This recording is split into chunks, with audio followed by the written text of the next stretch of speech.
Boot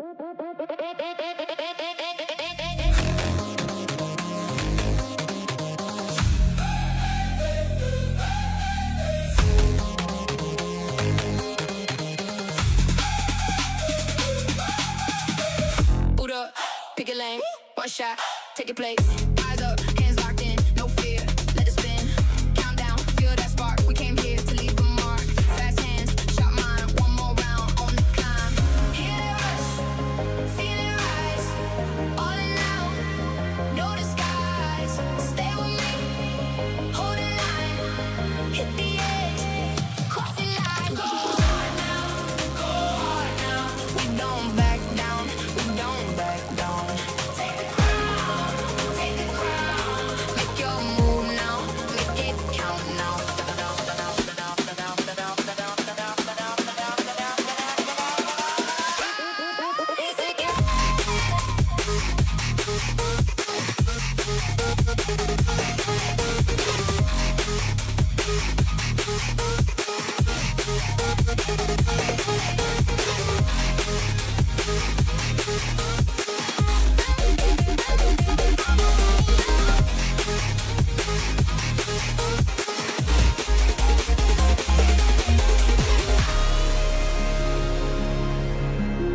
Hear it calling from the dark. Rise again, rise again. I won't break here.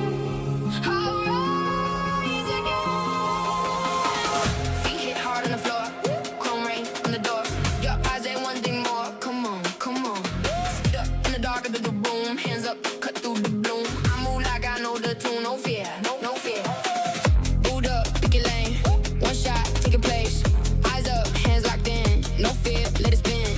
Count down, feel that spark, we came here to leave a mark. Fast hands, sharp mind, one more round on the climb. Hear that rush, feel it rise. All in now, no disguise. Stay with me, hold that line. Hit the edge, cross the line. Go hard now, go hard now. We don't back down, we don't back down. Take the crown, make your move now, make it count now. We don't back down, we don't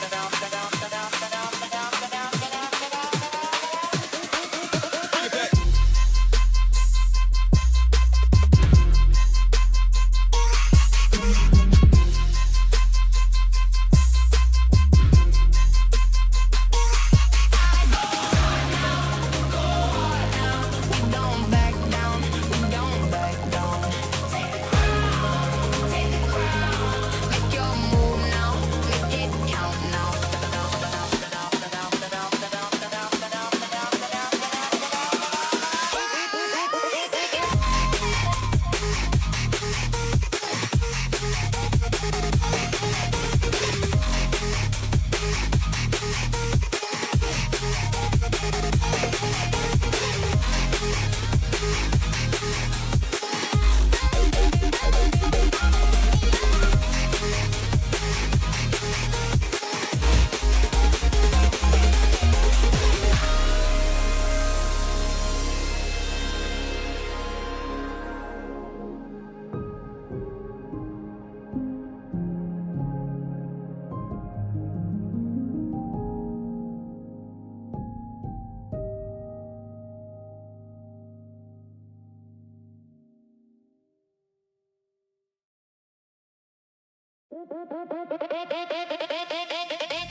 Boot up, pick a lane, one shot, take your place.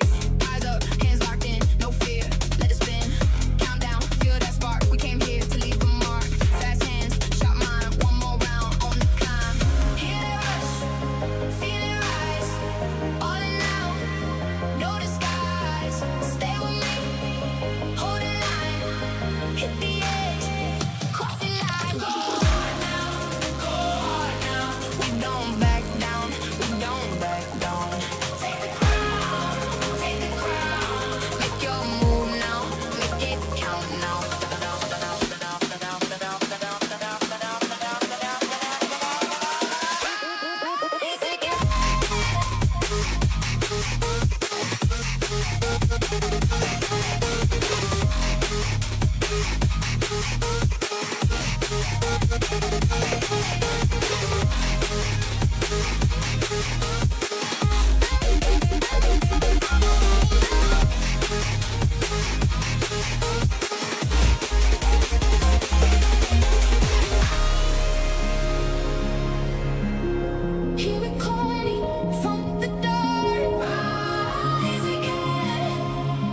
rise again. I won't break here.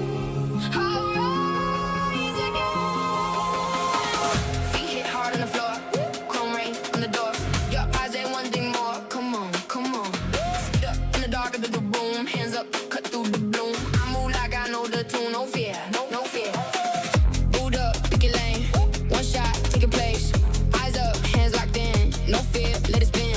Count down, feel that spark. We came here to leave a mark. Fast hand, sharp mind, one more round on the climb. Hear that rush, feel it rise. All in now, no disguise. Stay with me, hold that line. Hit the edge, cross the line. Go hard now, go hard now. We don't back down, we don't back down.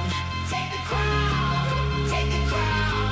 Make your move now, make it count now. We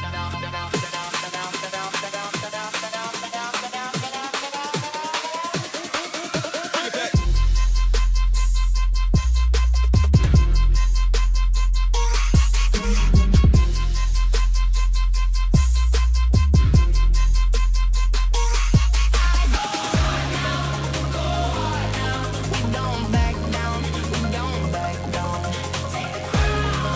Take the crown, make your move now, make it count now.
Boot up, pick a lane, one shot, take your place. Eyes up, hands locked in, no fear, let it spin. Count down, feel that spark. We came here to leave a mark. Fast hands, sharp mind, one more round on the climb. Hear that rush, feel it rise. All in now, no disguise. Stay with me, hold the line, hit the edge, cross the line. Go hard now, go hard now. We don't back down, we don't back down. Take the crown, take the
Boot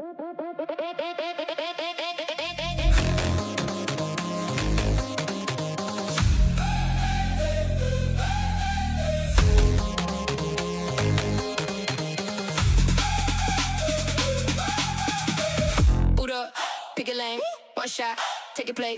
Eyes up, hands locked in, no fear, let it spin. Countdown, feel that spark. We came here to leave a mark. Fast hands, shot mine, one more round on the climb. Hear that rush, feel it rise. All in now, no disguise. Stay with me, hold the line, hit the edge, cross the line. Go hard now, go hard now. We don't back down, we don't back down. Take the crown, take the crown. Make your move now, make it count now.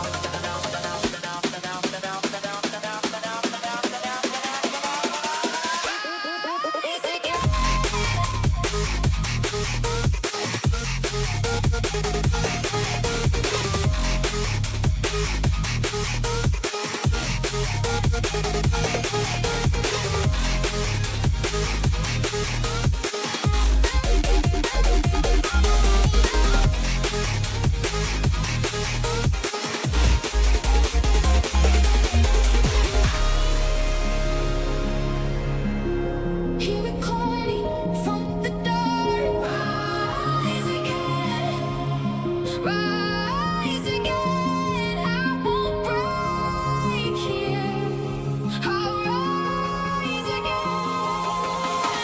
Feet hit hard on the floor, chrome rain on the door. Your eyes ain't one thing more. Come on, come on. Speed up in the dark of the room. Hands up, cut through the bloom. I move like I know the tune. No fear, no fear. Boot up, pick your lane. One shot, take a place. Eyes up, hands locked in. No fear, let it spin. Count down, feel that spark. We came here to leave a mark. Fast hands, sharp mind. One more round on the climb.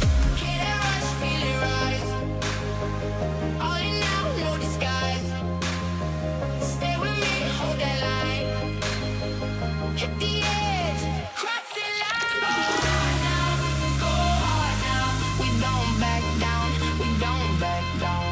Take the crown, take the crown. Make your move now, make it count now. We don't back down, we don't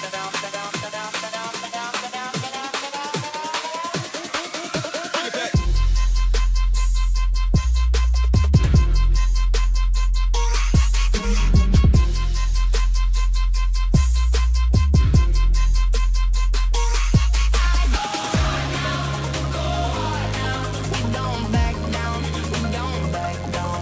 Take the crown, make your move now, make it count now.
Boot up, pick a lane, one shot, take a place.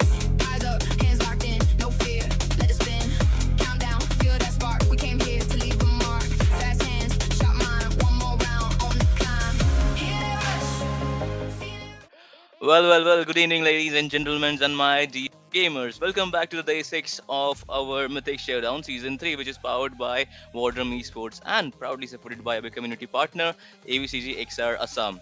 And we are back with another, action pack day. And we're going to be starting off this. day 6 with the best of 3 series, which is going to be held between Team Shadow Esports and versus will be our team IGN. Before we move on to the this drafting phase, my name is Solski. I will be a caster for this game number 1 of the evening, which is going to be the best of 3 series.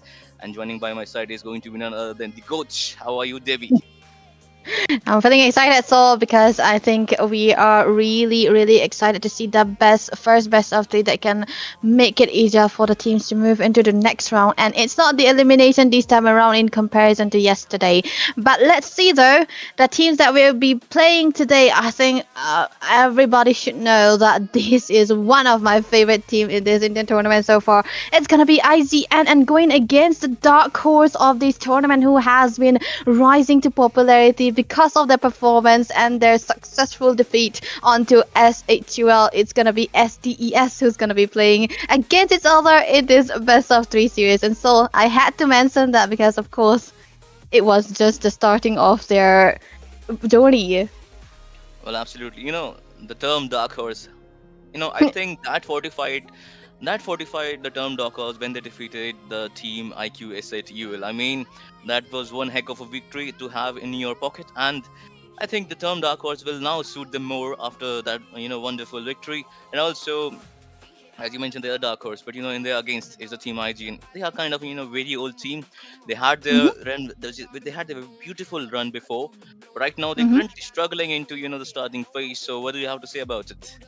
Oh man, I did not really want to say this at all, but it's really out there already. We have got like 4 older players who have been into this scene for a long while, and they have one addition into the goalie side. That's definitely gonna be Ricky, and he's really playing well in this whole season so far. So I'm excited to see how they will be able to bring him to the light, because I think he's gonna become the main carry, because as we all know, it's definitely going to be the goal laner as well. And one thing I would like to mention is the jungle matchup, Soul, because Lomsanga, he have an amazing run in this tournament, and the team SDES have been so successful in playing for him. They are well rounded for him as well, and whenever they enable him, he always comes and never disappoints. And that also is one of the main reason for IZN as well. They are a very macro-centric team,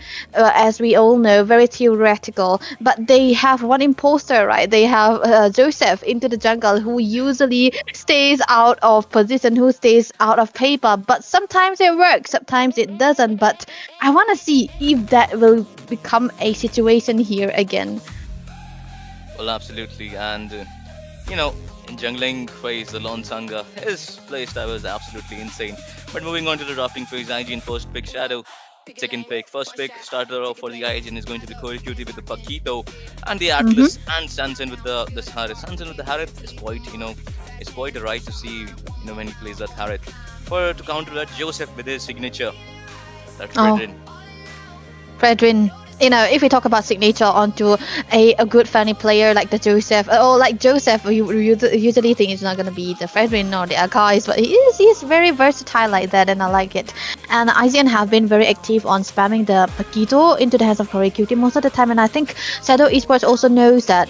Maybe their coach knows, that's Coach Kenzie, and he's trying to go for draft against them as well, because they completely go for the first pick onto the Atlas, and like you said, Sanson's really comfortable onto the Harris as well, right? And look at that, they already have a combination with the Eve. I don't understand why IZN did not prio onto the Eve and took the Juxian instead. Well, they saw that there is the Atlas, so when there's when you're against an Atlas with a mage like Eve, she's quite, I would say, not that much of a mobile mage, so that's why. And she's also weak against the heavy dive, so they got the Harith and the Atlas, so that's why they didn't opt out for that Eve, but instead they have gone for the Jushin. But I love this Matilda ban. There was the Joseph who has that Fredrin, that Matilda combination. It could have been very lethal for the side of Team Shadow Esports. But meanwhile, love this coach Kenshi, because he's banning out really good heroes. Moskov again a hero that is that IGN's gold laner is most comfortable with, but the last ban for the side of Team IGN, it hasn't come up right now, Debbie. What do you have to say? Like, what will come up here? I think it should be Fan, because Shadow Esports are banning away the Moskov, which kind of no wait, they ban away the Leomore instead of the Fanny. Okay.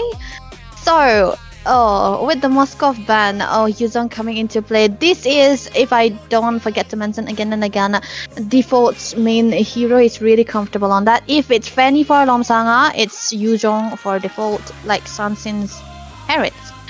But yeah, I think. Do you think IGN are ready to face a Fanny? Because they aren't banning it away, they are just targeting onto the active jungles instead. Well, absolutely. Like, they saw that how well Lonsong can play this Suyu. But as you mentioned, Fanny, so I suppose they have some, something back of their mind that if the Fanny comes up, we have that Joseph with that constant stun, and there it is. I was thinking that there might be something Yeah. that they will predict, they will predict something that comes up, counter Fanny. So obviously there is not. Alright, with that show. Cool. And I love when people, these teams play shows because I haven't been seeing a lot of shows into the tournament. But you know what? Yeah. We are in for a ride. But let's just see how Lonsanga is going. Okay, there is the Fanny. You mentioned it right there, B. So there will be the Fanny, and they have necessary pick off for the Fanny to show and to threaten to lock her down. But still, she can be a very great threat if you don't approach this Fanny very correctly. Yeah, approaching a Fanny is definitely going to be a very, very big, massive disadvantages.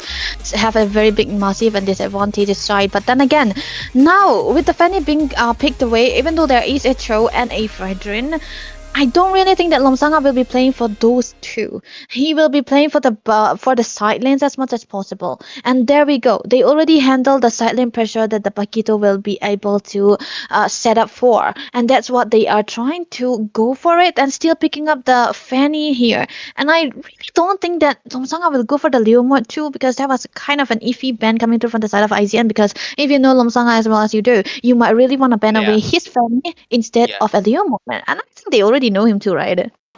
Well, absolutely, and also, there is that array that I think his name is also Doom. So he pretty much Doom. know a lot about Lone Sanka because he is his Oh yeah. ex-teammate. Absolutely, man. So there will Mhm. be mind games for sure. So no, let's just see what happens in this game. Now, one of the best of three series. Both of the junglers will start with their new jungle rotation. That will be the cornermost creep, and let's just Yeah. see who wins this game. And before we go into before we deep dive into the game, would like to ask our viewers as well, whose draft are you guys thinking? Please comment down onto our chat, so you'll also see that whose draft do you think is Mhm. much better here. Coming back to the game, I don't think so. There will be much of a skirmish here and there. Madara, Madara is actually, I've seen Madara playing this Atlas, and he's quite too comfortable with the Atlas. But you know what? Debbie, you talked about the jungling matchup. I would like to say also, what do you say about the EXP lane matchup? EXP lane matchup, usually when you see a Yuzhong, a Paquito, your first option, because if the elites or other stuff are banned away, the Yuzhong definitely does well too, because it really has the utility that you need that can actually go in a 1v1 situation against a Paquito. But then again, Paquito has so much more versatility in the way that he can actually burst his skills down. And for a Yu Zhong, it's really important that he hold on to his level 4 as much as possible. So now, one thing I would like to do CSSDES do is that they have to focus a bit more into the XP laner side. But I also think that Array kind of read this out well, because he's not kind of sending them into the XP lane because he wanted to. Oh wait. Okay. Fanny going in for the blue buff. She'll be getting the blue buff as well. Array couldn't read that out from the Fanny. And that is a good vision coming from the Madara as well. So that may paved out the way for the Fanny to go to the blue buff. Absolutely well played. Yeah. You did not expect that much of an early invade coming through, but this is an Atlas, right? So very annoying, and he's really got that passive as well. Look at the slowdown, really unable to do anything against it. So bot lane, they might want to have a little bit of a focus, because what do we say? It's gonna be the turtle that's already up. Well, absolutely going for the knockout jab. Default is quite chill. And first blood onto the top lane. Exy just getting decimated top lane. And we can see there's a turtle fight as well. This is Yu Zhong with the Black Dragon form. Arikoi in will have to use the Jikundo combination, but no, he's getting freeze down. And the turtle will be secured by the Joseph. Oh, that was a quite, that was a quite good secure by the turtle. Yep. Oh, there is the RWM as well. The Wilkinson beacon to go away from that RWM, from that Violet, and nobody gets down. Yeah, that was actually a fast maneuver coming through from the side of Shadow Esports. You're able to find something across the board before the start of the contest onto the turtle here, but look at that. Fatal links onto two people. Joseph got shut down. Alright, quite too in danger, and I think that GG is for Array as well. And for now, Team SDES on the roll. They are on the roll, and this kind of looks like that early game will be definitely in favor for the side of SDES here. No blue buff for Joseph, and he's gonna be actually behind against Fanny, who you won to tank against on, and this definitely will not be in favor for their side as well, because what do you know? Looking at the XP lane side, there is already a good goal lead into the hands of default, which means that Corey Cutie will not be able to rotate as much as he wants to on a Paquito, because Paquito really wants to leave the lane, join the team fight, go back to the lane, because that's how you really want to roll on with it. And SDES, they are kind of stopping everything from happening. Well, absolutely. And now, well, I think would like to see some itemization. Here is the caster prediction. Ray, okay, here's the BU going for the shadow as well. And there's a, Yeah. that's a 2-1. Okay, let's just see what happens in the special preseason. And a 2-0 from the Ray, and a 2-1 from Shinryu as well, and the Fredo 2-1 as well. Let's just see what happens in this game. And you would like to see some itemization because it is going to be the 4 minutes mark into the game. Would like to see what the sub items and the items that both the teams have built for now. And the next data will be up in just 12 seconds, maybe. I mean, Yeah. will the team IGN contest for it? Yeah, ICN should be the one actually starting for it instead of being the one contesting it, because it is a Fanny after all, and it's gonna be more important for Joseph to be the one having that turtle instead of giving it to Lomsanga. But level gap, level differences, 6 to 8 into the level, so Settle Esports, they really wanna go in.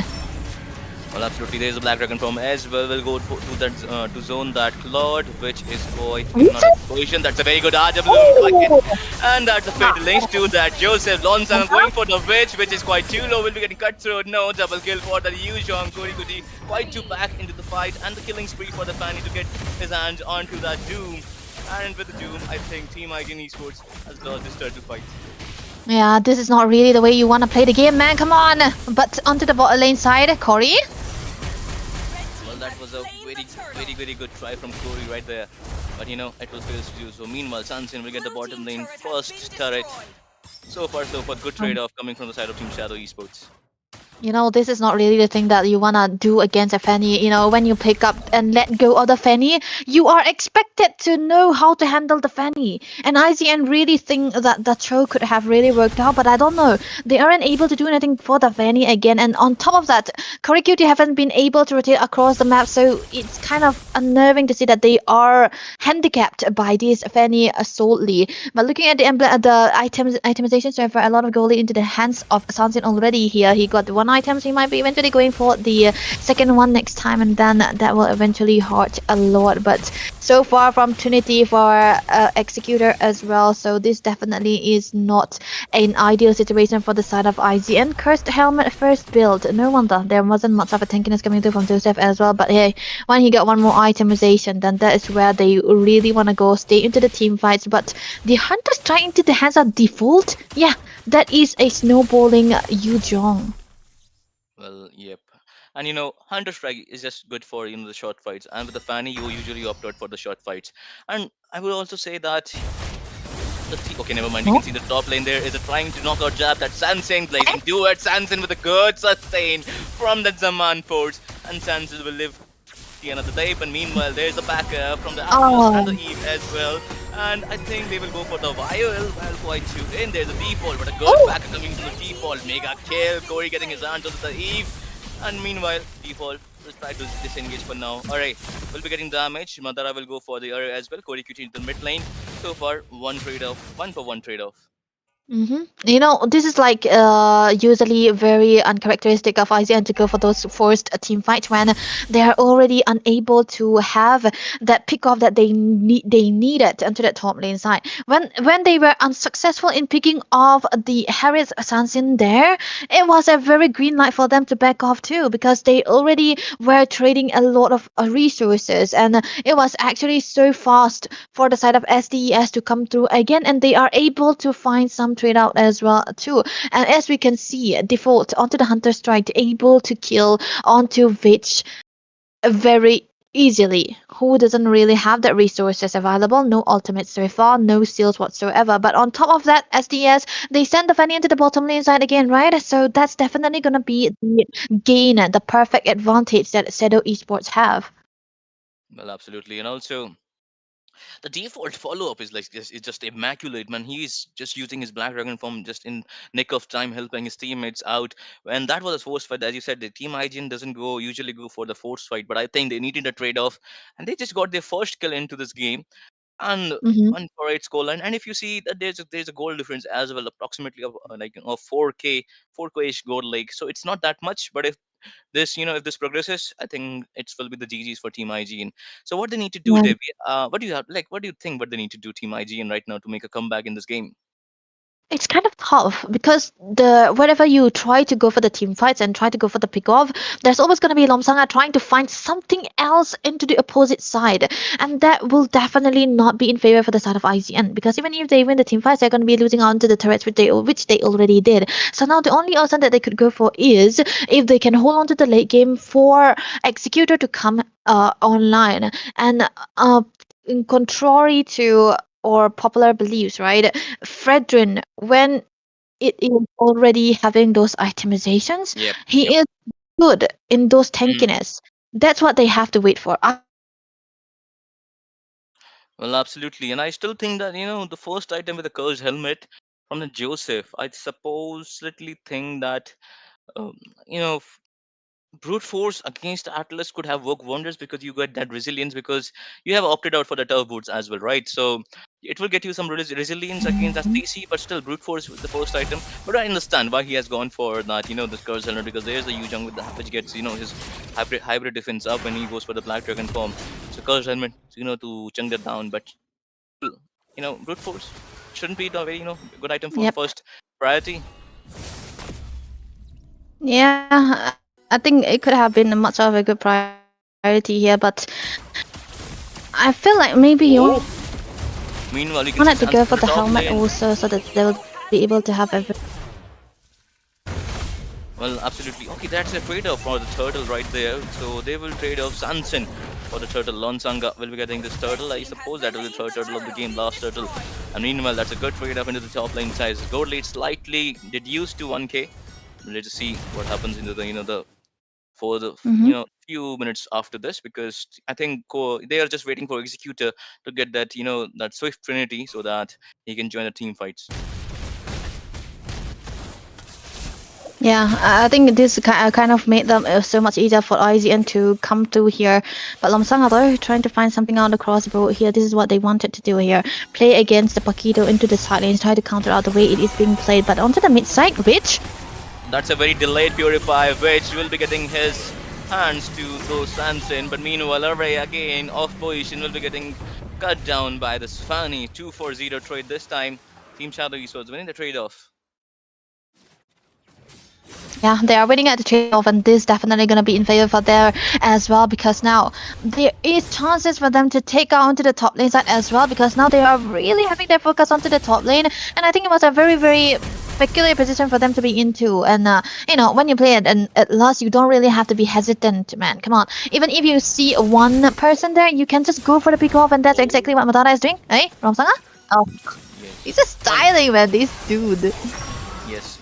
Usually, teams play with this Atlas like a pick-off rather than going for, the five-man set that we usually see in rank. So I love that, this Mm-hmm. Madara is doing this. And meanwhile, we can see there might be a possible skirmish into the mid lane, but I don't think so. I think a lot of things are gonna happen into the mid lane. Yeah. They're kind of waiting for it to, with Lord in about 20 seconds. Waiting for the side lanes to be set off so that Seto can do a perfect Lord dance here. But I don't think there's still spacings for IZN to go for the contest. I'd rather if they send Executor into the side lane so that he will be able to get the farm. But then again, what about the Fanny, right? If Executor is seen completely alone, he's definitely going to be getting hunted by the Fanny. And it's going to be a War Axe onto the hands of Lomsanga as well. So whenever he's able to go and split out those beautiful, amazing spider cables, then he'll be able to get the tankiness. Well, absolutely, but there is the way of the dragon. Even the combination might be following up, but there is the mother with the follow-up, trying to give a space to that Fanny. Lonsanga, a lot of damage from that malefic gun as well, but there is a shutdown to that Lonsanga. Beautifully played by Team IGN, and I think they got their hands onto Viola as well. So now the Lord Dance can be going towards in favor of Team IGN right there. Yeah, this could have been played so much better by the side of SES. They couldn't really have to lose their patience there, main. But default, he's doing it. There's a Black Dragon form from the default. There is a Sanson with that Chrono Dashes, but I don't think so. It's a very good choice. There will be the Lantern Flip Yep. as they want that Madara. Madara Whoa. sunk down to 0 HP. And right now, Team Aizen is on a verge to make a comeback. Yeah, on the verge to make a comeback, and they will be all in favor of the side of Joseph here because he is the one with the tankiness, and he really gives them. Look at the taunt. There's the default with the Petrify combination. RWM, beautiful, unstoppable by this default. Meanwhile, Sanson will be using Chrono Dash to just get Hamza away from the Red Rain. For now, Corey might go in for that Fanny, but I don't think so. That's a good choice, Corey boy. You have to Ah. fall back for now. And yep, fall back. Yeah, you know, looking at the map so far, it's good for IZN though, because with the Lord marching into the top lane side, it's definitely going to be Shadow Esports trying to focus onto that top side, and they will be able to get a bit of a turret into the bottom lane here as well. But meanwhile, Sansin already gotten the Holy Crystal. He's definitely going to be hitting more than usual. But Madara though, trying to protect this turret, can he do it? I don't think so, but they will be falling down into that, tier 2 turret into the bottom lane. But meanwhile, we can see Corey Kuti getting his hands onto that Atlas, but that's a good knockout. Back but Viol getting the kill onto that Pakito. That there is a Upwages Red Monster kill. XC going in. That's a good damage from to the Sanson. Viol also getting down. Okay. And there's a two-man trade coming from the team IG. And meanwhile, we can see Lon Sanga getting chunked down to the middle of HP. And he will survive the day for now. That's 2-for-2 trade for both the sides of the team. Meanwhile, I suppose, these structures will be going toward the side of Team IGN. Yeah, it could have looked so much bad for IZM there. Oh, wait, what? Executor? No, that will be the Blazing Duel, but a shutdown to that fish. Meanwhile, we can see that's a Lonsanga getting the kill onto the Claude. A beautiful trade-off, but at what cost? At what cost? But then again, I think it's still in favor for the side of IZN here. Yeah, I think it was like I kind of thought that onto that bot lane side, Corey just overstayed his welcome a little bit, trying to get a pick off onto Lomsanga. I understand you really want to do that, but amongst those people, it could have been turning so bad. But then Executor was dealing a lot of damage, no? That kind of turned the tide around. He could have avoided that one side into the mid side, which could have been a very pristine performance for him. But yeah, I think this time around with the tankiness coming through from Joseph onto that Fredrin, he's doing so much better than he did into that early game. He is able to tank out those damages coming through from the Fanny instead. And I think Claude, Executor this time around with the Trinity he's already gotten, he will be able to tear down the backlines of the side of Shadow Esports. Well, absolutely. And you know what? I need to mention now that Executor, what a wonderful chunk, what a wonderful positioning he made out for that Sanson. He just sunk down Sanson to Slither of HP. And I think he was managed to make, move Sanson back to his base. So that was just a wonderful play coming in from that Executor and the Blazing Duel into the mid lane. Or just a cherry on top. The Lord will be up into the 14-minute mark. There is a Doom who's giving him the vision into the mid lane. And I suppose he has the flicker. So might go for a pick-off before they go for the Lord. Maybe. But there's a Lord dance will be up. Joseph will be getting his hands, onto the Lord. Will go for that Uprageous Wrath Retribution combination while trying to, provide some space for his team. And so far, so forth. Shadow Esports, I think they're being way too cautious for this. Meanwhile, look at the position of the Doom. He's in a very good position. We can see there's opposite lane pressure in favor of Team IG, and there is G Kundukon. Okay, we have the Dragon again. Just to zone out that Madara, and they will secure the Lord as well. That was beautiful from IGN, setting up the long lanes first and trying to force Shadow Esports to try to handle that too. And I think Shadow Esports could have forced their way in. Maybe Madara was getting kicked by Doom so that he will be able to stop him from going in, and I think he also had the flicker fatal link, so it wouldn't have been a problem. But yeah, a reset coming through from IGN make it so much harder, putting Shadow Esports in a dilemma whether they would want to go for the fight or they would want to go for the Lord, and that kind of made it so much easier for them to secure that Lord. Now the Lord's coming into the mid side. What can they do here? The Lord will be getting his hands onto the mid lane base turret, and there is Sanson with Zaman Force and the Chrono Dashes trying to chunk down that Lord first, and he will be getting his Divine Glaive right now into the nick of time and manage to kill the Lord. Meanwhile, we can see mid lane base turret has suffered a lot of damage. Yeah, it's like IGN were the first one to lose out onto their side lanes turrets here, and this time around they are the one forcing their way in. And both. The way of the dragon to the default, and the falling will be the pit links. RWM Joseph quite too low. Will be surviving? No, he won't. Will be getting his hands killed from that Sansin. And meanwhile, we can Wow. see Bitch getting down. Lonsanga getting down from the hands of Executor. And that will be a 2-for-2 trade from both the sides. And meanwhile, Shadow Esports will try to do something and take benefit of this trade-off. Yeah, the game just got interesting. Executor. Can he be in a problem? Yeah, he's fine. He's fine. Okay. I think the way that Lomsanga is able to join into the team fights made it so much easier for Seto Esports to go in again, even if they are 1-0 Oh. in. Corey just going for the knockout jab, and I don't think he has enough damage. Alright, going in for that Sansen. That's a good executor. Blazing to it, and the Winter Crown combination. Corey will go in with the knockout jab and finishes off Sansen with a style. Wow. That is a combination that you really, really want to see now. One man down for the side of Seto here. The Lord is gonna be up. Okay, there is an engaged Corey Cutie quite two in. There is a Phantom player from the Witch as well, trying to get his hands onto Madara, but Madara will fall back. I don't think so. That was a very good engage. And 1-for-2 trade. Trade will be going into the hands of Team Shadow Esports. Yeah, man. I think Lomsanga is worth it that much, right? To give your life to steal his blue buff.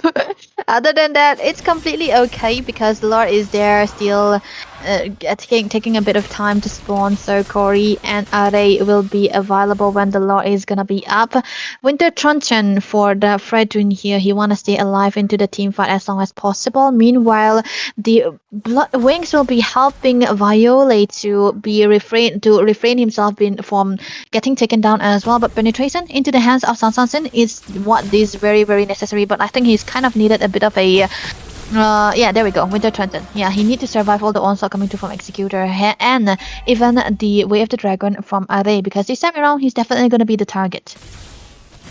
Absolutely. And now they are starting out the Lord team as Shadow Esports will be starting the Lord dance. Ori not in position. He's into the far lane. Madara trying to zone away.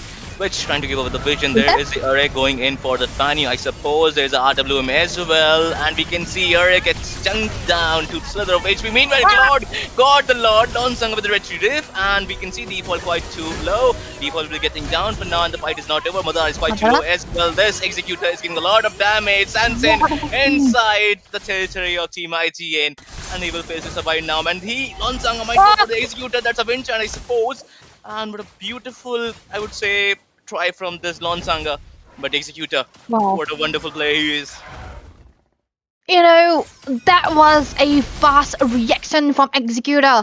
That was amazingly well done. I think he swapped out his item so that he knows that Lomsanga will be able to focus onto him. So he just pressed out into the wind of nature, which made Lomsanga decide rather than to go onto him. So this is gonna be a very good Lord. Viol quite too low. Lonsanga with no energy right now will have to fall back to the base to get that energy. Viol going to in, and I was thinking that he will go for the flicker knockout jab, and the base is quite too open. And Team IGN winning the first game of the best of 3 series. Wow, amazingly well done, IZN. Early game was a little bit iffy for their side as well, but now this time around it was... What did I say, man? Executor will be the rising star. Amazing. That was they really did play for the Cloud, and the Cloud really came online, and the synergy that was brought onto the table for IZN was amazing, especially into that mid lane where they were going all in onto Sansin. And let's not forget about the team fights and the Lord fights. The Lord dance was amazing for their side as well. It made Seto Esports second think about if they want to go all in or if they want to fight. That kind of made it so much easier for them to have a good comeback. Early game, beautifully well done by Lomsanga. Yeah, that was a Fanny. And when you see a user who have a very good lead, you really see them lose. But look at that MVP Executor. Most valuable player, and why not, man? So, kill Yeah, why participation not? 80%, third damage 21k, and the KDA. I mean, just beautifully played. I mean, this guy with the Claude, I think he's the Claude himself. Every time, yes, every time he's doing, he's actually saving up his blazing duet for the right time, getting his hands onto right people.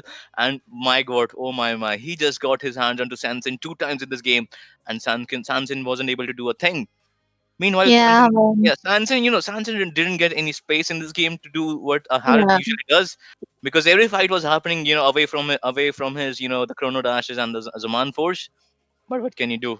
Mhm. This guy, Executor, wonderfully played. But hold the team hygiene. Where they lost, team Shadow Esports went to the top lane Yeah. side when they force out that, the team fight in which this Mhm. Lon Songa got shut down along with the mother. When you put IGN to play the paper game, the theory games, right? They are gonna be excelling in that, and those are including the Lord fights and the team fights. And there have been some situations where they're actually going in, and it kind of became questionable sometimes. But then those are really well recovered after those, and they are able to pull it off again. So IGN, the late game is always going to be so much better for them because their decision making style is always going to be in their favor. That's where the experience come to, right? And for SDS who are very dependent onto their big micros that they are gifted with, they weren't able to handle all the pressure that IZN were pulling onto them. The timers of the lords were amazing. The way that the lanes were synced were also amazing. That's why, when you see an IZN gameplay, you really want to focus onto the map rather than the individual targets. Well, absolutely. You just, played out everything that happened in the match. But you know what? That was the game number one, Devi. But still, I got to Yeah. give my credits to this, the witch. His, I think he Mm-hmm. bought Sky Pierce as well, so he was able to take down default in the nick of time. Every time the team fight in which default was able to go away in that slither of HP, but the witch was there to follow up with the Crimson Beacon. Surely he wasn't able to do like much of the things into the early part of the game, but in the late, I think whole of the team hygiene really played out really well. And as you mentioned, when it comes to the longer game series and you know the decision making experience should comes in hand. But that was the Mm. game number one, Debbie. I think we will be shortly going towards the game number two. So I gotta ask you, like, what do you have to say? Like, what Team Shadow Esport have to do, differently too, in order to, able to make a comeback in this best of three series? Oh, we got the rich guy. Yeah, they have to. Yeah, according to your answer to the screens that we had, they have to answer to this executor's play. Rich guy, he's got really free farmed. I mean, yeah, Longsang was there, right? He was able to get a kill or two onto the cloud, onto executor, but he was able to get a lot of damage. He was able to farm the side lanes. He doesn't really need the team's help, right? He was able to play alone independently. And when he was already online, it was a little bit too late for Sansin to even take him down. And usually when you see a Harriet who have a very good goal lead and a lot of turtle onto their hands as well, you usually see them able to get a 1v1 situation against a Cloud, usually. But that cannot really happen because Rich Guy and the carry is definitely Executor because he got everything that he needed. He was already tanky, he was already getting a lot of damages, and he was always available with the team. And he doesn't really get taken down onto this team fight as well. So that is a plus point for this MVP guy. Yeah. Well done. Well, absolutely, man. I mean, the executor just they need to find an answer, as you said. They need to find an answer for the executor plays, but also I mean, they could have, they just did a one mistake and that costed them the game, because they had the momentum. But once you lose your momentum, you will be, it was very hard to come back when you lose that momentum. So there will be the 2 minutes before we move on to the second phase of the draft. How will the team Shadow Esports will start with with the second give? Will they go for the same draft? Will they go for the new draft? It's okay. It's okay for them to go for that kind of draft, a kill pressure draft, kill pressure onto the hands of the carry jungle. It's okay. They can have a carry jungle and a carry goal laner as well.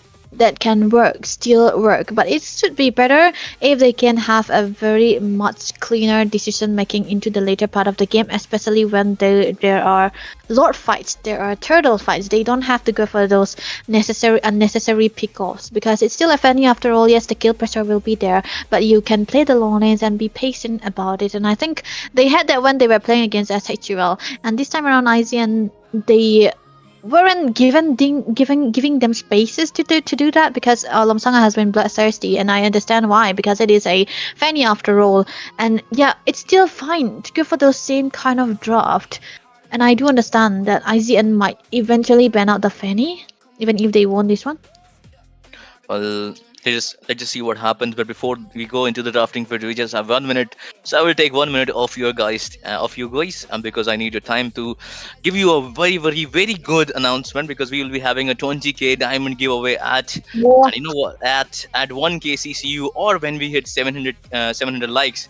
So you know what does this mean? What Guys, does it please mean? like, share, subscribe the stream, and also follow us onto our all social media panels so that you get the updates for this wonderful tournament. So make sure you be the part of the giveaway as well. So what you need to do, you need to hit that like button, because we need to cross that 700 likes today in order to be Yep. the part of that giveaway. So I have already Mm, hit the like button, guys. See here. I mean, mm, this is a like button. I have done it. So I'm already the part of okay. the giveaway. So if we hit that 700, likes, we can win some diamonds there, Debbie. Yeah, beautiful. So Wardrum's been very generous. Even yesterday, it was like giveaway here and there. But this time it's a Well, I know what you are saying, but before you come back, I mean, guys, she was about to say that please like, share, subscribe the stream, and also, the yesterday was also there. There was also giveaway. So, Wardrooms being Wardrooms, they're too generous, and who doesn't like free diamonds? Obviously, man. So please do the necessary things. Coming back to our drafting plays, IGN versus Shadow Esports. IGN onto the match pointer. They have that. Okay, we usually see Akai first pick, and there is the Akai. They haven't banned out the Fanny. Well, I think they are going with the plan that if the Fanny comes up, we have the Akai. If any assassin comes up, we have that Akai. Which with the God and the Paquito to follow up. They haven't given away the Paquito. Instead, they haven't Team Shadow Esports. They haven't taken out the Paquito. They have taken the Valentina, and don't want to give away the Claude to the executor, so they took it away from the executor as well. So far, so forth. I think that's a very good point coming from the side of team coach Kenshi. And can yeah, so Devi, what are your thoughts about the draft? they still sticking with the Paquito draft. Now it's gonna be a bit tough because Shadow not tough for IGN but for Seto because they don't really have the side lanes pressure. Okay, they have the with the Cloud, right? And the Paquito really does well against the Cloud and the Suyo into the when given the 1v1 situation. So it's fine for them. They have to ban away the Yuzhong as well, I presume. But Seto Esports really doing good with the ban onto the Herita as well as the Matilda. Matilda is really annoying. You really don't see Array playing all those support heroes, but when push comes to shove, he's definitely gonna be picking it up. But hey, it's gonna be Teresa ban instead of the Yuzhong. So default, what's your choice, my dude? I mean, Terizla actually good ban, so that's a very a good brain coming from IGN side as well, because Terizla with the heavy hammer, he just hit hard when he gets his Vorax. But there is a follow up to that your question, Debbie. There's the mother out with the glorious pathway guy. That's going to be the horse. Okay, that's a Horse. Debbie. You're looking fine, man. Look at that. That's such a good thing. But look at that. Look, the Hylos with a combination of against this Kai and the Paquito. The glorious pathway does comes in handy against that god. I'm pretty much skeptical, but Mm. I could have, let's just see what team Shadow Esport have something in have in their mind. But Hakim IGN for the last two picks, what are yours? What do you say, Debbie? What is gonna be up here? Let's talk about Doom's hero pool here. What can he go for? Okay, Carrie and Khalid. I did not expect the Khalid to come to. Not gonna lie, but then one other heroes are there, right? So, so I don't really mind Akai with a bit of damage into the XP lanes. That is really good combination. But I don't really know about the Akai and the Khalid. I don't usually see this kind of combination. But the carry really have a lot of frontliners now. Maybe not the setups, but a lot of frontliners here. Definitely gonna be a good sign. So for Seto Esports, they have to have an answer for the carry here. Maybe something that can go into the backlines. I still think Yuzhong again. Yuzhong. They Just for don't the carry have. Yes, I mean obviously just for the carry, but into the late part when the light wheel is up, you are just I was thinking this should be coming up, and I got it. Our lords coming into the battlefield, and I mean it is a pretty good pick, because with that Yuzhong, what is the problem with the Yuzhong here? he just all one time engage, but this a lot he can be re-engage. He can re-engage at times because he get his final slash a lot of, in just 20 seconds, or maybe into the later part of the game, just he just gets in 18 to 15 seconds. But I'm pretty much skeptical of this Hylos pick right now, and also let's just see how it plays it out, because Hylos have that need to get the timing right to hit that glorious pathway, because there is the heavy spin to disrupt your glorious pathway play. So we need to be mindful of that, guys. So gotta ask Debbie as well as our viewers, which draft do you like the most? I think this time IGN really did so well with the draft. I don't know about the Khalid, but still, hmm.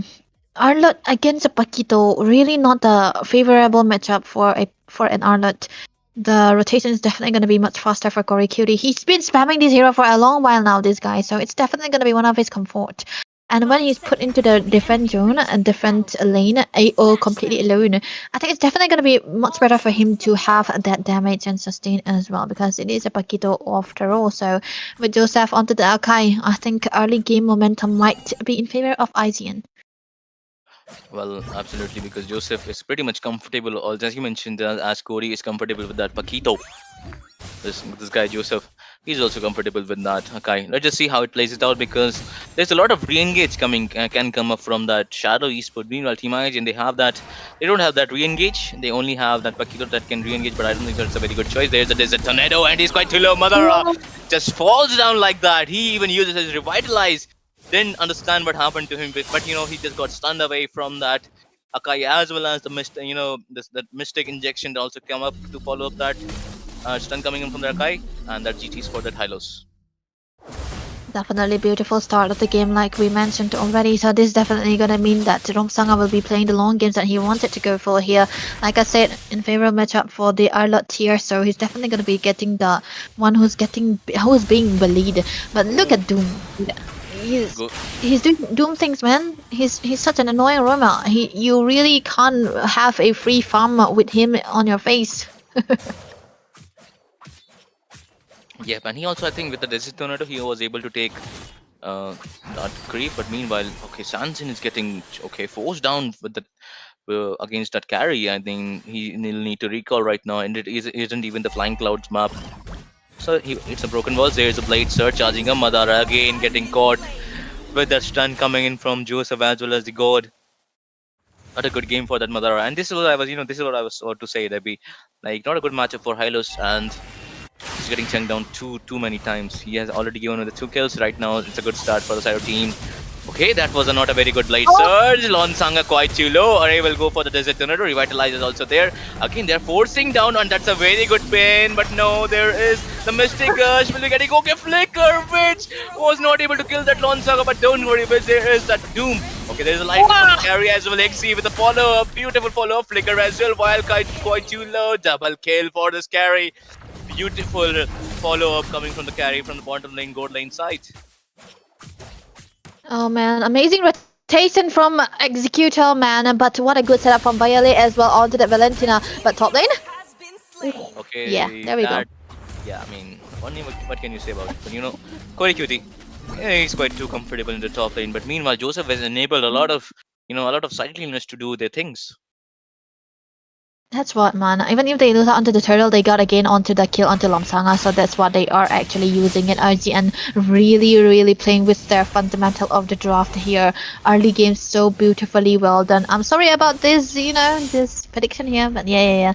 But on to the other hand, Corey Curie, yeah, like I already said, this is an Arlott. He's definitely going to be having a better time, so they are playing on the Arlott side so that they will be able to have the advantageous side when they are winning onto that lane as well. But this time around, Seno Esports are trying to focus a bit onto the goal laner as well, but they cannot really go all in on him because it is a carry after all. And when he have the flicker, it's gonna be a bit tough to catch him because there's no pure dive. Well, absolutely. And now Team Shadow Esports, they are onto the back foot into this game. And I mean, let's just see how Team Shadow Esports do their thing in this game, because Carry is also winning into the gold lane part, and I suppose Corey has gotten his free space to do something against Default. Default going into the mid lane side will be getting a knockout, and will be getting a jab, not a knockout. So he will have to fall back for now. No, no, not enough skirmish. Meanwhile, you can see there's itemization wise that which getting his glowing wand, the first item priority. And again, Yeah. we can see there is a pin onto that Hylos. GG Yeah. Hylos. And that will be it for Hylos right now, guys, because he will no longer be with us. We'll be moving to the base. And now IGN focusing onto the turtle. Yeah, definitely gonna be a free turtle. I don't think it's a good idea for Seto Esports to even contest for it as well. But can you see the way that Executor was so well aware of the map, because he already saw that his team was trying to focus onto the Roma onto that mid lane side, so he wasn't going anywhere near his turret, so he will be very vulnerable to the dive. But look at now Sanga. He's no CC, right? He's definitely gonna be fine, but a very good map control, map sense coming through from Executor as well. This is beautiful. But 5-man rotation from SDS? He is trying to find something. He will be getting his hands on the Lethal Wanderer. Joseph in the back lane side. No, that's a very good Beyblade competition into the back lane side. Lonsanga getting his hands onto the wedge, which is quite too low.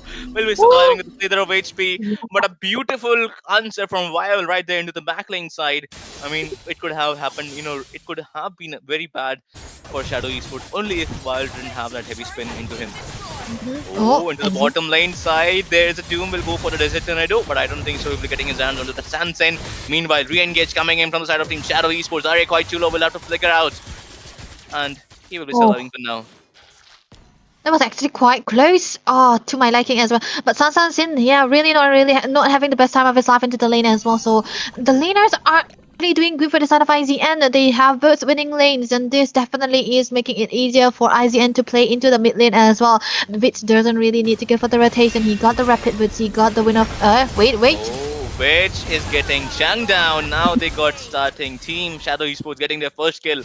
And I think it's a repeat telecast, but this time Team Shadow Esports onto the IGN shoes. The first game it was also like this for Team Shadow Esports got the 8 kills and 0 for IGN. That time IGN got their first kill. Right now Team Shadow Esports getting their first kill. At this point, man, I'm hoping for as 3 games. So we can enjoy Yeah, a bit more enjoy. because Yeah. enjoy. These two teams are playing so good. They are going back and forth against each other. No one coming out on top again. But this time around, IZN are having the better lead because they are ahead with 7 kills already on board. But Sansansin, he really is trying to go for a bit of an engage here alongside Default. But 5-man turtle fight, I presume, Lomsana? Oh, that's a very good heavy spin on the two people. Default and Mother are getting pinned down. And again, Viral with the heavy spin as well. Mother are quite too low. And we can see Sanson getting decimated by that carry. And that's a knockout zap coming in from the Corey QT as well. Getting his hands onto that mage. But meanwhile, only Lonsanga is left. And I think so it might be a possible wipe out for the Team Shadow Esports. Meanwhile, Lonsanga trying his best to, give away some space. But not enough damage. And right now, Lonsanga is alone right now. And Corey might go in for that flickered play. Lonsanga senses it out, has to fall back for now. It was kind of funny to see that Seto Esports making the same mistake that they did the previous time that they were playing in this tournament, trying to go for the contest onto the turtle when Lomsanga is all around onto the bottom lane. You don't want to do that, right? I don't get the idea why you want to go for that contest against an Akai when your jungler is not available. It's gonna be so much better to play the side lanes. And again, there we go. This is what I was talking about, right? Paquito, Corey Cutie is so ready to go for the 1v1 situation, so you cannot really send the god. Oh wait. Oh, array quite too low. That's a mistake gush from that wedge to follow up that array. Meanwhile, you can see Viol have that heavy spin into his hand as well as Joseph. But no, nobody holds there. Nobody. Okay, the thing about the side lanes that I was talking about is that even if they send Claude, he's definitely gonna get solo killed by the Paquito, right? Even if they send the Suyo, he will not be able to sustain the damages from the Paquito as well, and this is why IZN are sending a Corey to play alone, and meanwhile there are 4 of them playing together. This is what you wanna do ideally. Look at that. There is the blazing duet, and there will be the Mystic Gush to that Executor. Meanwhile, Vial right there will be fallen down. Joseph right to in. That's a very messy team fight. We can see Joseph is quite to in. Will be getting his hands. Might be in danger. Blade Surge, Soul Fever. We can see it. Executor getting shut down. Default getting killed onto that carry. So far, so for 1-for-1 trade. It was slightly looking bad for the side of Team Shadow Esport, but they somehow made it work. Yeah, That is a good kill. On to Executor. A big down from default as well. Now they are trying to drone him away from that fight too. But if you see the interaction, it's kind of funny because both of the XP laners were so successful in droning away the marksmen there. And that is their whole job into the team fights. And now looking at the build so far, Sanzin is really not in favorable matchup today in this game because he hasn't been able to get out the Trinity as well. No wonder the damage was actually lacking and he wasn't able to take out the Panda down as well. And onto the other hand, Paquito. Corey is already ready to roll and rumble with the builds. He already have 2 damages item is already enough for him, and he can go for a bit of a sustain so that he will be able to go in and dive in. But bot lane though, where are they giving away this lord? I think they are. Yes, they will go for some other trade-off. I think they will go for the Corey, or they will try to bait out and get something with the trade-off for that Lord. Corey Yeah. will go to the bottom lane side as well. They will recall right now they got the bottom lane first tier turret for now. And as you mentioned, the Trinity is up for that carry. So Sanson need to, up his game in this game because he's lacking, I think, 2 items. He still haven't got his the golden staff. Well, let us see how it plays it out for this Lord fight. There is the pin down and the Mystic Gust right there. I think this Wow. time he will survive. That's a very good final slash. Joseph quite to in there with the blazing duet. Not enough damage. XC will have to fall back for now. While with the pin blade surge, Lonsanga getting the kill onto the Executor. Viol with a very beautiful play will be going towards the witch as well. This Lonsanga, we can see Corey also quite 2 in, and this might be the end for the witch as well. Yes, and that will be the 3 for early trade. Lonsanga will have to fall back. Corey's into the down. Will go for the flicker play as well. He doesn't have the flicker. Yes, he will be using his flicker now, and Lonsanga will get died by the hands of Corey Cutie. But a wonderful team fight by Team Shadow Esports. Very uncharacteristic. IZN taking the fights when they are already having the Lord where they could play with the Lord as well. But Viole, you don't want to do that, man. I mean, it's just GG's for a while. I mean, yeah, he will be getting a very, very powerful punch. Just recall, my dude. It's a Paquito. You cannot really do anything against him.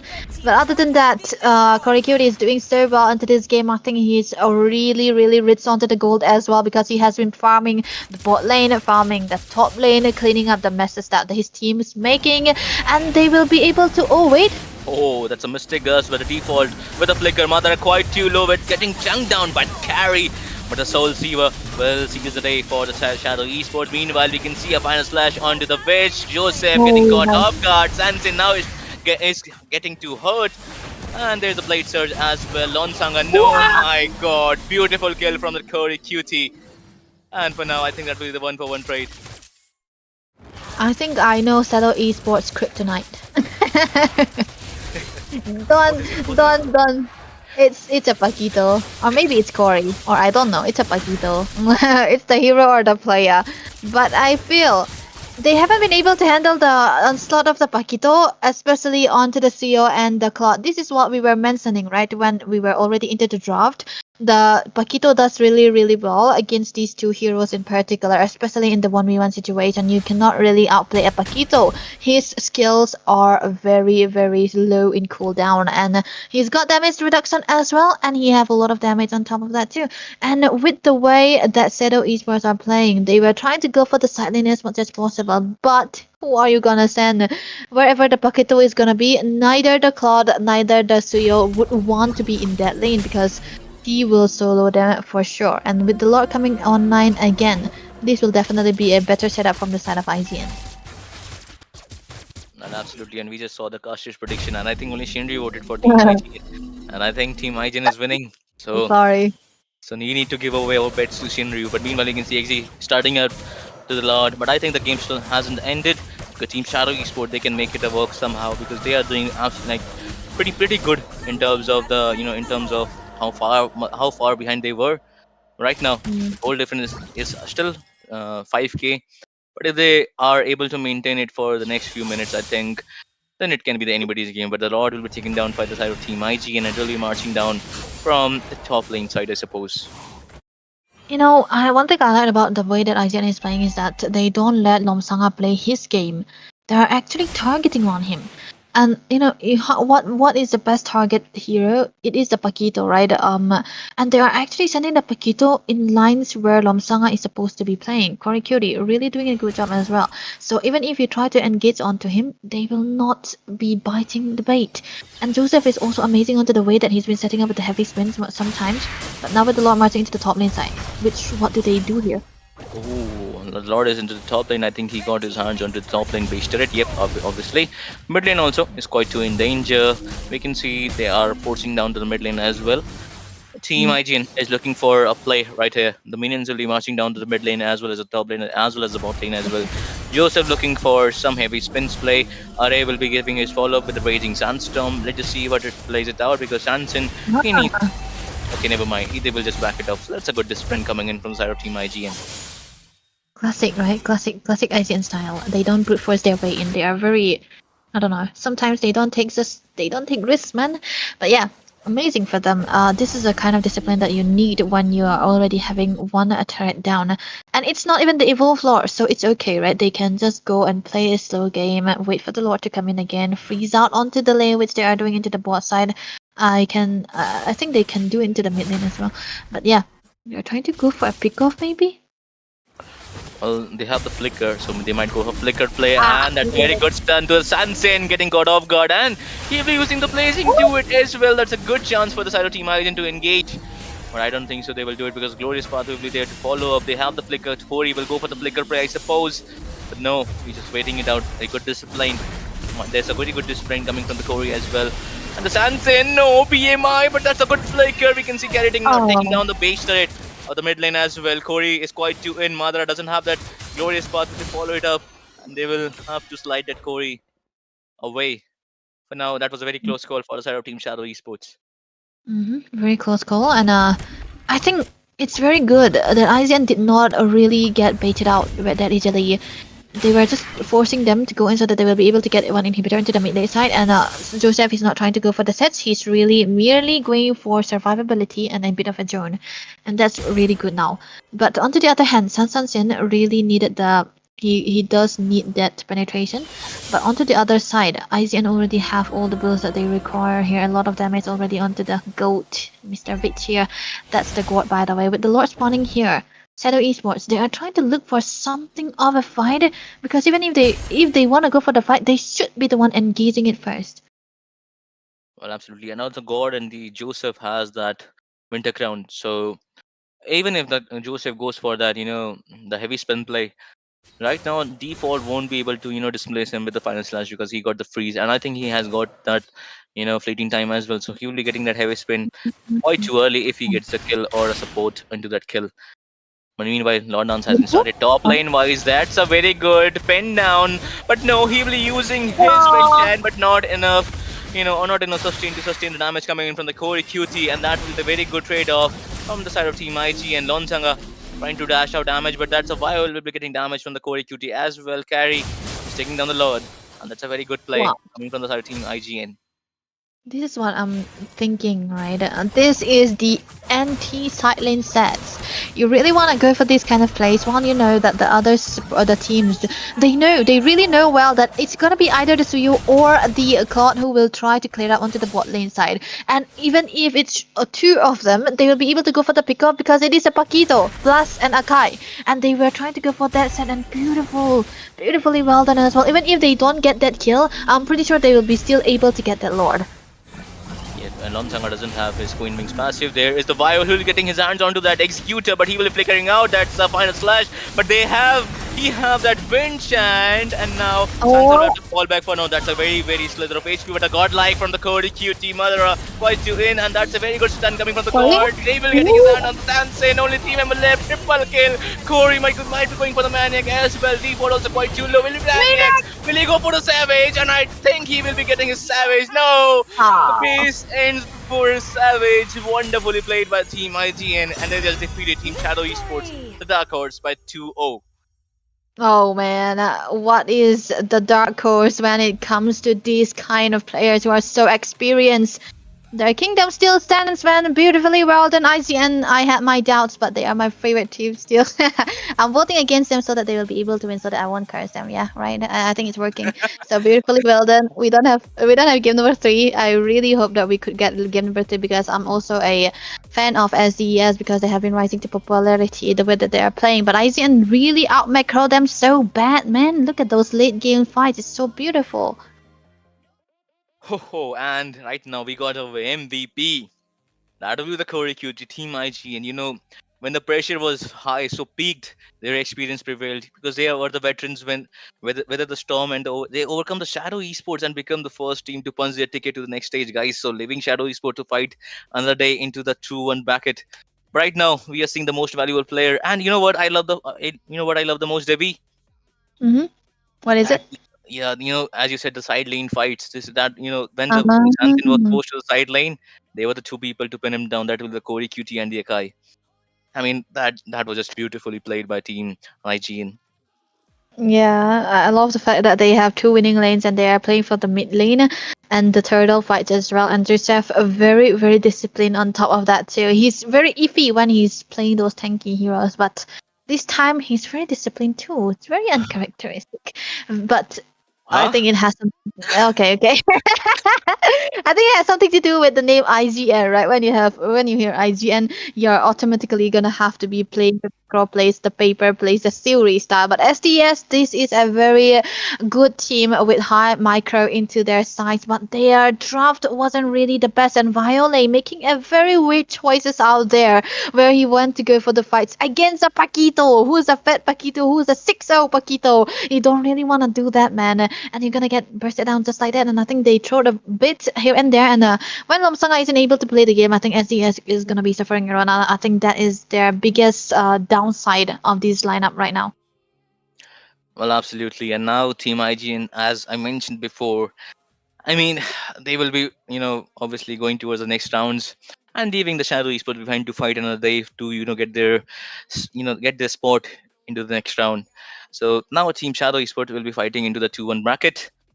So I mean, what a wonderful play! I mean, I'm at loss of words because that this game was so exciting. I wish that this could go to the game number 3, but so far so forth it was just game number 2, Debbie. So before we go, you want to say about what do you have to say about Team Shadow Esports and Team IGN?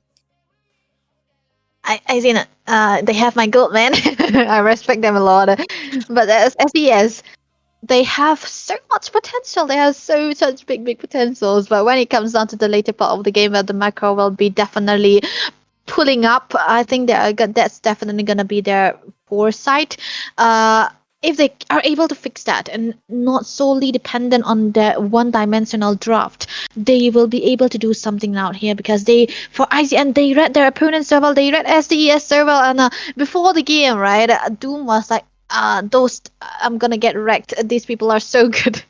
He wasn't even trusting his own teammates to win this game, but yeah, that kind of made it tough for me to even see how they will be able to win that.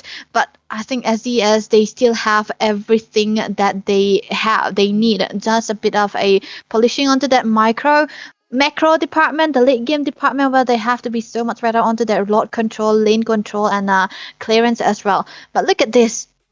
I see an everywhere. Rich guy, the carry, sandbag, wingman, everyone is here. I mean, how can you forget this Khalid who dashed out a lot of damage to that high lows, and that was just 0-0 high lows when it was the first 3 minutes mark. So everywhere it's the IGN, so they will be the first team to punch their ticket to the next stage. Whew. I mean, that was just wonderfully played. So I guess, guys, this was it for the best of 3 series. We will see you guys for the game number 2 of the evening. But before we go, you know the drill, guys. Please like, share, subscribe the stream because there's 20k diamonds giveaway that is going, which will be open when you hit that 1k CCU mark or we get that 700 likes. And the next game will be held between Team Yama Esports and MKC Muniya Club. We'll see you guys for the game number 2. I Solski along with Debbie will take our leave for now, and we will come back with a short break.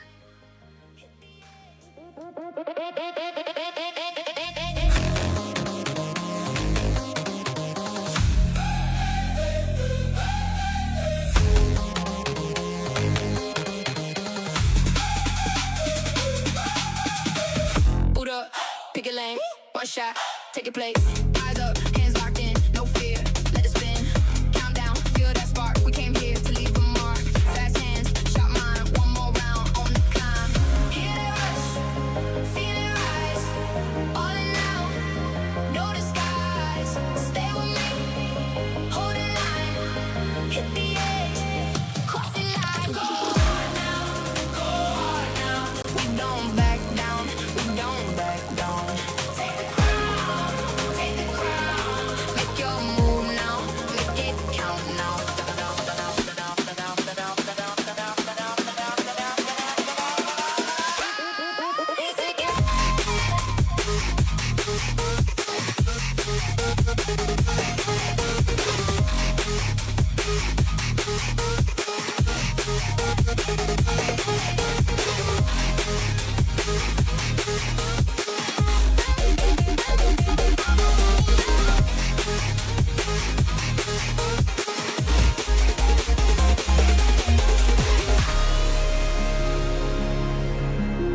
Hear it calling from the dark. Rise again, rise again. I won't break here.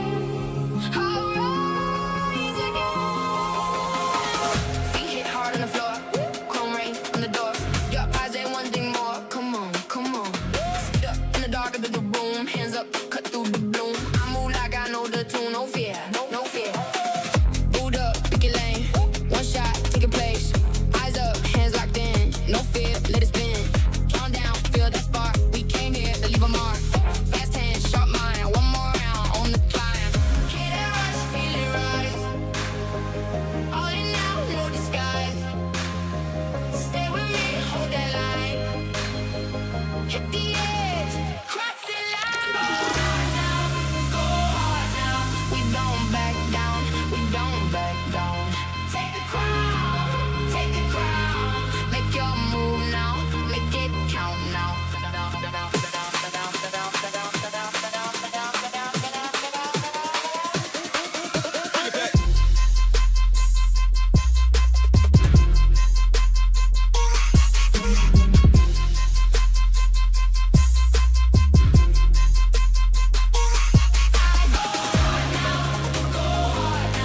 don't back down, we don't back down. Take the crown, make your move now, make it count now.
Boot up, pick a lane.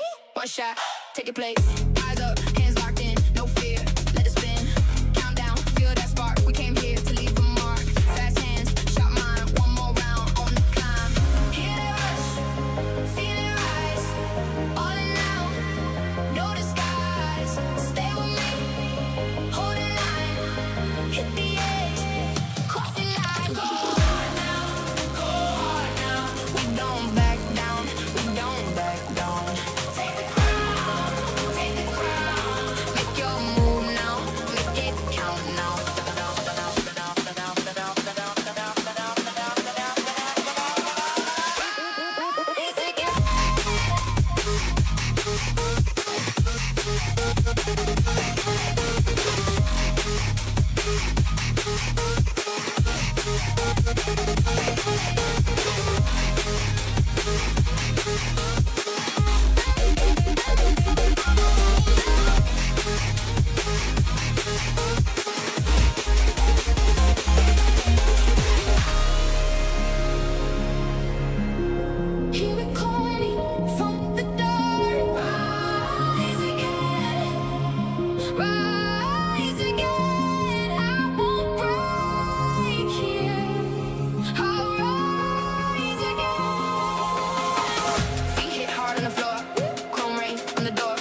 Boot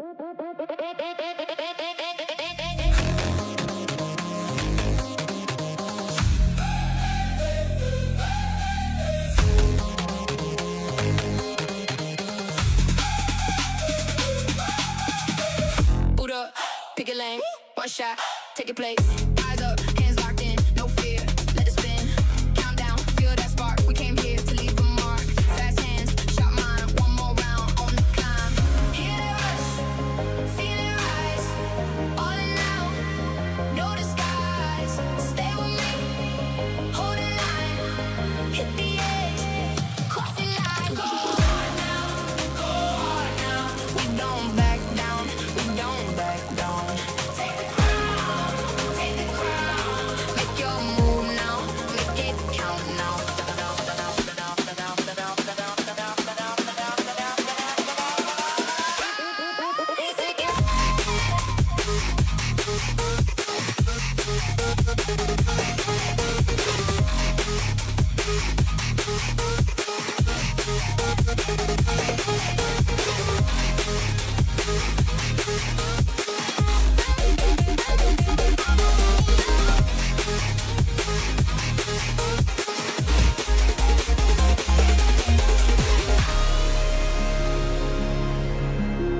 Here we calling from the dark. Rise again, rise again. I won't break here.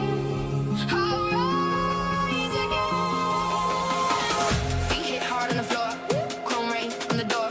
Your eyes ain't one thing more. Come on, come on. Sit up in the dark of the room, hands up, cut through the bloom. I move like I know the tune, no fear, no fear. Boot up, pick your lane, one shot, take a place. Eyes up, hands locked in, no fear, let it spin. Count down, feel that spark. We came here to leave a mark. Fast hands, sharp mind, one more round on the climb. Hear that rush, feel it rise. All in now, no disguise. Stay with me, hold that line. Hit the edge, cross the line. Go hard now, go hard now. We don't back down, we don't back down. Take the crown, make your move now, make it count now. We don't back down,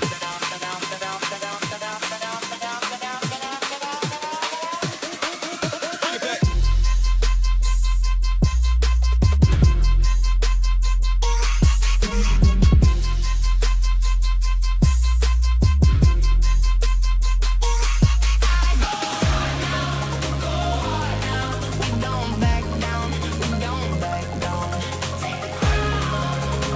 crown, make your move now, make it count now.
Boot up, pick a lane, one shot, take a place. Eyes up, hands locked in, no fear, let it spin. Countdown, feel that spark. We came here to leave a mark. Fast hands, shot mine, one more round on the climb. Hear that rush, feel it rise. All in now, no disguise. Stay with me, hold the line, hit the edge, cross the line. Go hard now, go hard now. We don't back down, we don't back down. Take the crown,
boom, hands up, cut through the bloom. I move like I know the tune, no fear, no fear. Boot up, pick your lane, one shot, take your place. Eyes up, hands locked in, no fear, let it spin. Calm down, feel that spark. We came here to leave a mark. Fast hands, sharp mind, one more round on the climb. Hit that rush, feel it rise. All in now, no disguise. Stay with me, hold that line. Hit the edge, cross the line. Go hard now, go hard now. We don't back down, we don't back down. Take the crown, take the crown. Make your move now, make it count now. We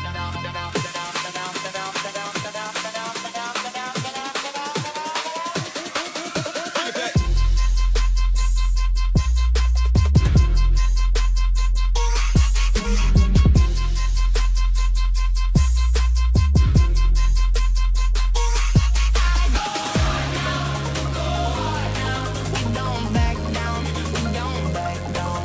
Take the crown, take the crown. Make your move now, make it count now.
Boot up, pick a lane, one shot, take your place.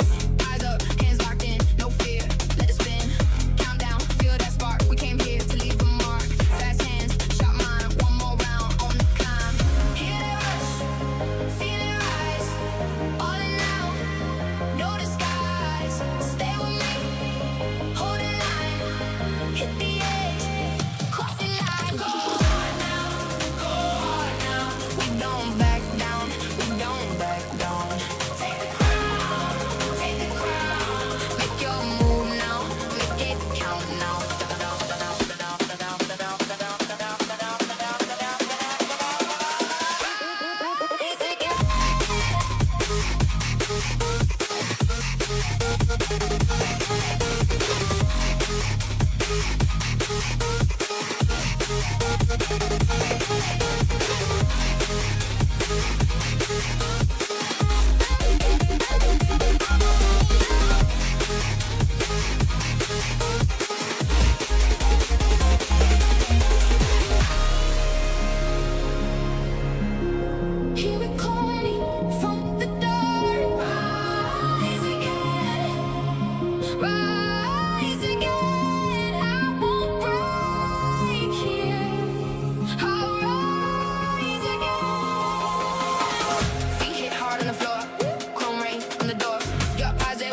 Boot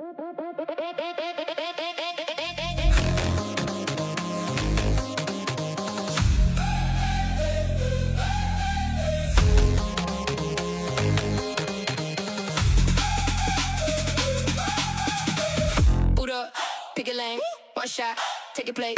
Eyes up, hands locked in, no fear, let it spin. Countdown, feel that spark. We came here to leave a mark.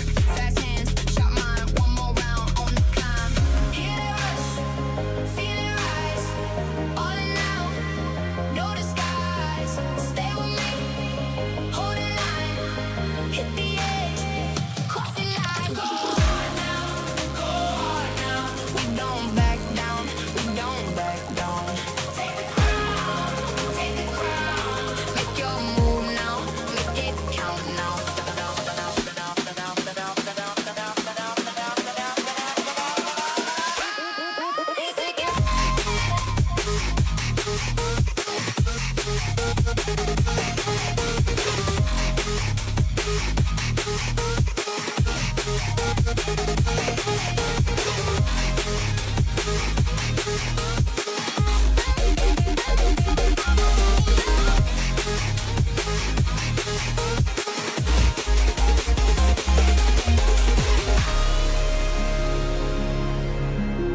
Hear it calling from the dark. Rise again, rise again. I won't break here.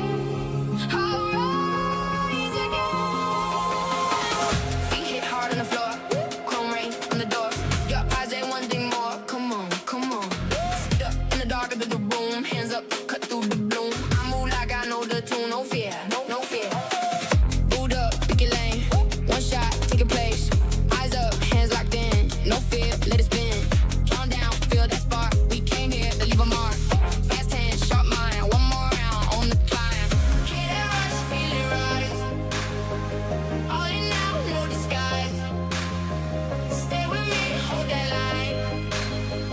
Hit the edge, cross the line. Go hard now, go hard now. We don't back down, we don't back down. Take the crown, make your move now, make it count now. We don't back down, we don't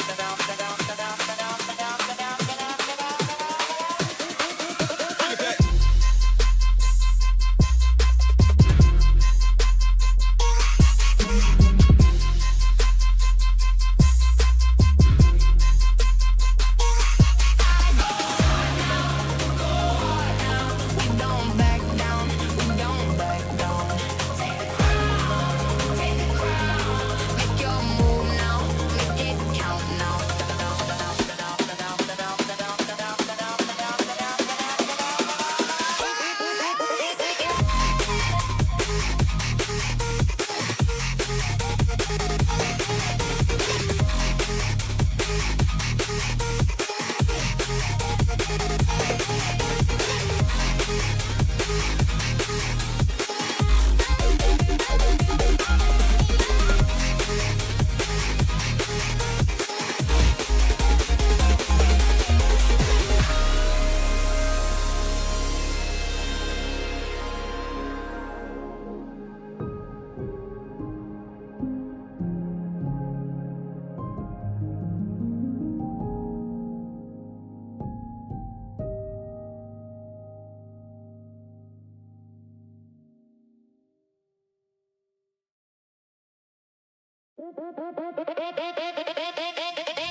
Boot up, pick a lane, one shot, take your place.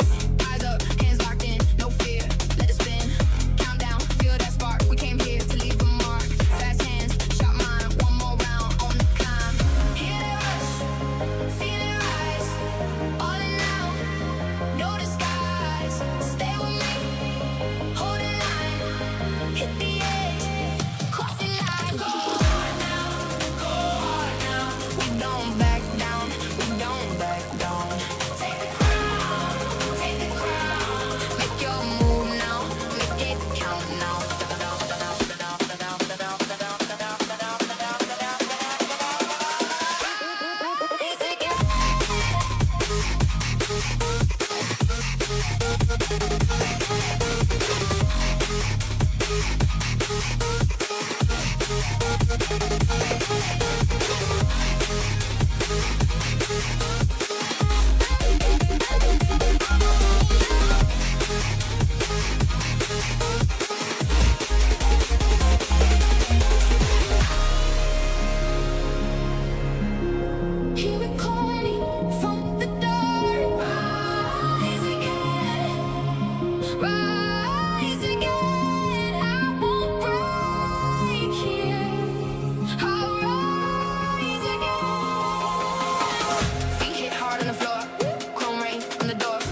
dark of the room, hands up, cut through the bloom. I move like I know the tune, no fear, no fear.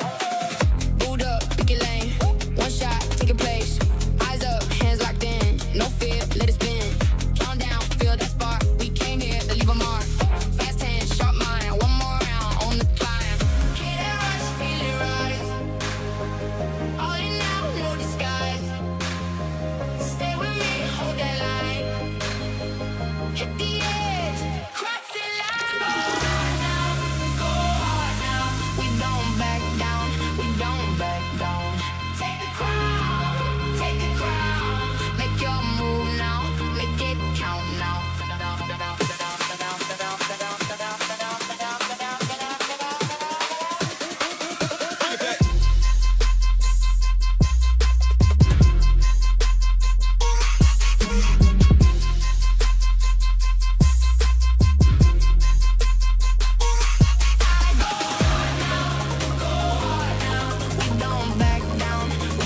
back down. Take the crown, make your move now, make it count now.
Boot up, pick a lane, one shot, take a place.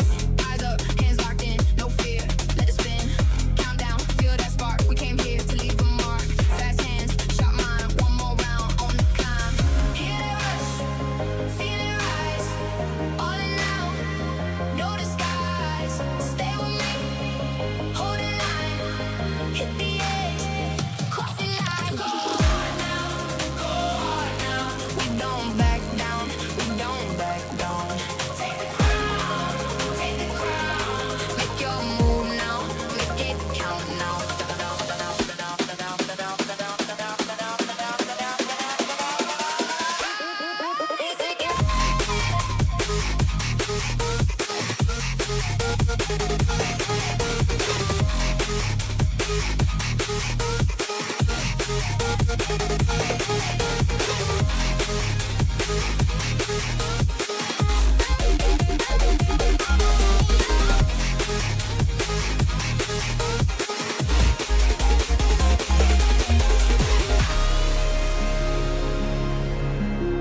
Hear it calling from the dark. Rise again, rise again. I won't break here.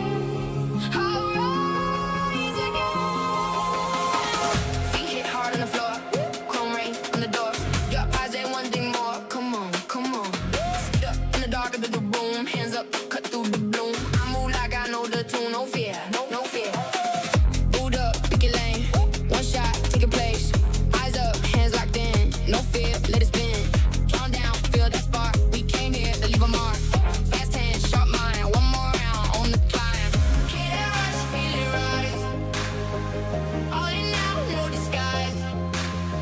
Stay with me, hold that line. Hit the edge, cross the line. Go hard now, we don't back. Hello, ladies and gentlemen, boys and girls. Once again, we welcome you back to Mythic Showdown Season 3. I know, Ray, it's about just time. You cannot just, bail out on me like that. So you have to be back with me again. So we are back with game number 2. It's going to be another amazing and nail-biting matchup between two amazing teams. It's gonna be MKC, that is Muniya Club, taking on against Team Yama Esports, both in the 1-1 bracket. And like I've already said, my name is gonna be Shinryu and Mr. Ray. Except for Zushin, how do you feel about this matchup?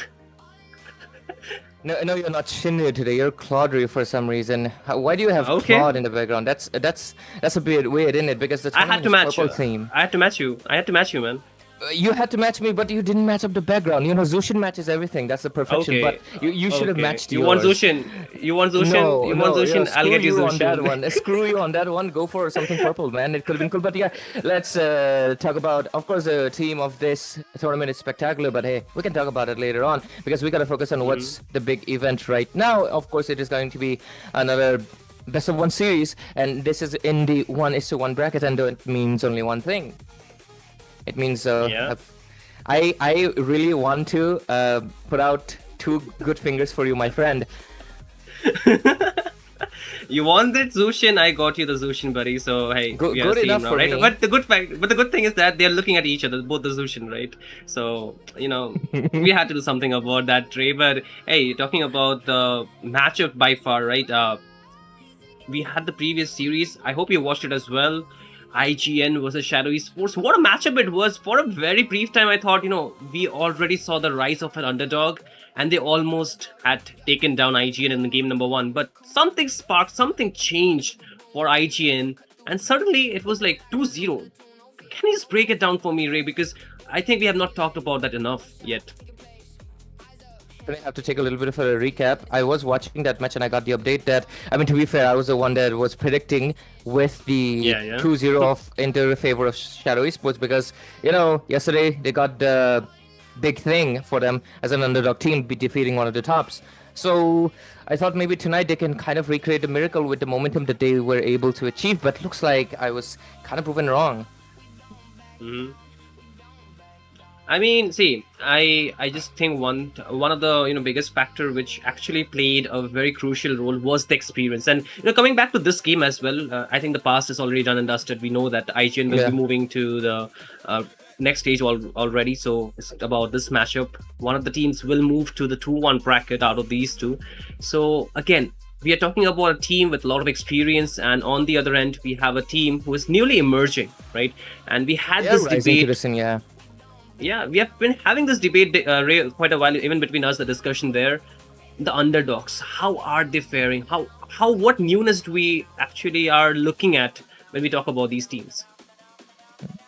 First of all, change your background. But yeah, on the second thing, I believe the underdogs, the experience does play a crucial part because the new rising teams, what they have in store for them is knowledge, micro, and the ways to execute. They have basically access to everything because obviously everything is right now laid bare in front of them because, of course, guess what? We've had tournaments going on for 3 years now, and IGN being a very veteran team, you might say, hey, they have a few new players, but guess what? Those players themselves have been into the scene for the same amount of time. So what happens is you have boatload of information, and that information is going to be giving you enough access to how to counter them or how to basically go through with it. In a best of 1 series, that can sometimes help you out against, example, yesterday's SATL match. But like you mentioned, the experience just speaks the caveat and takes away the crown sometimes because no amount of knowledge can ever perceive to be as close as someone that has been there, done their own thing. But with this, of course, I guess we can definitely discuss the thing even furthermore because Shadow Esports, they're not out of the competition just yet. They are not at their peak, and I hope it's not.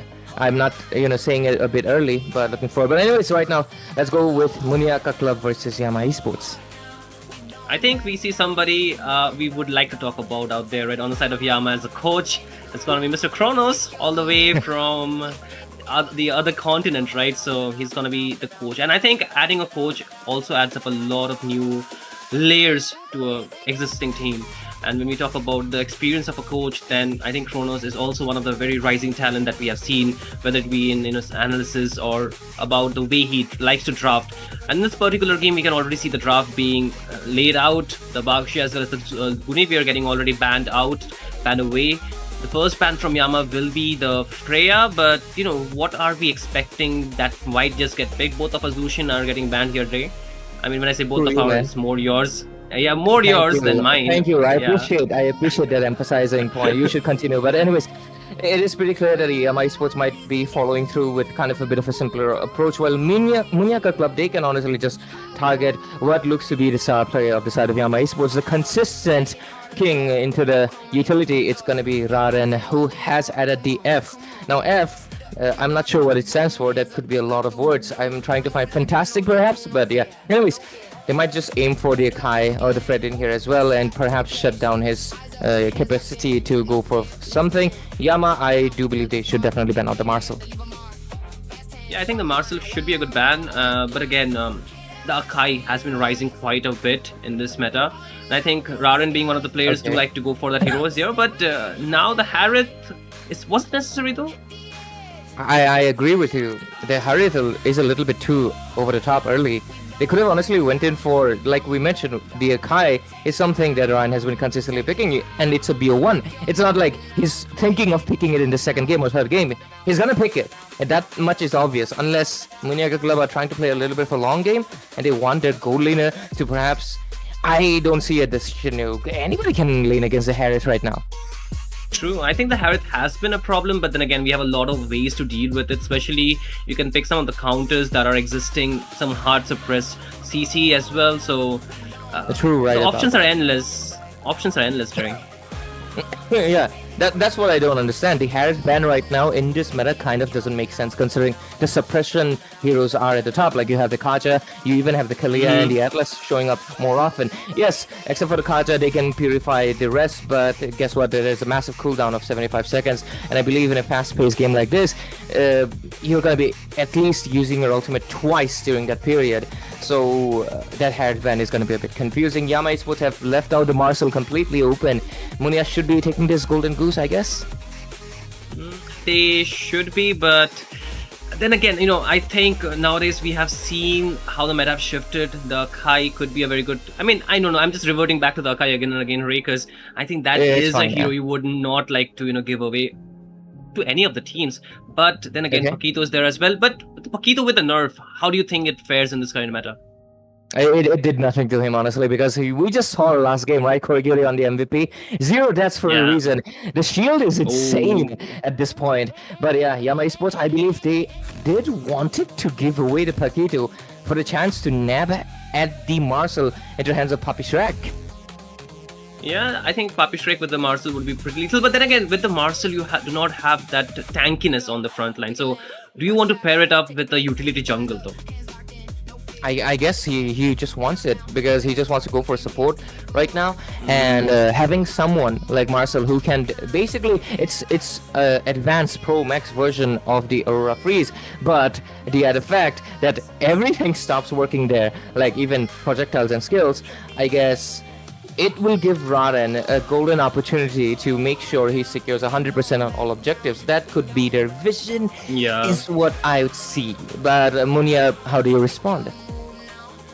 I think they can still take away some of the options that are still open for Yama Esports. You can see the Cloud being picked up, so why not just take the carry at this point, because it most likely will get Or banned in the Moscow. next half of the Moscow. I think it's a little bit risky against the I would say Okay. against the Marcel or for real, but they did not give what I was talking about. They did not give the comfort to Raren. They take away the Fredrin as well and locking the carry as well. I think this is the good time to get that thing. Ray, just take care of yourself, buddy. If you need some water, drink it. But then again, the carry is a good laning hero as well. So, I think picking it out at this point was very smart. The mid lane can just wait here because a Agree with lot of you. the options are open, Ray.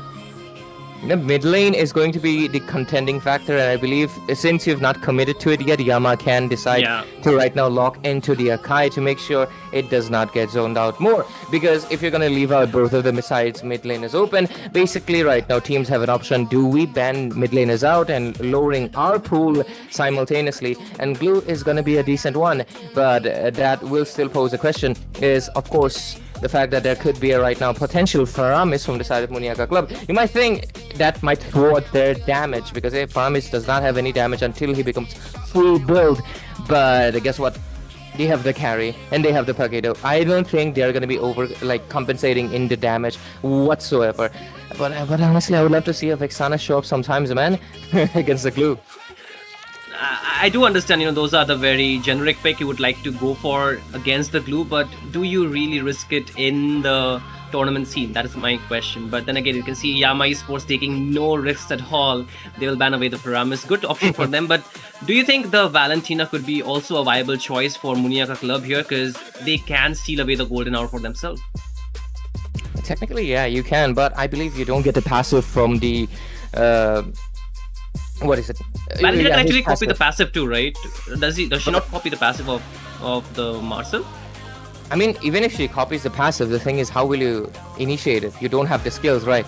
You don't copy the skills to initiate the passive, so you're not going to be able to give the shield that True. makes your teammates immune inside that circle. So you're just going to be, basically, it's going to be like two frozen things in the map, and you're going to be, I guess, I don't know, buying more time? I don't think that it's that worth it. I feel like going for a mage that could be a little bit more active into a team fight and give you something like to oppose misery, like to keep him away, for example, the Lilia, or even the fact that we still have the board open, which is going to be an absolute shredder if they pick it up, especially for Raden, who's most likely trying to go for the utility, but I believe his options have been cut out and we might see him go back to his roots in the Hayabusa.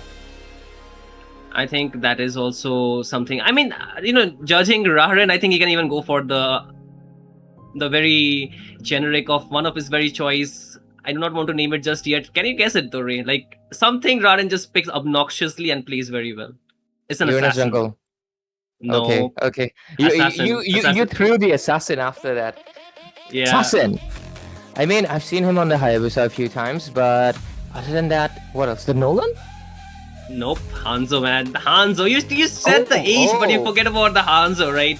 It has gotten the buff. It has gotten the buff, so it could be a very well choice. They are still leaving it open for their last option. Wow! Like I just remembered. Damn, it's been a trip down a memory lane. I haven't seen him on Hanzo in such a long while, and so I pose a question to Raden of F. Why Raden the haven't you been Fantastic. picking? Yeah, Raden the Fantastic. Why haven't you been picking up the Hanzo, especially after the buff? Let me tell you why. Scaling. It takes way too long to scale up. You need the Trinity and you need one more damage item to really get the demonic rush to get the first skill damage at to maximum potentially. And sometimes, well, things do not work out so well to be pushing so late game. But I believe with a team like Yama Esports, they can honestly push it. And let me tell you, Hanzo is a menace to the backline. And no mage, especially the top mage, God. I think the only mage that can actually counter the Hanzo pick would be the Zetian at certain point, because she has that ultimate, right? The Fury of the Phoenix that can deal a lot of damage. If you can work away with the Hanzo's soul, you can just chip away the HP, then Zushin can fit, not a Zushin, but the Zetian can finish off the kill.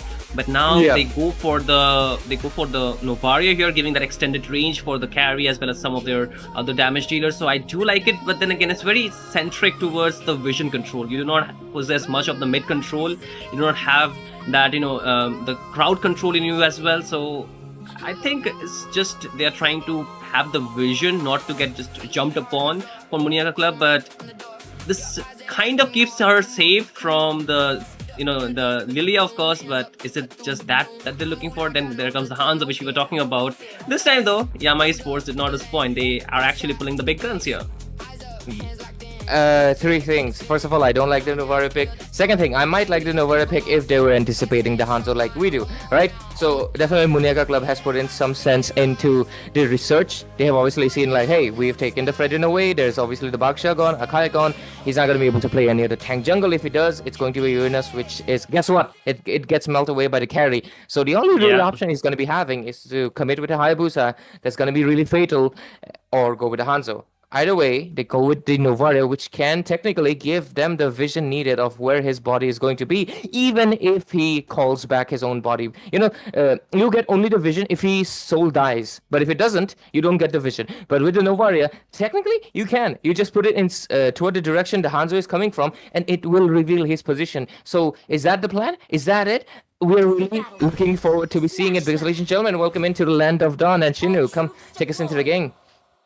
Yeah, ladies and gentlemen, it's going to be a best of one between Muniya Club versus Yama Esports. Let's see which team will actually move towards the 2-1 bracket. Both standing at 1-1, and they need that win. But then again, Ray, in a best of one, a lot of things can go downside. You have that scaling draft from the side of Yama Esports. Two of the heroes that requires the Trinity. So is it a really good thing to go? But oh, Ace, this is the problem. You do not have the mid control when you're playing the Novaria.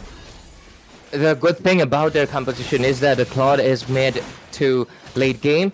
So the mid game spike, they have it, and Neo is compensating for the fact that they do not have the early. So right now, if they basically connect it like two bolts in the clock and just let Neo take pace of the early game, and then let Claude take care of the mid game, Hanzo will have ample enough time to basically take control in the later phase. It's a 3-stage setup, but the execution is going to be mattering because Muniya should be aware of this plan as well. Yeah, I think they do know what Team Yama Esports might be up to, but then again, even if you know things, can you really make it disappear? That's the question, right? Can you make it like, can you just have the damage control for your end? For now, they have the damage control. You can already see the poke damage coming through, but then again, Dark already being annoying on that glue, chipping away a lot of HP. They're still trying to fight it out with the damage that they still have in the early game. It looks like Zeus time is up. Neo finds the first blood, but this time Creed, can he run away? I don't think so. The answer to that is no. Double kill for Neo here. Oh, that was a good poke right there, but the double kill from Yama is already looking kind of bad situation for the side of not other than Muniya Club. But anyways, as we move forward right now to this turtle, Hanzo is someone that can actually come and steal because his demonic form gets quite a lot of souls when you're fighting a turtle. It is something that the developers adjusted to make sure that he has a chance at fighting the turtle, but oh, what's that? Kind of a bad positioning right there, mate. Yeah, Ziwi again getting the first, giving away the kill first at the hand. But now Yama Esports, they still have the opportunity to take the turtle, but they're trying to zone out the members from Team Muniya Club. They have the number advantage, but can they still get the victory is what the question gonna be. You can already see that Dark will go away and jump on towards Riven, and they take down Riven. And this turtle should be theirs, but then again, Raren does have the retribution. They find the kill. They already had to deal away or give away Papi Shrek kills out there, but it's still okay. They still have that understanding that they should not be just overextending here. Go back, take away the farm, or take away just the jungle that you can. Yeah, and right now he's gonna be able to obviously secure the purple. That's the thing with the Hanzo. 1 to 4 score. Yama leading the charge really tremendously. The thing that's gonna be creating a massive issue actually is not just something we kind of ignored. It's something we would have to point out. Okay, bottom lane, Blue is gonna be fine, but yeah, Trinity reliance is not only for the side of Yama, it's on the side of Muniya because their main source of damage, Light, is the same thing. He needs that Trinity build before he can start doing anything, and that just puts you in a numbers game. So the side of Yama, they got 2 Trinity, and meanwhile this side they got 1. Who wins it? Well, 2 is bigger than 1, I guess. But bottom lane. Yeah. Agreed, though. He's getting stuck. Forces the flicker out. Trying to survive still, but Hanzo is trying to chase it out. Raren will pick up that kill. And you talk about the reliance on the Trinity, right? I think whoever gets the free lane or the free farm does have the advantage. Even if you have the number advantage here, the 2, sometimes you can still be 1 when you talk about the numerical advantage. I mean, not numerical advantage, but the the ascending order, man. Ascending order, after all. I mean, 1 might sound alone, but 1 on the standing, right? That doesn't sound alone because you're gonna be. I mean, being first is alone, but hey, that's a loneliness. You would love to enjoy it. But anyways, regarding that, okay, Raden, why is he using his soul kind of like haphazardly? Calm down, friend. I know you're hyped to be playing the newly buffed Hanzo. If, ladies and gentlemen, you're a little bit confused, well, the buff is onto his second skill when he's in his demonic form. He basically gives you a little bit more of a knockup with a little bit more damage. It's really good to engage into team fights. Here comes the Astral Recall, and the vision is there, but unfortunately that ultimate, I am not too sure. It was called a bit too early. True. I think with the resources that Team Muniya Club have, they need to be very careful, right? You cannot just be wasting it out when you do not have the objectives around the map. Now with the turtle, you do not have your resources available, which kind of compromises your vision too. So I think Yama Esports, they should have a better time taking this turtle here, Ray. I think so as well. Considering, I think the very big mistake was the fact that they went in and rushed to level 4 a little bit earlier. But let's see, Paquito great right there, getting into position. Yeah, I mean, they're trying to take a fight. Golden Hour It's locks a down 4v5. Dark, yeah, but then again, Raden still gets the turtle out here. The retribution walking for him. Zive again falling, this time though in the hands of Misery, going in with the blazing duels against Ace. Is trying to get the kill, but the support will be there again by Light. They find another kill. Riven again isolated, taken down for the second time in this game. Yeah, it's not looking good. They have been taking 4 versus 5 team fights, and that's the benefit of the Cloud, right? You get the BMI and faster rotations. It's just working out so well. Other than that, bottom lane, that's not looking good. Flicker gets baited out, but Glue, he's relentless. He wants to get on top, but mid lane as well, it's full-on chaos for the side of Muniya as they have to handle multiple lanes at once. Bottom lane, we see a bit more action, but I believe that's going to be pushed. Mid lane as well. Yeah, they're still trying to push it down. Their HP bars are quite dropping soon, but is this the early game advantage that Team Yama Esports wanted to play with? Because you can see it's already working too well, and the mage matchup is not looking any favorable for Team Muniya Club. They're still losing on a lot of front, man. But the only good thing for Muniya Club is that top turret that they have pushed by far. That's the issue with the slingshot mages, okay? Paquito here obviously wanted to get something, but his burst is not there yet to basically catch him off guard. And Misery, with the back of the Papi Shrek, might actually just be able to make you taking down. Okay, Misery's going to be taking the discipline route. 1-7 score. The goal lead is going to be 2,000 and increasing.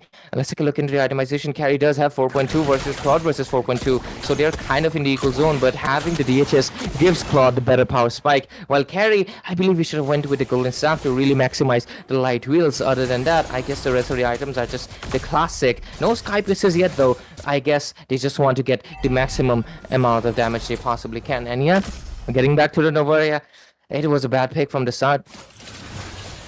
I do agree with you on that, but then again, ZV is the one actually have to paying the price every time, right? Anytime he's trying to open up the vision or across the map, he's not being able to do so. But Raden this time, is he at a no man's land? He's using the soul to just get the damage done, but now he's out of luck, or is he not? But he's getting stuck between two members, the retribution being used up, but then again, Papi Shrek, look at that! The support system from Yama Esports, so quick to follow up. And this is the, the type of commitment and the type of, roaming that you would like to have if you're playing the game. But then again, Greed this time getting a lot of heat on towards him, still trying to survive. The HP is already chipped away from the Hanzo. He needs to run away, but oh, Novaria almost had that shot towards him, but could not connect it. But this time again, you can see the experienced Yama Esports are actually just triumphing the early game against the underdog Muniya Club. Yeah, and Muniya Club is just now struggling tremendously. What? Like, it also falls down in that 1 versus 1. That's the farming difference. How much Raden is ahead. You can just see Dark block that, body block that man, and now he's getting jumped on the Ace, and he will fall as well now. You can see Zeed is getting a lot of damage too. He needs to run away, but then again, Riven is there, gets Neo stuck under the turret. He could not use the Black Shoe on time.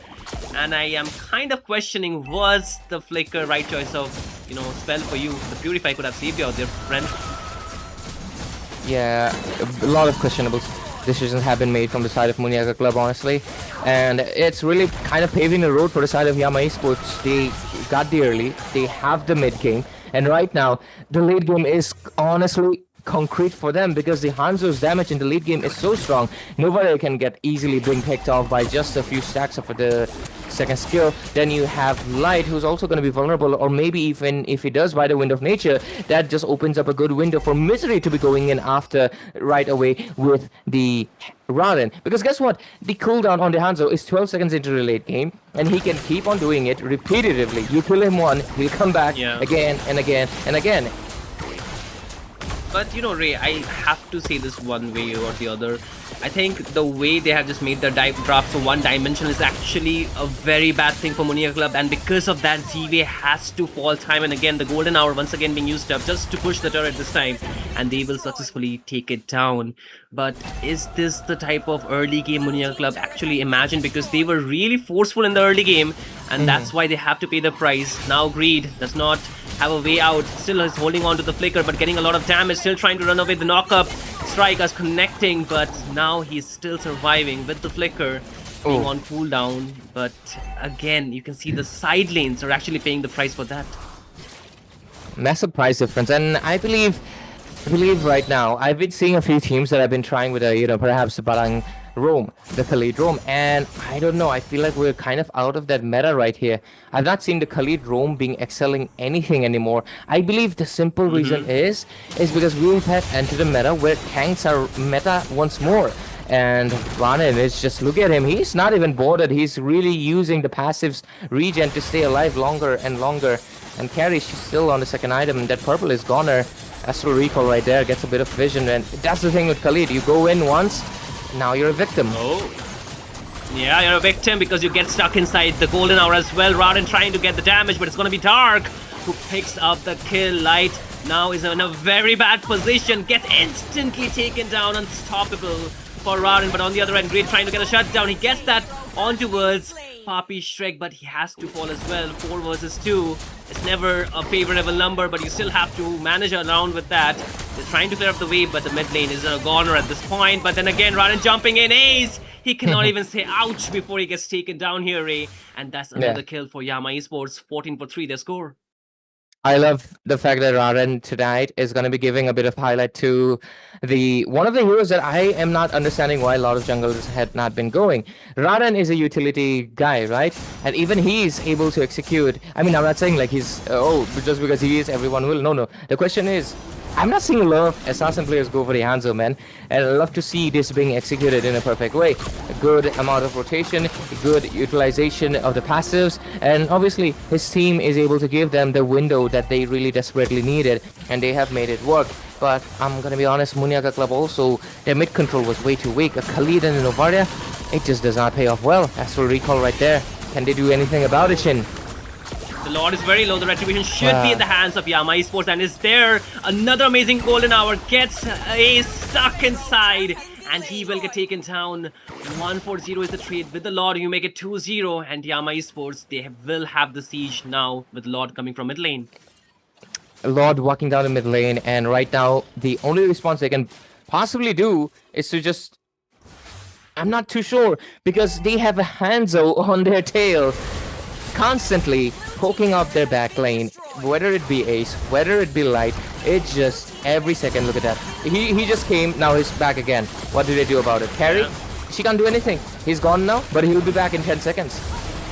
Yeah, but then again, ZV, every time he has to fall, but Dark, he gets the double damage of the turret, falls as well. Papi Shrek getting his HP chipped down really quickly. He needs to just maintain the gap. Misery, though, gets jumped upon, but survives the Lord, though. It will get cleared. A successful defense, but they lost the mid inhibitor. They're still trying to clear the sides, but now that is gonna be a problem because Team Yama Esports, they want to go for the fight. Oh, wait, Misery! He had to use that! Amazing flicker, but he still could not finish off the kill. Both of them survive, but that could have been quite disastrous for either of the team.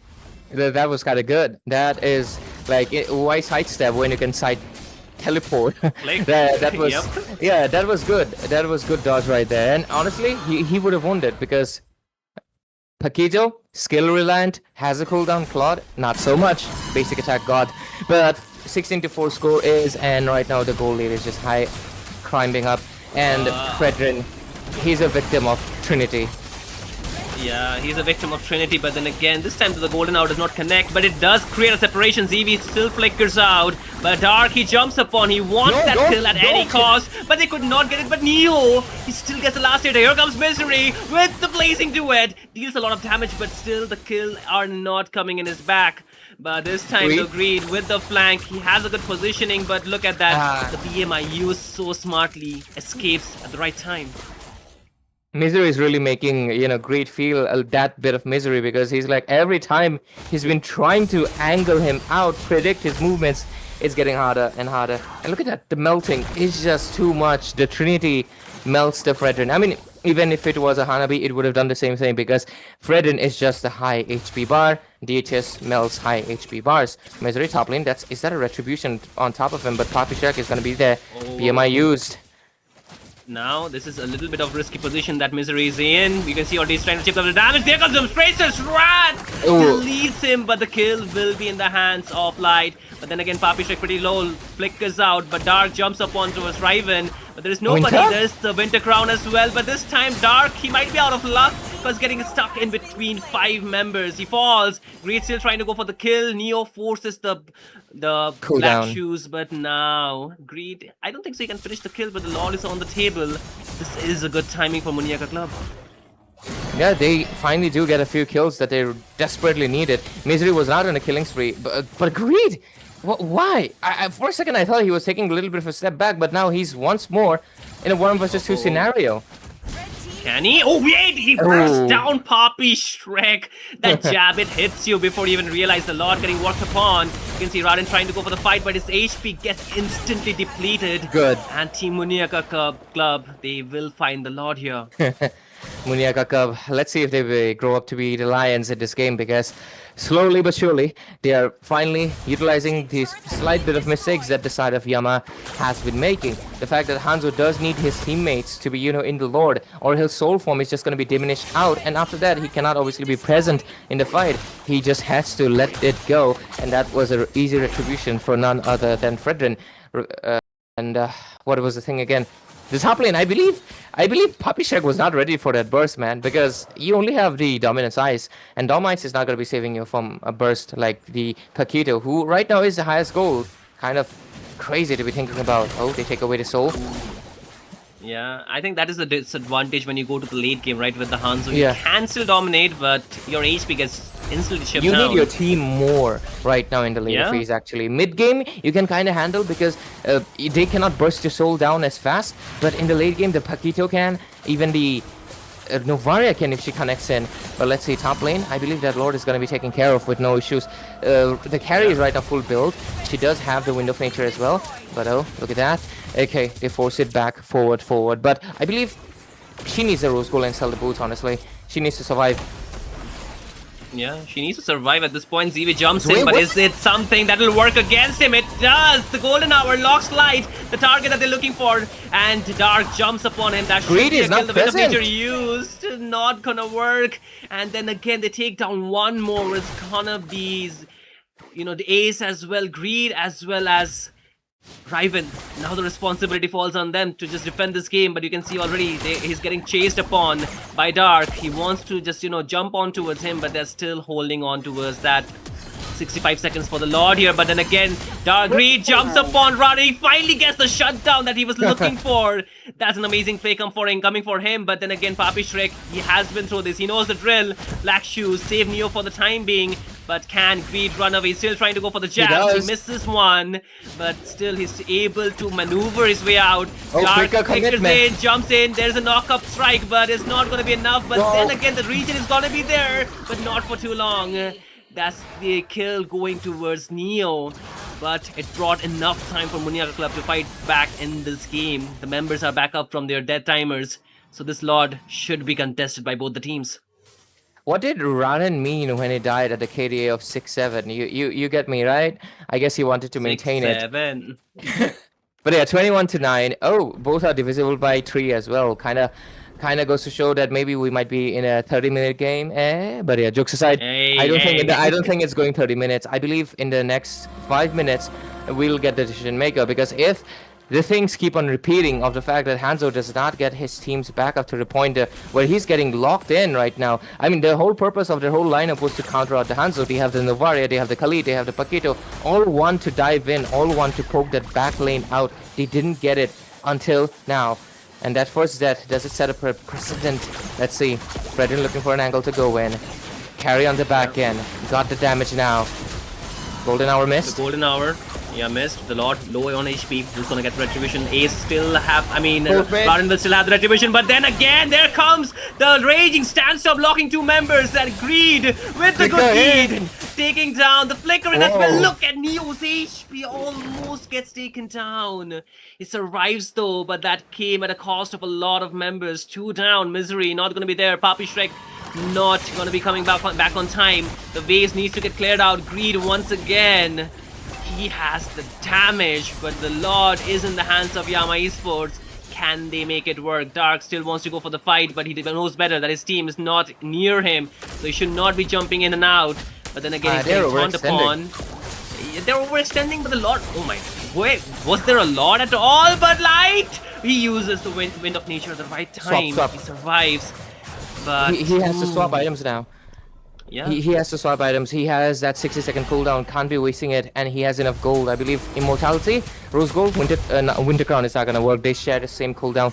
So Light, you better be switching items, man. I know you'll be, lessening up a bit of your attack speed, but guess what? Not being alive is gonna be the one costing you. Okay, he goes for the Rose Gold. Yeah. I love this. I love to see the marksmen selling out their boots to have at least a little bit more of a defense, because you being alive means so much more than you dishing out a bit more damage.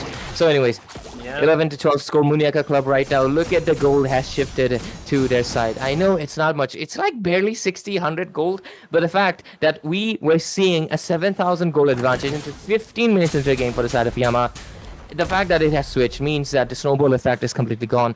Yama, you have to play your cards right now and utilize your Hanzo to the maximum potential.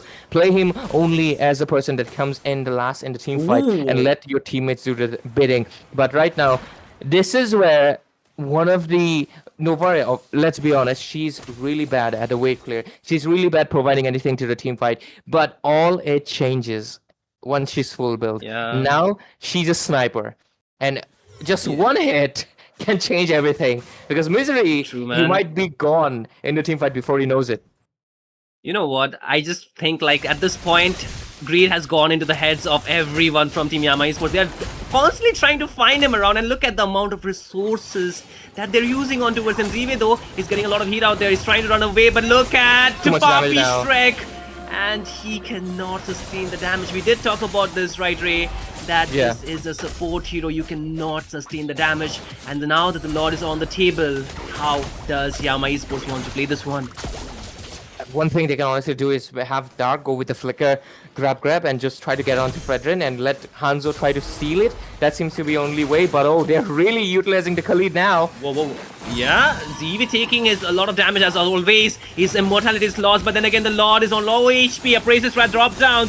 Neo is still trying to deal the damage. There's Misery with the blazing duet, but Riven is still did the On work. the He other side, takes down the Lord, Takedo. but they have been split pushing here. Greed takes down the inhibitor while the team was not even watching. And this could be quite costly as well. Did not get the Lord, lost the inhibitor, and on the verge of not even sustaining the damage. Yama Esports, their early game victory might not just be giving them the late game solace that they were looking for here. What they can do, honestly, at this point is a big question mark, because you Hey, can yo, try. Ray, I something guess- funny, yeah? something funny. Okay, it's like light versus dark, man. What the heck? Why did it take me so long to like? I mean, I was trying to put up a wordplay with Light because yeah, he's a beacon of light. But what the heck? This feels like a faded matchup. Light is Yeah. supposed to win. We are supposed to root for Light, honestly, because you don't want to be supporting the darkness, isn't it? Dark. I guess it's time to Yeah. change your name. Maybe something like something cooler, like I don't know, Black Void. Damn. hey. No, man. Oh, wait. It's a lot of HP, no Hey! HP onto his Raren, but Misery, he blocks it for his team. Papi Shrek still sustaining the damage. The inhibitor will be lost from the top lane. The Lord still needs to get walked upon. They should be able to clear it out, but what what comes next is again on the golden hour, but no much commitment, conversion on Papi. at Too all. much. But then again, Misery, he goes in with the blazing duet as well as the Winter Crown combo. Look at Light, the damage light, coming light, through. Lights get jumped upon by Dark. And this Ryan. time, will he see the dark Oh, now? that's When the cute. lights dim out, no, it's still there. Because the Greed. immortality saves him, man. But Greed, again with the good deed, man. Should we call it the good deed or the bad deed for the team? Because either way is proving some good work for Muniya Club here. I guess it's still good for them. As long as they do not lose any bodies, it does not matter what resources they throw, because the game is right now there to win. But at the same time, Muniya cannot end, and neither can Yama Esports. The only way it happens is by a wipeout or some sorts of both their marksmen falling out. That is the only end game I see here, because Muniya Club right now, obviously they're thinking they have to consider two things. They have to take down Misery, and they have to make sure that Raren does not get the angle to take away neither Ace or neither, of course, Light. I know it might seem that Ace's KDA means that he's not that valuable to the team, but the constant pokes. But top lane, Greed! That's a win! No, Misery. Oh wait, Misery still survives that. Greed almost took him down. But now the Lord is there, and you can already see Muniya Club trying to take it here, Ray. And I feel Creed is gonna be the trump card for Team Muniya Club to do something about this. But again, Dark jumps on towards Light. Can he just dim out the light for Team Muniya Club? Not just yet. The golden hour locks on to member. Can they get the non-his retribution? Still on towards Riven, but top lane, Creed might just take down Mystery. Yes, he does. The immortality just came in a little bit too late, and they lose Dark as well too. And this is just going downhill for Yama Esports. You can already see they're losing members after member. Creed falls down though, but that is not going to be doing too much. But look at the strikes. And the shield just saved him at the last point here. Muniya Club might be there for the biggest comeback that we could see today's in this game, man. It's already being 25 minutes, on the verge of being 26 minutes. A lot from the top lane. Yama Esports timers are looking a little bit too long for them. Absolutely. If Greed is not present in this team fight, though, they're going to be poking, forcing their Wind of Natures. But Light, better watch out. Yeah, he uses the Winter Crown to survive, but look at the HP. They go inside the golden hour, but can they finish the kill? Raises Rat though, takes down Radin's a lot of HP, but still, you can see they're not ready to lose the bodies. Radin's still trying to defend this, but can he before the Lord takes him down? He's at a very bad spot, and the base is over. And another upset.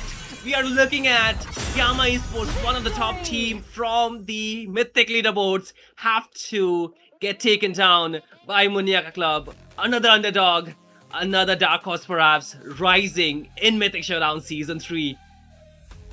I just want to say one thing. All of the casters voted for Yama Esports. I'm the only one who voted for Muniya Club. So, guys, if you want to give me a share of your anything, I am very open. My UPI is... Jokes aside, I was voting for them. I mean, the reason I voted is obviously I have made a vow to, of course, support the underdogs in this time, as long as they're in the tournament, right? Because we're going to be going to the top 8, top 4 pretty soon, right? But until they're in, I really want to vouch and want to root for the underdogs. And it makes me so happy that yesterday Shadow Sports did it. Tonight they could not. It's fine. But another team did it. It's Muniya Club. They got the win despite reaching a 7k deficit, climbing back from that point on, and just utilizing the weaknesses, not their strengths. They know their strengths, but it wasn't working out in the early game. But then they changed their mindset. They started to realize all we have to do is to force Raden a little bit more and then let Greed take care of the rest. And that's what happened. Raden did not get taken down more than once. You cannot say like, oh, they were just taking down Raden constantly so they won't know. It was not the case. It's just good old execution of making good use of the holes you see in front of the opponent's tower and just shooting through it and breaking the whole composition. This was beautiful. Yeah, you know what? For a second, I saw the MVP and I was like, why is Dark out there? Why is Dark getting the MVP? But, you know, the Lord still... okay, I'm just kidding. It was Greed after all. So, you know, but the Lord still, you know, has been proved right here, Ray. The light always triumphs, the darkness has to fall. So, light still winning out in this matchup. So... Light has to win. Light has to win. Light has to win. But what a game it was, right? I think this was one of the longest game in Mythic Showdown Season 3 so far, by far. 26-minute game, 26.5-minute game. And you can see Muniya Club had to work for it. It was not an easy win at all, Ray. Not at all. There was just no chance of it happening. And funny enough, if it did, when it was going close to what I mentioned, the fact that it's divisible by 3, we might be in for a 30-minute. It almost happened if they were able to defend the Lord on top. But right now, it's... For Yama Esports, though, it was a stellar performance. They utilized the draft to the maximum potential that they were able to get it in the ultimate phase. Even I would say a little bit of a late game. The thing that really mattered was... you know what? I just saw something, Ray. Like, the Glue had Genius Wand on him. Like, is it something that you would actually want to go for in this game? I'll just say one thing. If you know the meme, okay... Sometimes my genius is frightening. I think Dark was thinking like that, and he just thought... The system. Are you talking about the system? You're talking about the system. he thought way too literally, and Buddy just went in with the Genius Wand instead. I'm gonna be honest with you, Dark. The thing is, I'll be honest with you. you can go for a little bit of more damage if you really want to go back into the backline and at least like be a damage glue. Genius is not your item buff. Genius lowers your defense. And guess what? It doesn't stack up. Do you know what else is lowering your defense? Opponent's defense? The Cursed Helmet, buddy. It's the new passive lowers the defense of the opponents nearby. You're basically having this useless item. No, I'm being genuine, guys. Do not combine Cursed and Genius.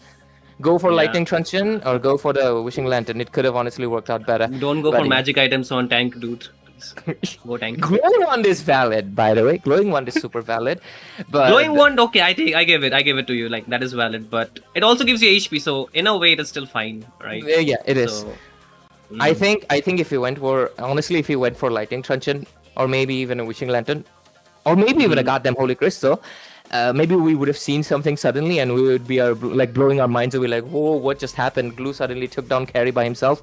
But jokes aside, overall the game was fun. The game was exciting to see. Had me on a bit of an edge of a seat because it did feel like one-sided, and eventually the game started to favor Muniya Club.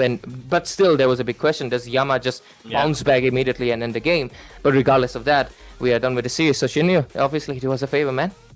Yeah, quick word for Dark. Don't be the Dark system, please, man. Give some good, motivation to the other players when you're also playing such tournaments. Yeah, be the light system and be the light of the day. Don't be the dark of the night. So again, with this, ladies and gentlemen, Team Muniya Club will actually move along the ladders. They will be climbing to the 2-1 bracket. However, for Yama Esports, they will be dropped down to the 1-2 bracket, from where things do not get easier. It's quite tough. If they lose one more game, they will be eliminated from the Swiss stage. But for Muniya Club, they're much closer. Like I said, if they win one more game, they will qualify for the next round. That is going to be the league stage. So with this game away, I know this game felt so overwhelming and so exciting, ladies and gentlemen, that it almost felt like the best game by far. But don't worry, we have more games coming up from. We have some amazing matchup after this. CRQ, that is Crux Requiem versus Team iQOO SC2L, coming up fresh for you. So do stay tuned for that. We'll come back after a very short break and we'll see you on the other side. So get your snacks and popcorns ready, because the battle will just get much more exciting and much more thrilling as we bring the next match.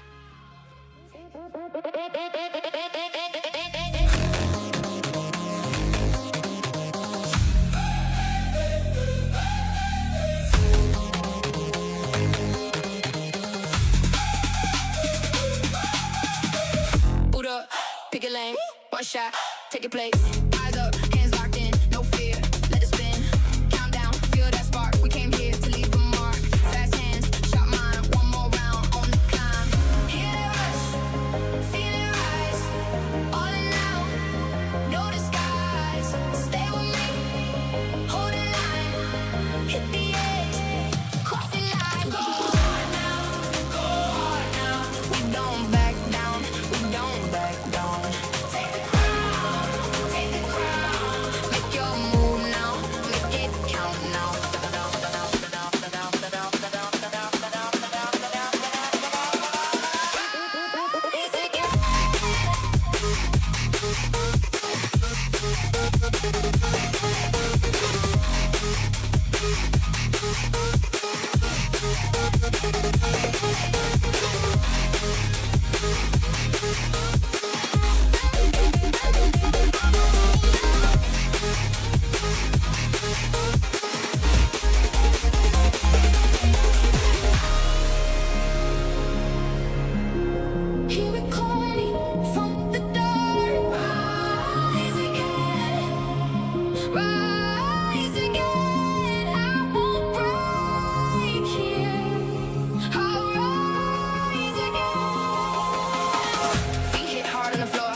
Feel that spark.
Boot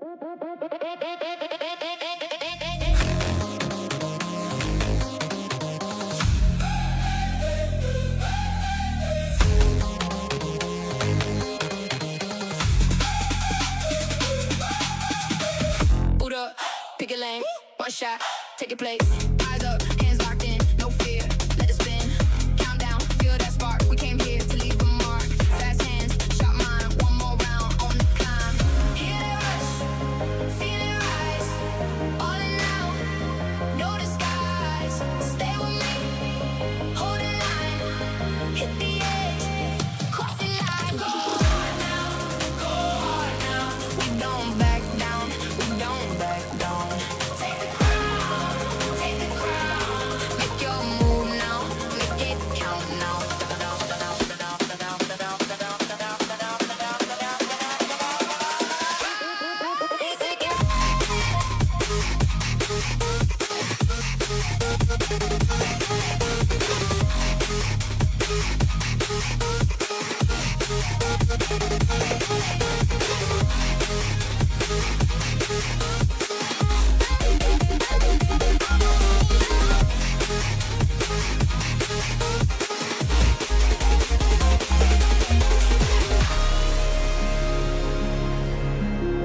Hear it calling from the dark. Rise again, rise again. I won't break here. I'll rise again. Feet hit hard on the floor, chrome rain on the door. Your eyes ain't one thing more. Come on, come on. Sit up in the dark of the room, hands up, cut through the bloom. I move like I know the tune, no fear, no fear. Boot up, pick your lane. One shot, take a place. Eyes up, hands locked in. No fear, let it spin. Count down, feel that spark. We came here to leave a mark. Fast hands, sharp mind. One more round on the climb. Hear that rush, feel it rise. All in now, no disguise. Stay with me, hold that line. Hit the edge, cross the line. Go hard now, go hard now. We don't back down, we don't back down. Take the crown, make your move now, make it count now. We don't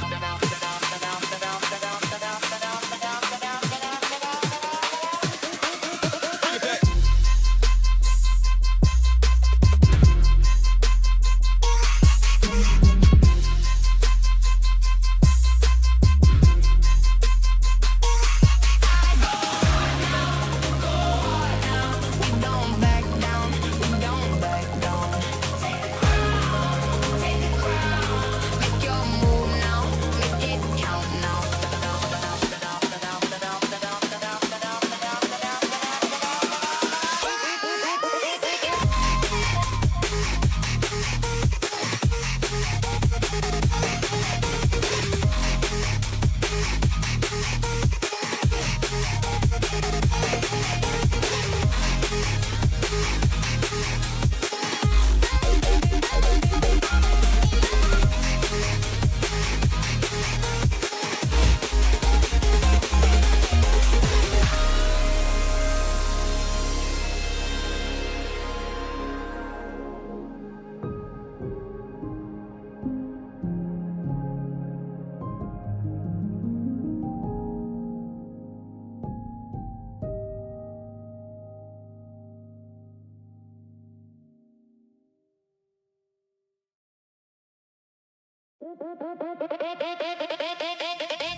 Boot up, pick a lane, one shot, take a place.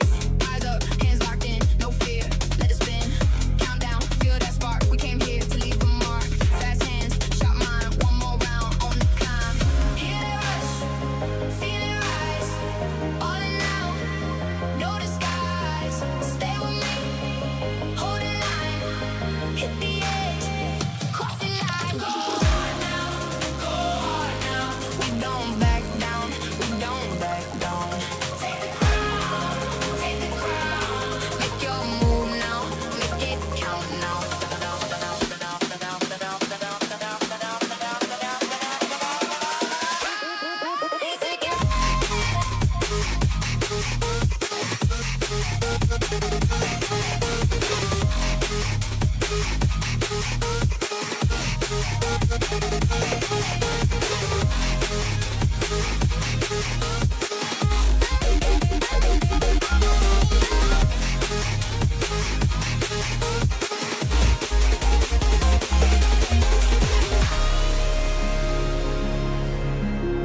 Hear it calling from the dark. Rise again, rise again. I won't break here.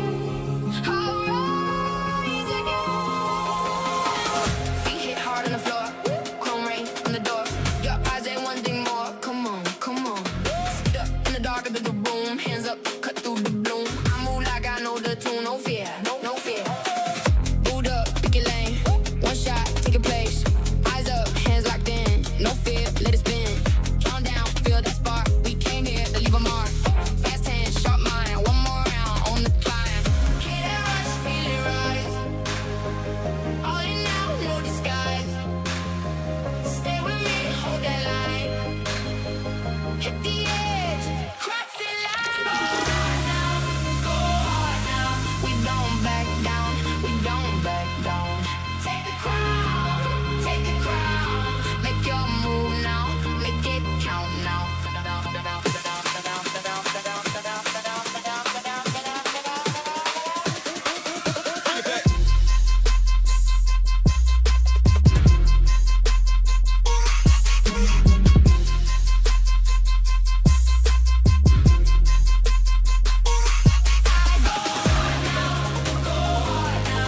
don't back down, we don't back down. Take the crown, make your move now, make it count now.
Boot up, pick a lane, one shot, take a place.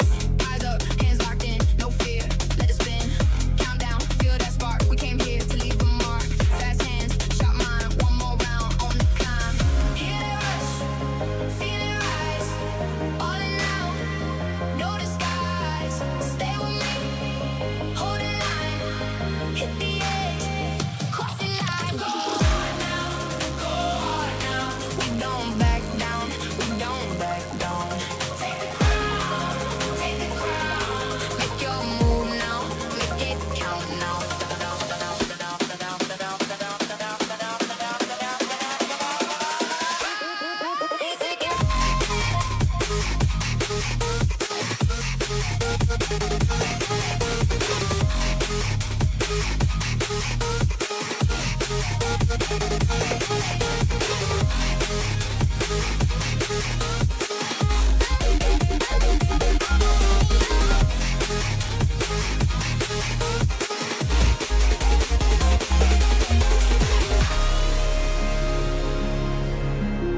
Hear it calling from the dark. Rise again, rise again. I won't break here. I'll rise again. Feet hit hard on the floor, chrome rain on the door. Your eyes ain't one thing more. Come on, come on. Sit up in the dark of the room, hands up, cut through the gloom. I move like I know the tune, no fear, no fear. Boot up, pick your lane. One shot, take a place. Eyes up, hands locked in. No fear, let it spin.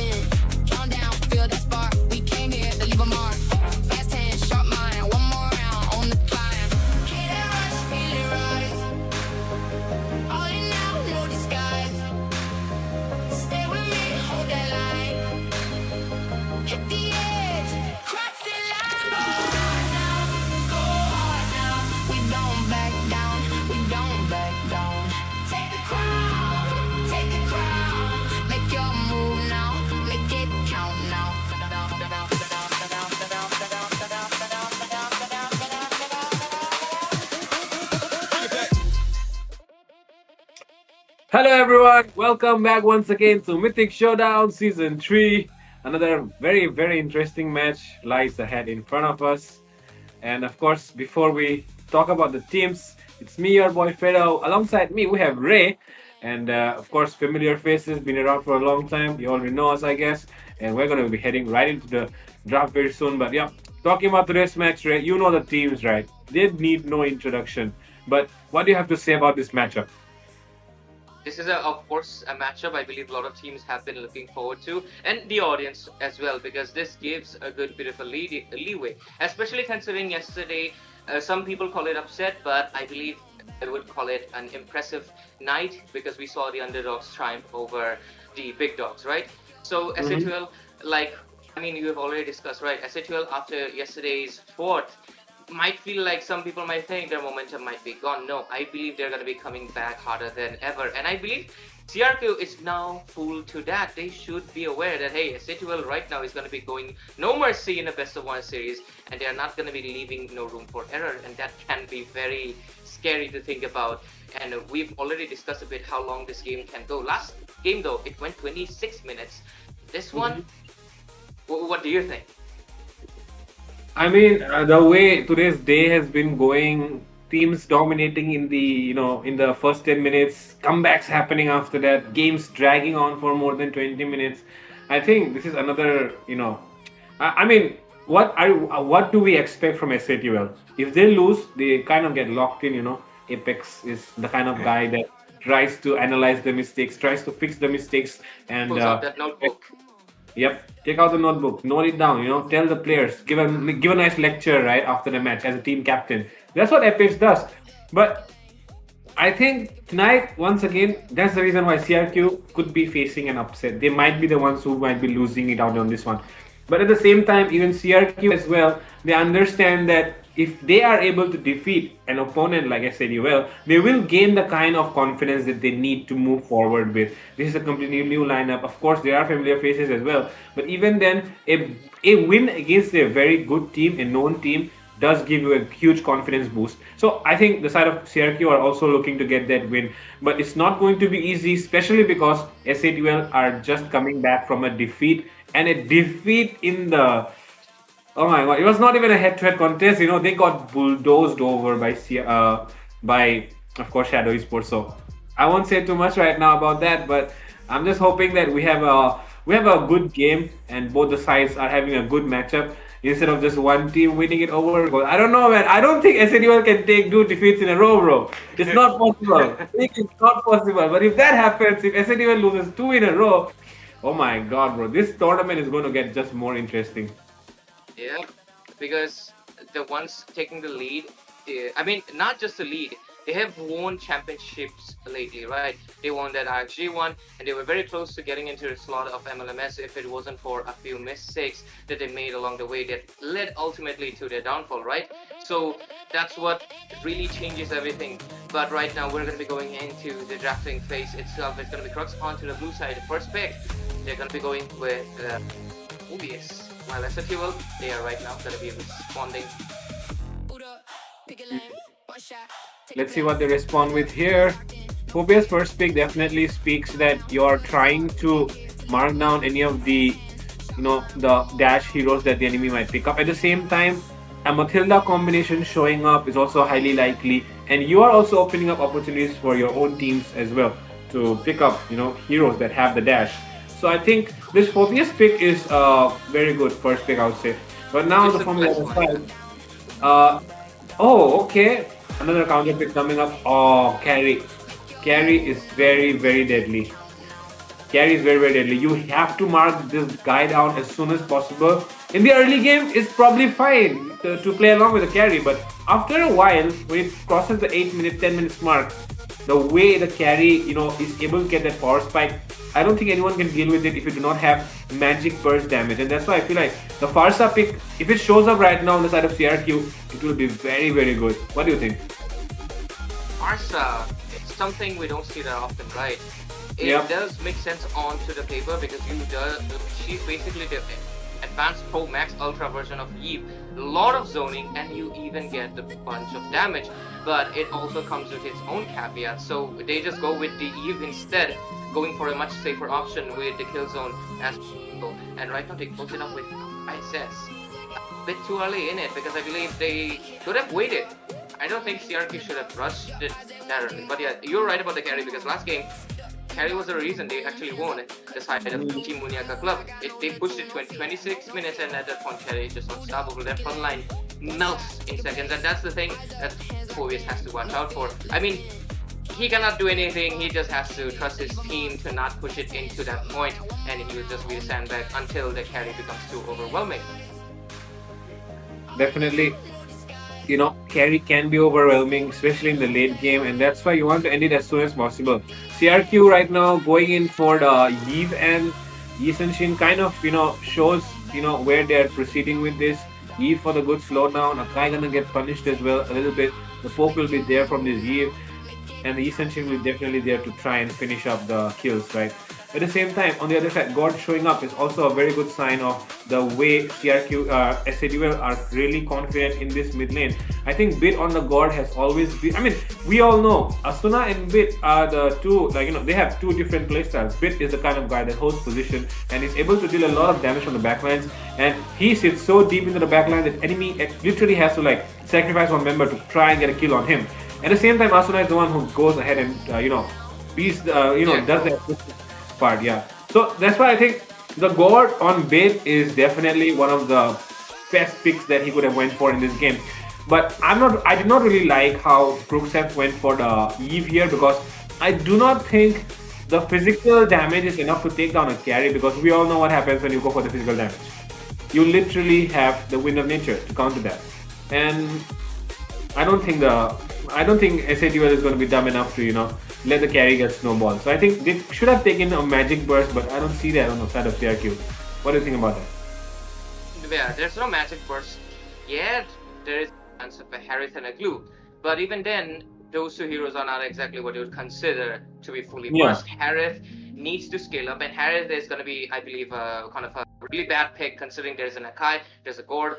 There's going to be a lot of things that are going to be forcing out a Purify from him, and once the Purify is gone, he's going to get pinned into the wall. And guess what? The Harith is someone that is heavily reliant on the Zaman Force. Akai actually doesn't even need to pin him down. He just needs to push Harith away from the Zaman Force, and okay, you right now have disabled Harith's ability to spam, but SADUL, I guess they did not want to take the risk. They know, hey, they might go for a bit of more magic burst to take out down our carry. Let's just ban it out, and they just take the safe road. Yeah, I agree on that department. The reason of this Harith ban is probably that Paquito as well. It has showed up in a lot of matches, and it has been one of the the deciding factors of how the match progresses, and that's why the Paquito gets banned out as well. And Sora and Lapu, pretty, I would say, I think probably because they can rotate much faster and provide good team fight setups as well. And it's probably because the mid laner will face issues here. Eve is not a hero that can have a lot of mobility, so that's the reason I think they have banned out the Sora and the Lapu here. Now coming in though, they pick up the Moskov here. A good approach, I would say, to try and go for the split lane and split up the map. But okay, even then, Belric showing up. I'm not really sure how to feel about that because I don't. That's a different game plan. Yeah, you're going to send the Moskov down to the far lane to try and push the map, and you're going to go for a team fight. But I don't think you can take a team fight as long as the carry and God are left unmarked. And the Phobius, it doesn't have enough mobility, it doesn't have enough dive to exactly go into the backlines. So it's not enough that. Yeah, it's totally up to the East and Shin right now to pull something off. I have no other hopes on this lineup of CRQ, honestly, except for the East and Shin. He's the only one that can pull something off here. Meanwhile, on the side of SADUL, doesn't matter what goes wrong for them, they can always recover. That's the kind of light up there. The Belric is very weird because I was thinking, of course, Belric only has 3 spells: the Flicker, the Vengeance, and the Revitalize. Vengeance, it will work for a short moment, but then carry will melt you. Revitalize, it will help you heal your teammates, but it's gonna melt you. Flicker, you can basically play like a trigger and go try to make a flank with, of course, Rat of the Dryad. But at that point, you could have honestly committed with a Tiger. I mean, I guess you want a bigger AoE, but I guess we're into the Land of Dawn to actually discover how they're going to make use of this Belleric, if our doubts are going to be true or not. Fredo, take us into the game. And here we are, ladies and gentlemen, in the LAN of Dawn. SADUL versus CRQ, a very, very interesting matchup that everyone has been anticipating. And tonight we have it in front of our eyes. Let's see who wins this one. SADUL coming from a defeat. They need to recover. Never really seen SADUL struggle this much in a Swiss stage till today. But it's probably time. And of course, Romcom as well. Gotta shut down his haters. A lot of people saying a lot of things against him. But I think it's finally time for him to show us the game that he has been, waiting for. But along with that, I think just overall considering how the draft has played out, SAD will definitely have the advantage. What do you think?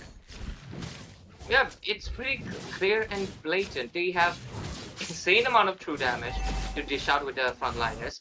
It's just, okay, looking at the casting prediction, Debbie and, Debbie's the only one that's supporting CRQ, while the rest of this will be going with the SA2L. So, well, of course, the favor is for the side of SA2L. To be fair, it's a bit obvious.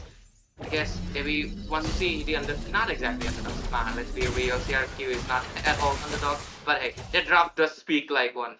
This build is questionable, and that is just not the start. Bottom lane, though. Oh! A very, very early first blood on Romcom to start things off here for CRQ. And they will have the advantage on the turtle coming in. Monster already getting the level 4 here. Will be able to zone out a lot of members all by himself. And I said, well, not really a good start for them. I think they are going to have to give up this first turtle here. What do you think? I think they should. They do have a little bit of that. Ew. My god, look at the burst damage from God. Bit instantly able to get an answer back. Monster getting taken down here. 1:1. And they level it up very easily. But the side of CRQ, they get the turtle. Toby here as well, facing issues against Zathan Coco. And that's why I'm really wondering. I think this is going to be another very, very neck-to-neck match. It is going to be, because CRQ, they kind of know it. In the team fight, they're going to be losing it out. Just go for the pickoffs right now, and I believe it was to throw it off, I believe. Because Belleric does not scream to you like a hero that will go for, pick off. But you can technically use his ultimate more frequently than other tanks because of the cooldown being pretty low. And right now, we're going to be getting a little bit of a technical pause here, but until then, of course, both of the sides have that 1:1 point, and the turtle, of course, being secured by CRQ, it gives them that slight bit of leverage, but again, it's a bit too early. And Carry also needs a lot of time to actually, what do you say, to scale up and to do something about it. Am I audible? Yep, you're audible. Okay. The thing is, I think, probably the server issues, everyone is pretty familiar with it by now, Everyone knows what the server issue was, and probably the server issue is not over yet, I think. And that's the reason why this pause is happening. Whatever you may call it, bro. But I think the game needs to do better for us, man. Come on. Our servers, they are definitely what we rely on to host these matches. They need to be fixed as soon as they're down, It should not be delayed. It should not be delayed at all. At the same time, talking about this game right now, which is going on, the first blood on Romcom was so unexpected, right? And I think Romcom could have kind of expected after getting the info from Apex, because he already scouted out the blue. So I think it was kind of expected that the rotation will be happening on his lane. He could have avoided that first blood, but he gave away the first blood.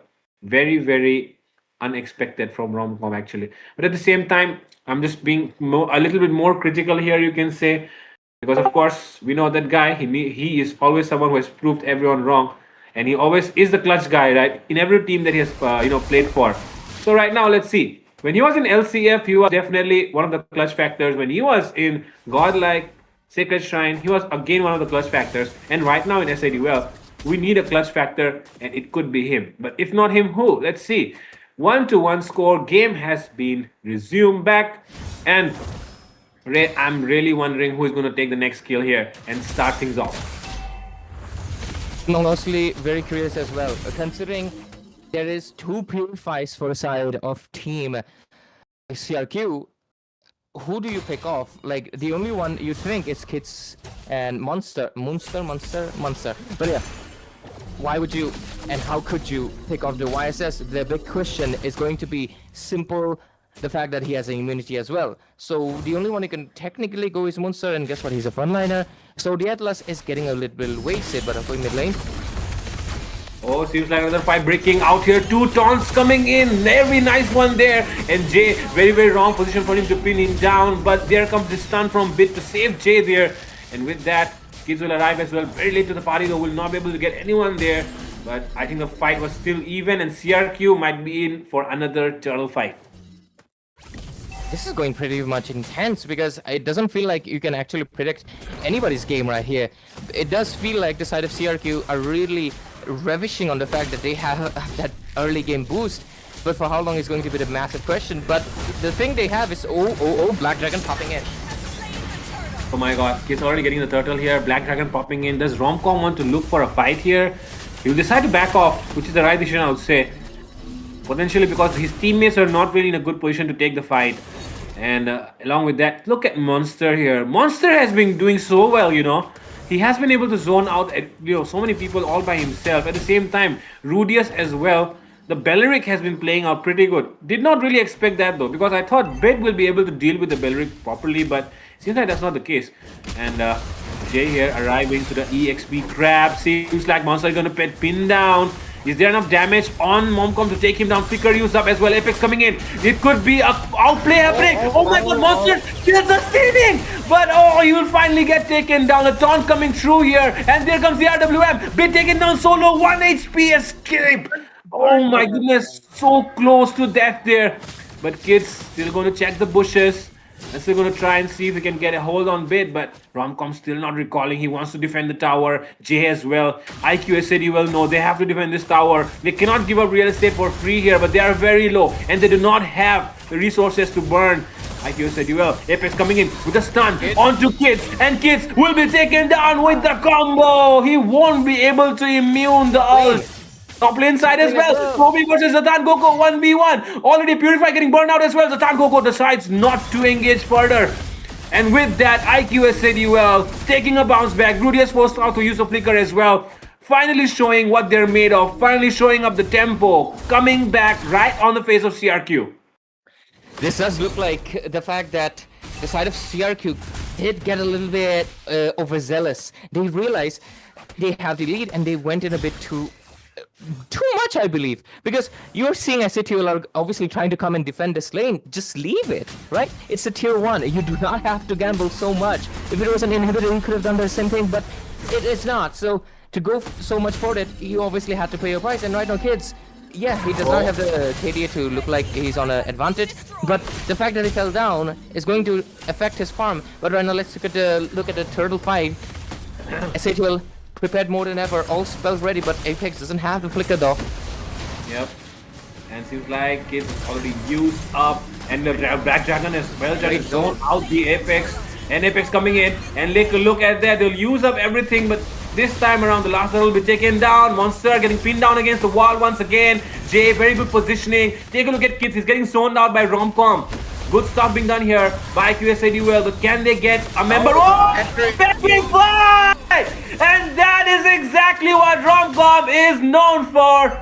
He does when it is needed. The Petrify sticking on 3 members there, by the way. Toby forced to go for the split push, cannot really arrive with the help of that SOD as well. And iQSADUL are looking for the comeback. Coming in from Romcom right there, because you expect, actually, I think that's the reason. Once you use up the Black Dragon form, the opponents expect you to use the Petrify combo right here, because of course all your skills are enhanced. But he kept it till the last moment where he found the window and he used it at the right time. But taking a look into the itemization, we see the Chastis Pauldron for obvious bit of a peculiar item, considering he's not going against the carry at all. He could have honestly went in for something else entirely. Moscow, sorry, the Yuzhong makes sense because he's fighting the Moscow in the team fights way more often. But anyways, on the other side, the goal laners. Let's take a look into it. Both of them have the same amount of items, but the goal difference, Toby, due to the split push nature of his, the turret gold is helping him gain that slight bit of edge. Other than that, YSS not able to get the second item. Kind of looking bad for him, honestly. He should be farming up a little bit more, considering he is still, regardless, a late game hero that needs to scale up. He cannot obviously rely on Toby completely. At the same time, taking a look at Bid as well, 4-0-2 on that guard, literally untouched the entire game so far. And like I told you, the only way the side of Crooks can try and get a hold of this game if they take down Bid here. And man, Bid on guard, like I told you, he's gonna sit so deep that you have to They were kind of very close, right? Bottom lane. Yeah. What did you say? Wait. They were very close on the bottom lane. Like, almost took him down. That could have been the moment. Yeah, that could have been the moment, but that's what that's what it's all about. That 1 HP escape is all that matters, and yeah, that's probably the point where it all went wrong for CRQ. Was letting survive that, but honestly, it was also very difficult for them to take him down because he's sitting so deep into the back line. Zatan Gogo picking up the Demon Hunter sword, and now things are Toby going as well. look even more. Toby is gonna get melted like it's nothing. Yeah, then they're going for it. They're going for it. And it seems like the Dawn is coming. Oh, the rest of the Dryads catches 3 members down. But Romcom will get deleted instantly as well. Zatan Koko could be getting marked here. But he's the one who will take down Kids instead. And Toby getting caught there. Uses the Purify. Still going in. Lot of damage. SADWell is able to back off as well. But they will not be able to. Oh my god. Only Romcom going down in the entire fight. Take a look at that. 3-for-1 trade. SADWell. Massive trade, honestly. Yeah. Massive one. Only Romcom being the, like, I guess it, to be fair, he got stunned in the Wrath of the Dryad, got taunted and obviously melted out by, I believe it was Toby and the effort from Who is Peter as well. But what was that? They could have taken care of Zatan. That is a little bit too much. They maintain distance, but yeah. Like, why is this? Should be able to take the carry down. What happened there? That honestly, that is going to be even more. I mean, it's looking ugly for the side of CRQ right now. They have not been able to take care of the carry. He's on 0 deaths. Bid is on 0 deaths. Jay as well, but to be fair, he's on a Kai. He's not posing the biggest threat. He has been being the nuisance with the heavy spins, but they gotta watch out for it. But right now, we get the Castle's prediction once more. And taking a look into it, of course, SATUL has a favorable vote. Let's see. They have bounced back from a little bit of that early hiccup. And right now, Apex looking for the angle to go into the back end. There's no Purify for Toby. I think he's not going to risk it though. And Toby, he has been putting in the work on the side lanes, but I think he needs to perform right now in the team fights as well. I think he can be the one who can take down Bid here. Bid being the enabler of the team. Oh my god, Peter. Oh! Just Instantly deleted! My goodness, by the Mystic Gush. And with that, they have taken down the Lord, and they will be able to defend their inhibitors for now. iQOO still will try and force something, I guess, but the Holy Shield will protect CRQ and their inhibitors. And looking at Kids' positioning, I think they have the information to try and make use of the information to go for the split push.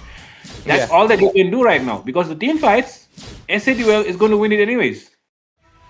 The disparity on Kids is insane. Oh, 6-7, 6-7. Damn, what a number. But he only has 2 items. Toby is right now sitting on 4. Even his own teammate is 3,000 ahead. I feel like Kids kind of like focus too much into the kills and rotations instead of focus on being what YSS does the best, farming. Look at that. He's only 2 items in. He's going to be building the 3rd one, but still, that's a massive gap. No wonder he was not able to take down the carry into the bottom lane.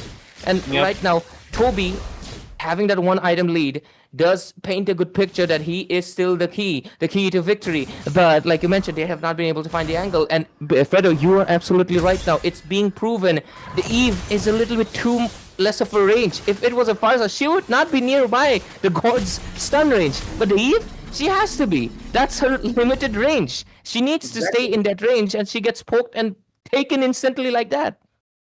Exactly. If they went for a Farsa here, I'm telling you, the God, the carry, both of them will be zoned out of every single team fight because they cannot sustain the damage. They will land on their heads, the feathered airstrike. They cannot really sustain that. Just 2 hits and you're down to 90 or 80% of your HP. And that's not something that you can afford because when you're that low, the Yi Shin or the Moskov can just come and finish you off. And that's exactly what the game plan should have been. But the side of CRQ, they went for the Yi, thinking more about...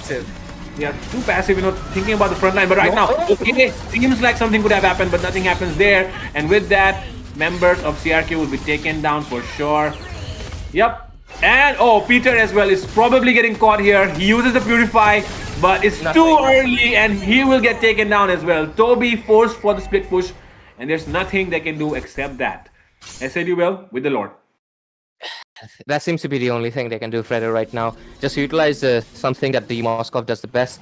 Go for a split push and just hope for a positive team fight where he can come in with the SOD and finish things off. But obviously they do not have the team fight part in, and wow, that's God for you right there. And they're gonna push away. They're getting pushed away. Lot of sound as well. Zatan Coco, oh my goodness! Zatan Coco with the rose gold. And with that, SADUL have the victory. They are not going to lose twice in a row. They're going to march. Not at all. Yep. Yeah, they're not going for it. I think you were right, Fredo. We obviously discussed a little bit. Apex is locked in. He's not letting go for it. And even Jay actually going for a very aggressive Akai. Yes, he's been interiorized, but did not expect to see it suddenly come so fast immediately. But I'm really looking forward to the MVP. It might just go into the hands of Zatan Coco. But no, it will go into the hands of Bid most likely. He had the legendary secured already by the end. And yeah, you are so on point. I was thinking maybe they can do something with Eve, but no, the God just basically put her to shame. The Farsa was 100% needed here, especially considering you do see an Akai. Akai is a utility. They cannot commit to an assassin right now. And Romcom, yes, he can play an assassin EXP, but let's be real. He's most likely going to be sticking something along the lines of the Yuzhong itself. And of course, we get the Bid. It's going to be 73% KP with a massive 605 KDA with a beautiful build. Look at it. He prioritized penetration on second item. He did not want neither Rudius, neither Monster to survive any of the team fight. Definitely, God being the main factor here. Totally untouched, like I told you. Like, if Bit is going to pick the God, you either going to have a Ling or something, or a Hayabusa Lancelot, something of that sort to try and go and take him down. Because if you do not have a mobility or a dive hero like that, Bit is going to stay safe in the back lines, guarded by front lines like Apex, like Romcom, and they are not going to let you reach him. Even JS, yeah, because right now Jay is on the Akai, so you're not going to able to reach the God. Meanwhile, on the other side, you do have the Belleric and the Phobius, but the God is already poking them so hard that they will give way for the enemies to take down the Eve. And yep, that's where they lost it out. And I think they could have went for a double fighter lineup, but it doesn't kind of make sense here since you already have the carry on the other side, who's going to just let you down. So I think they could have went for the Clint here instead of the Moskov as well. That's another suggestion that I would like to say for CRQ side. But I think it was overall a perfect execution as well on the department of SADUL. They did give away the first blood, but that was the only mistake. And I think the mistake kind of helped them lock in there.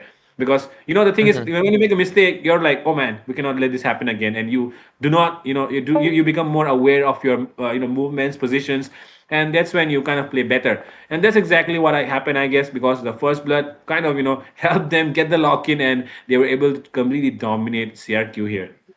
Yeah, at the end we saw 8,000 gold lead. They took down 7 turrets compared to 3. These 3 are completely Toby's effort. They did lose out in the turtle fight. YSS got 2 of them, but the Lord, they captured both. And kind of interesting to see that both of the junglers actually took 5 oranges and 7 purples each, which should not be the case. This is what I was mentioning, Fredo. Akai is a tank jungle. Tank jungles usually have hard time farming, so they take less buffs. They are more into a team fight. Why was Kids doing the same thing? He should have been focused into the farming. He should have been way ahead than everyone else. But I believe that was also their downfall when they got the first blood, right? I believe he got a bit cocky, right? Oh, I got a kill. Maybe I should just start killing people. No. The core of YSS is he's a farmer, and you're going to be farming like hell no matter what happens. And I believe they could not utilize the YSS to the maximum potential, combined with the factor that Eve was not the best pick here. Peter just went into comfort instead of what could have been the best, the Farsa. I do agree, though, could have been Clint, but Toby's Moskov is iconic. The Moskov is there. I won't judge the Belleric and the Phobius, though. It is pretty good. Rich Guy goes to the hands of Zatan. The carry, very obvious. It's Bid. Send back, though. Belleric and Apex gets the wingman. Yep, and Belleric there, of course, taking up a lot of damage, but Apex with those stuns of his, the Of course, the instant match was so good as well. And that's the reason why I feel like, the side of SADWell were able to get a hold, because Romcom, after giving away the first blood, he was able to cover more ground, more area. Monster was not really able to do as much as I thought he could be able to. I think after the second turtle was basically when it was totally game over. The fight in the mid lane, that's where things turned around, and that's where everything happened. Agreed. After that, the side of SADL, they did not really, step off the gas, and that's exactly why they were able to win it. But Ray, we have had two matches so far which were pretty intense. We have to wait for the next one. The next one is even more interesting. The ones who win are going to qualify for of course, the league stage directly, because it's a 2-0 bracket match, right? The first one already happened. IGN being the qualifier, by the way, the oldest team, the oldest name in the Indian scene, IGN, are the first ones to qualify for the league stage. And right now we have another match coming up. It's GodLike versus, Daku Sena. and you know who Daku Sena is, the most unstable team. GodLike, a very good team as well. So guys, it's going to be a very interesting match. Just come and watch. Who knows? Daku Sena might defeat GodLike. So stay tuned, guys. Do not go anywhere. Stay tuned on Water Games. Mythic Showdown will be right back after a short break.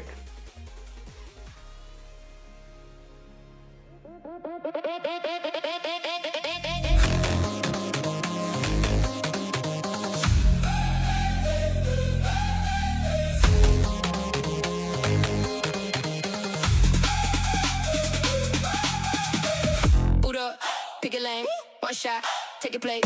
Eyes up, hands locked in, no fear, let it spin. Countdown, feel that spark. We came here to leave a mark. Fast hands, shot mine, one more round on the climb. Hear that rush, feel it rise. All in now, no disguise.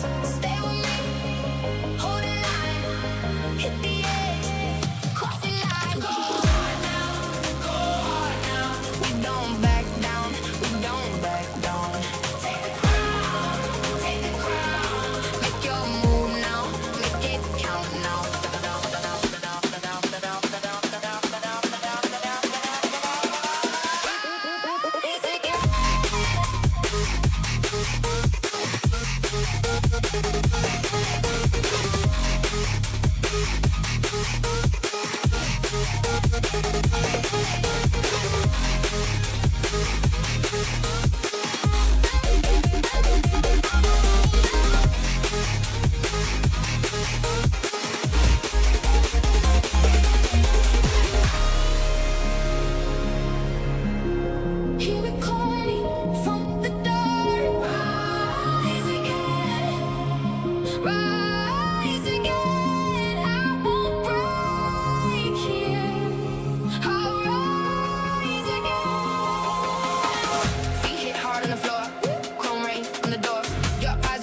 Boot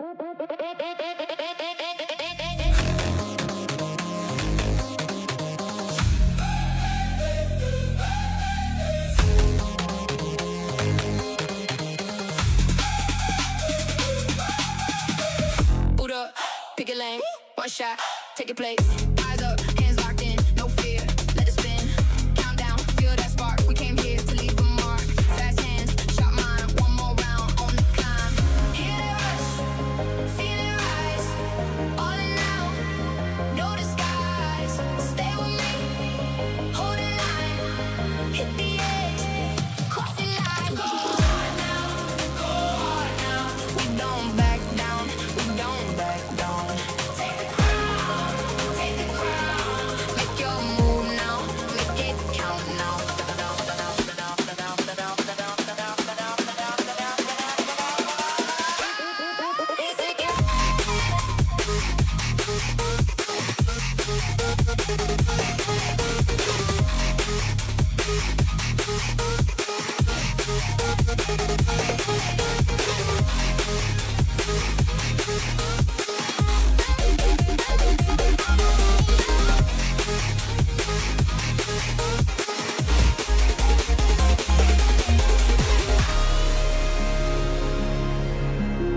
Here we call me from the dark. Rise again, rise again. I won't break here. I'll rise again. Feet hit hard on the floor, chrome rain on the door. Your eyes ain't one thing more. Come on, come on. Sit up in the dark of the room, hands up, cut through the bloom. I move like I know the tune, no fear, no fear. Boot up, pick a lane, one shot, take a place. Eyes up, hands locked in, no fear, let it spin. Count down, feel that spark. We came here to leave a mark. Fast hands, sharp mind, one more round on the climb. Hear that rush, feel it rise. All in now, no disguise. Stay with me, hold that line. Hit the edge, cross the line. Go hard now, go hard now. We don't back down, we don't back down. Take the crown, make your move now, make it count now. We don't back down, we don't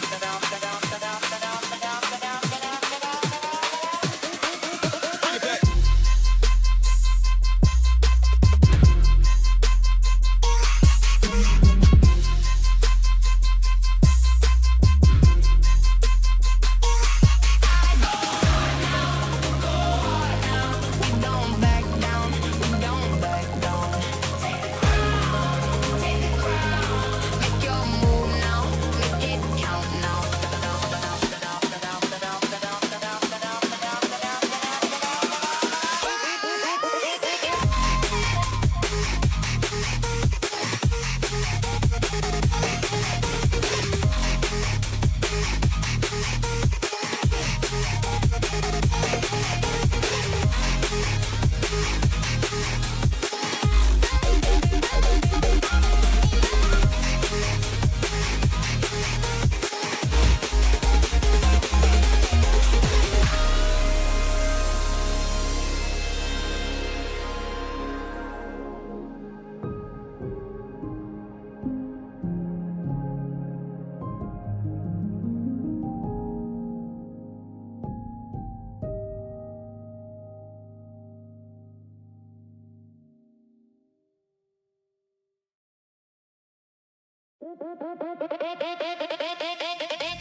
Boot up, pick a lane, one shot, take a place.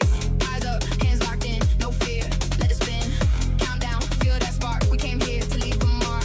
Fast hands, shot mine, one more round on the climb. Hear that rush, feel it rise. All in now, no disguise. Stay with me, hold the line, hit the edge, cross the line. Go hard now, go hard now. We don't back down, we don't back down. Take the crown,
Boot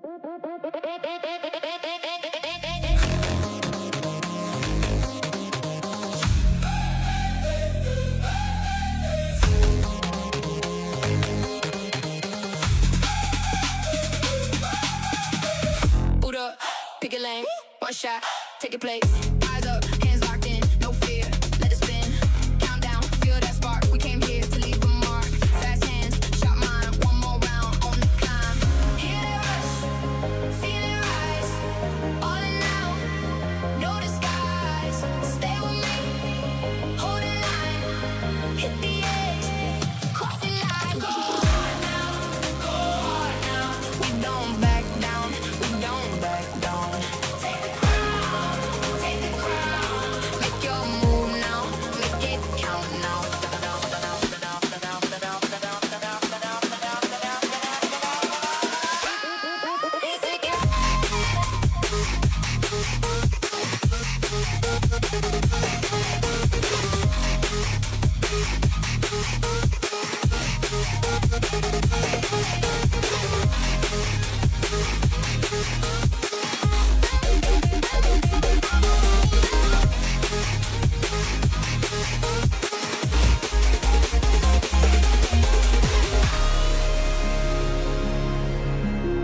Hear it calling from the dark. Rise again, rise again. I won't break here. I'll rise again. Feet hit hard on the floor, chrome rain on the door. Your eyes ain't one thing more. Come on, come on. Can Daku Sena defeat GodLike? A question that arises in the heart of a lot of people, but then again, we are talking about a team like GodLike who has won basically the Mythic Showdown Season 2. It's down to Mythic Showdown Season 3. Can they be defeated here before they make their run to the league stage here? My name is Shinryu and I'm joined by Fredo. But Fredo, the questions that have been arising in front of us, what do you think this particular thing, which a team you call unstable, Daku Sena, can they beat the crown champion of Mythic Showdown Season 2, GodLike?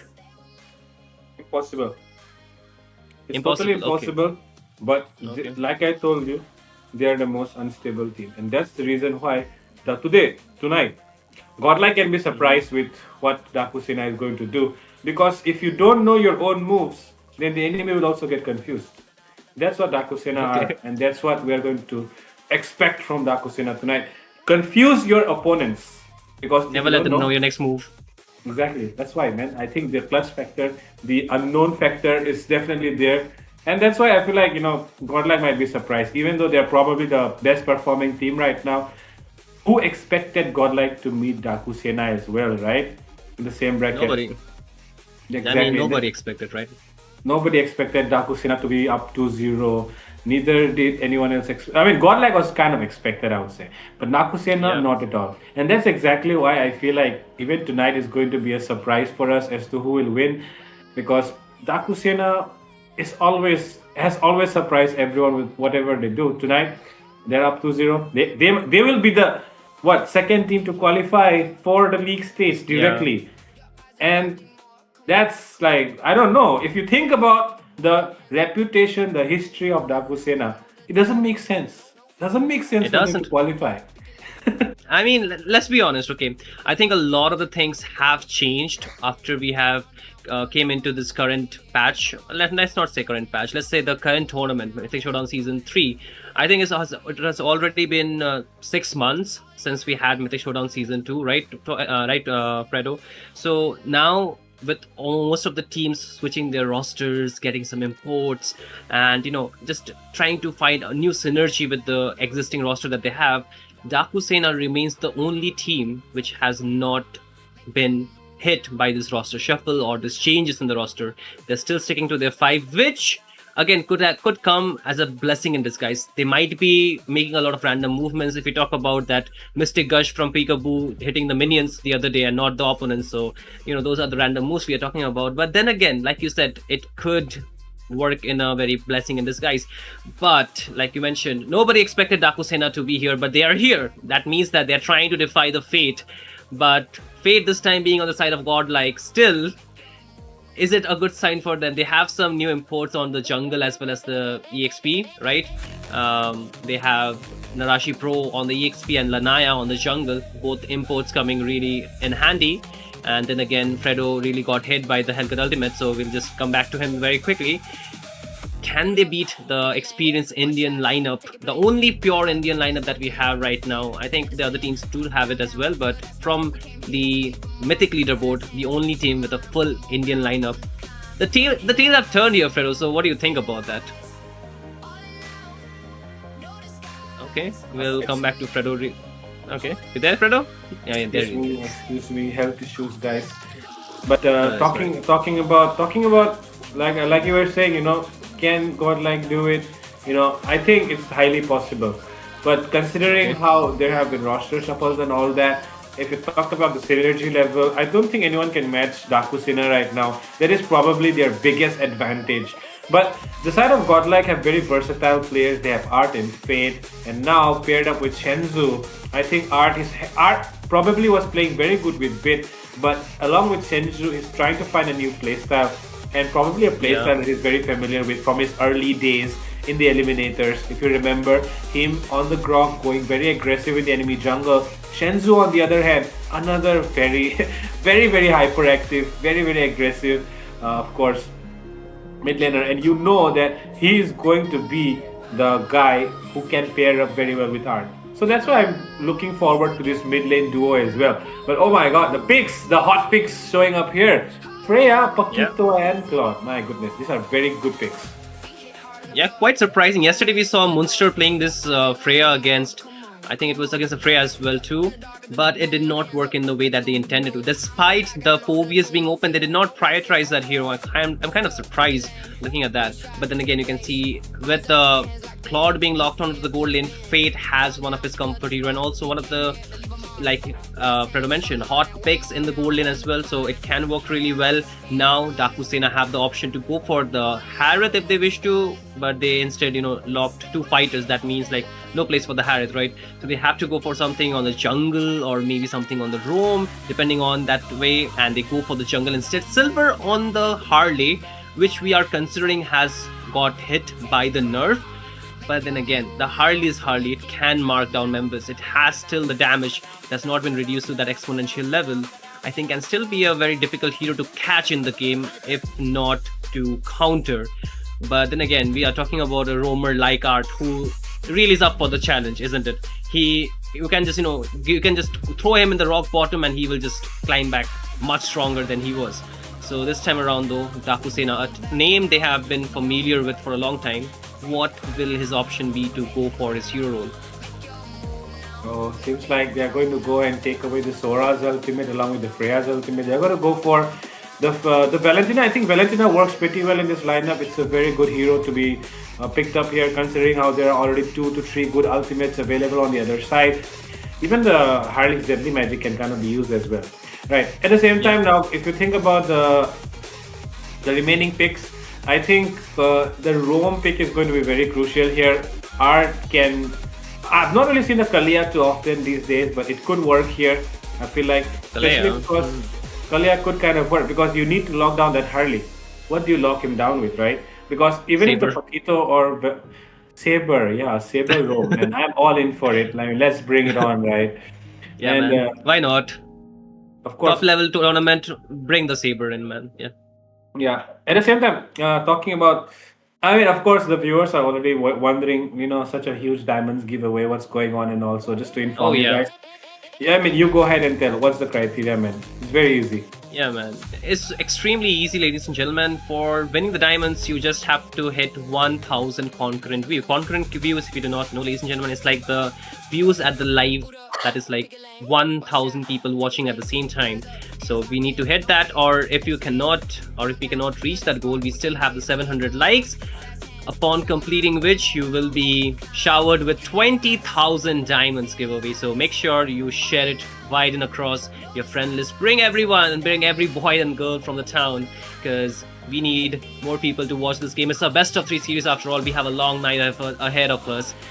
I'm pretty sure, Fredo, I think most of us, we kind of expecting a 2-1, 3 game series full on. swing. So that is what we are trying to see. Look at if it happens, then well and good. But if it is a one-sided game, I think a lot of the people might just be kind of disappointed. But if it's Daku Sena 2-0, what about that? I think that will be the talk of the town.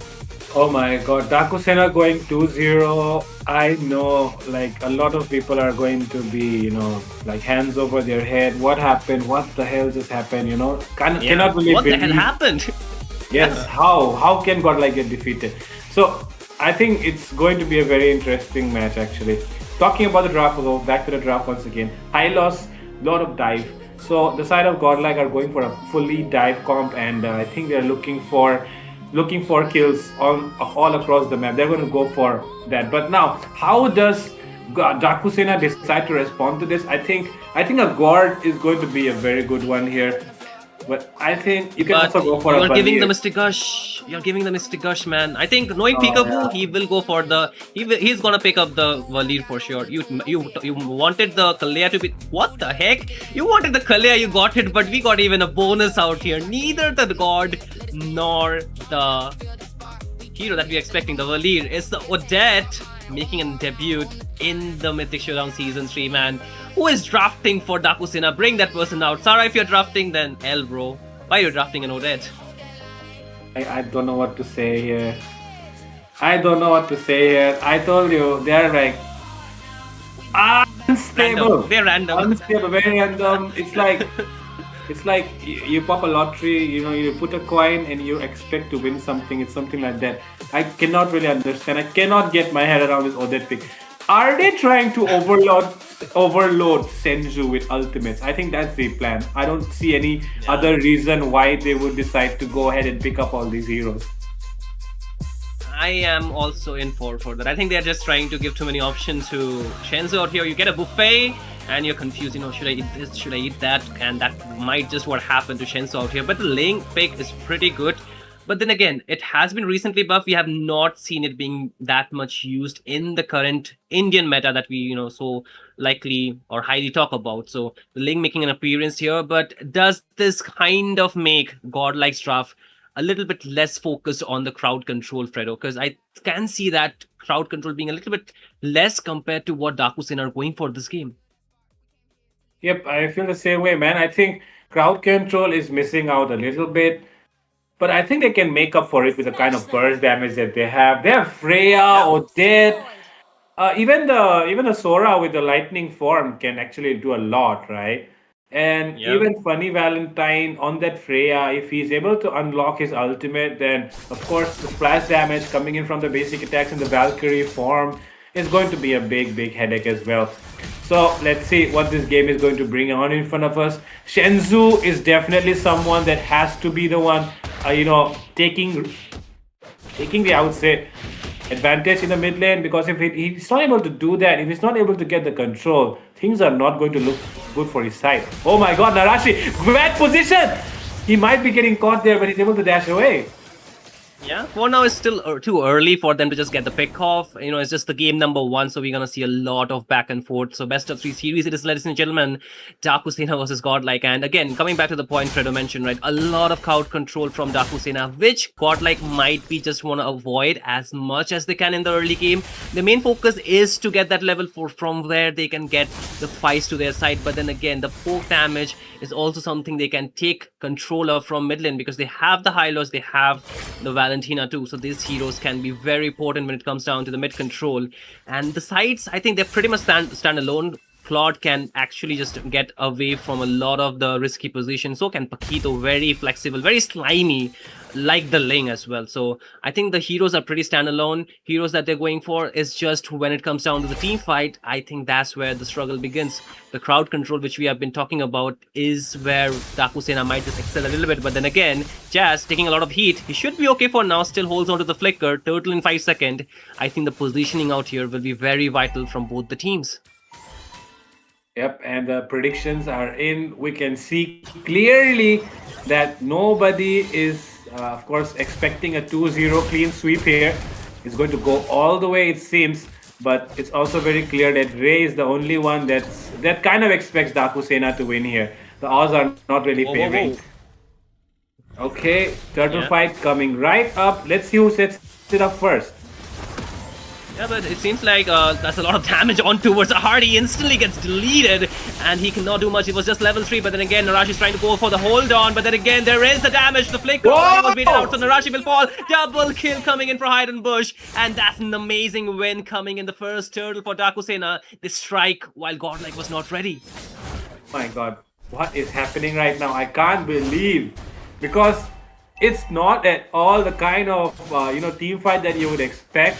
But Hide on Bush and Peekaboo, the amount of damage that they were able to deal in that team fight, it's kind of understandable now that GodLike would not like to take team fights anymore, especially when they do not have the Claude there along with the BMI. Oh my god, Narashi could be getting caught. Instantly flickers in, committed, and he will get deleted as well. But they get the kill on Narashi. Art coming in from behind. He places the glorious pathway, and the Hardy could be getting caught, but he uses the hat to run away. But he will also get deleted instantly. An instant clapback coming in here. But oh my god, they get caught! They get caught with the Odin and Odin here. Peekaboo getting kills out of nowhere. I do not know how did Lanaya run right into that bush. Who is the assassin, Fredo? Who is the assassin? Is it Peekaboo? Because he just Peekaboo Lanaya out there, and he did not even expect that. And now Art again, a little bit of heat. He needs to just maintain his position. He does have the Revitalist already used up, though. The Tsunami Slam not available, so they have to wait. But on the other end, we just saw Funny Valentine picking up the golden stuff. That will give him the advantage while leaning against Fade. But then again, Daku Sena, they're playing quite aggressive from the get-go, right? We did not expect this much of aggression coming out from Daku Sena already, and this has kind of thrown GodLike off their game. They are kind of trying to estimate where Team Daku Sena might be just coming for them. Exactly, like I do not understand as well as to how they're able to. I mean, usually what happens is if you're up against a good team, you usually do not get the kind of confidence that you get, right? So I thought that Daku Sena will be playing on the back foot. They'll be playing according to the tempo that GodLike tried to set for them. But it seems like they're here for something else. They want to take control of the game in their own hands. And oh my god, once again, Archer might be getting caught. A lot of damage here. Deadly Magic committed onto a high lock. High lock! A very, very nice combo. Narashi, he had to flicker away there. If he get caught as well, then it was instantly deleted here. Two members of GodLike falling down. But man, the way Daku Sena has been committing in these fights, they did not really spare a single ultimate. They used it all their high lows.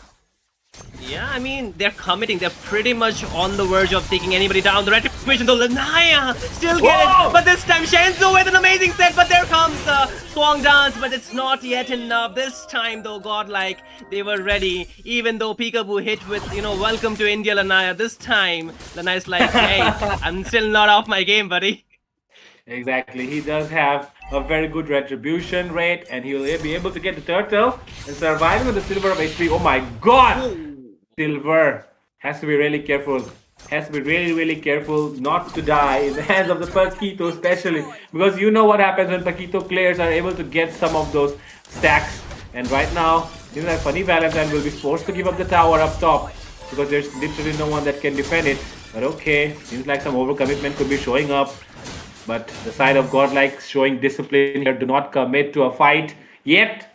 But in the mid lane, something could be brewing up, it seems. Lanaya going to take the buff, and they're going to be ready. Oh my god! Another time! What is Daku Sena doing? Oh my god! Oh no. Man, this is looking a little bit too bad for Art. He's not the type to get targeted upon, right? He's the one who likes to target other people, but look how the table have turned out here for GodLike. Man, the man is on a mission from Team Daku Sena. Jazz is always locking him down, but once again, I think it comes down to the rest of the team as well, how they like to respond. They're going passive after they're losing Art, so this can leave them with the structures be completely unattended. But then again, Narashi Pro trying to go for a set out there, but but he does not have the damage from his teammate. But again, Silver might be just in a bit of trouble. He goes back with the hat trick, but gets caught upon by Art, who finds him on the other end, and now they're still trying to take the fight. Team Daku, Sena just trying to run. Shenzu does have the ultimate out there. He wants to go for the damage. He does have the damage necessary, but it took a little bit longer than necessary to take him down. But 3 members lost from Daku, Sena, and even the bot lane. Both turrets fell, and this is looking again godlike being back in their game. They just got hit with the reality, and now they have woken up. Exactly.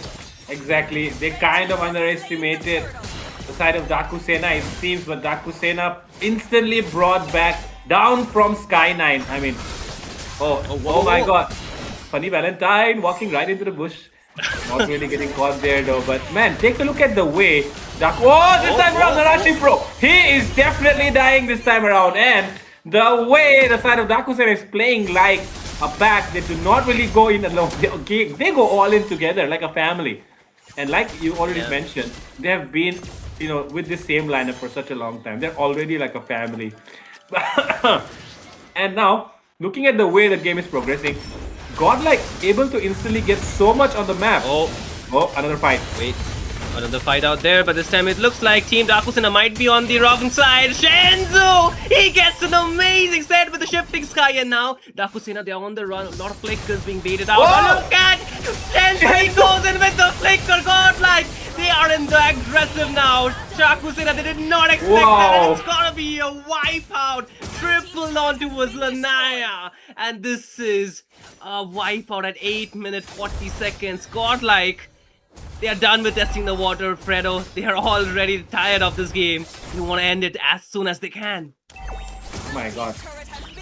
That move from Shenzu definitely needs to be clean. It has to be on the highlights for today. The way he went in with that flicker, I do not think anyone from Daku Sena expected that. Neither Hide on Bush, even though he's on the Sora. I think he's probably the one that was surprised the most when he pulled out that move on the Valentina. Yeah. And even though you are playing a Valentina, I did not expect him to go that aggressive, Fredo, honestly. Like, Shenzu, he's the one who does not go for the trigger like that, but then again, they're still marking down hard. But what about the rest of the team? Blazing duet from Fade! Lanaya still holding on, they take down Funny Valentine, they take down Peekaboo Predator, and now they're looking for more. They're hungry, but the members are not there. Jazz getting chased upon by Lanaya, but it's kind of out of energy. But can he finish off the kid? Yes, he can, because that's a link. He has a lot of damage, level 14 already. The Lord available for GodLike to take, and nothing that Daku Sena can do will make them reach there on time. And this is a siege coming in for GodLike. Daku Sena, are they prepared to defend? Yes, exactly. Same question I would like to ask: is Daku Sena prepared to defend? Even though the Blazing Duet did deal a good amount of damage, I feel like in the team fight it was kind of 50-50. It could have went anyways. Fate, he literally escaped with 1 HP there. So I feel like there is still enough, I would say, arsenal in the hands of Daku Sena to try and defend this one. They did not really have the holy shields up, I guess. So it's going to be a bit more difficult than it usually is. But unless the 3 Winian waves crash together, I think there's still a high chance that GodLike Daku Sena can defend this game. But seems like, the lanes will not crash together. So I think there's a chance that they can defend this. They probably can, but they might lose a few inhibitors here and there. But again, Shenzu, this time though, he has the Tsunami Slam, no more the Shifting Sky. So it could be a little bit different, but they already have lost the top inhibitor. The waves are still marching from the side lane. This should be a clear defend, but it depends if GodLike, they want to pull the trigger, is what they want to look for. BMI out from Fate, he does not want to be part of that. He still have the Purify too, but oh wait, Narashi a little bit ahead, so he needs to back out from there. But Daku Sena, they still hold on to the turrets, this bot and the mid one.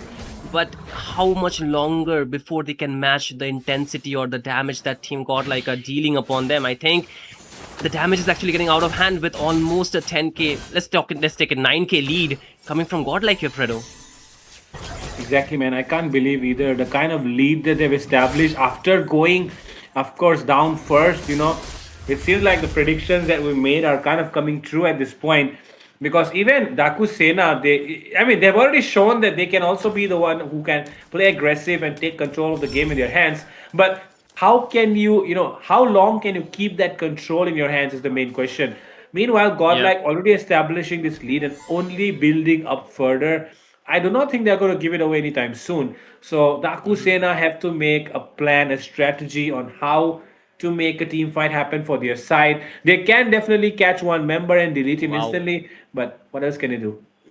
Look at that gold at Lanaya, man. 10k, almost completing his final item. Whereas Daku Sena, they've not even reached the 8k mark for any of their heroes. In terms of economy, they're so behind that they still need a little bit more time. 2 items on most of their players. However, Silver has that 3 item power spike, but is it not? It's still not enough because such a sandbag, the high loss, it makes your life so difficult. Then again, Jazz again getting a lot of the poke damage on towards him. Dashes out for now, but then again, the purple buff is already links. It's Nanaya all having the control in the jungle of Daku Sena. Lord in 7 seconds. I don't think so. They can just walk up to the Lord just like that. If they do, it's gonna be more of a Hail Mary play. Very risky, but the rewards are high. But if you lose it all. And Dakusen are not a team that would like to commit into such plays. Like you mentioned, they are random, but they're also sometimes disciplined in the way that they take their decisions.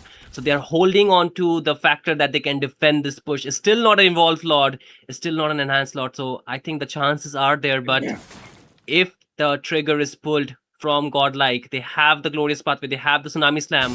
I think without any Purify, it's going to be very risky for Godlike, for Dakusena to just fight it head on.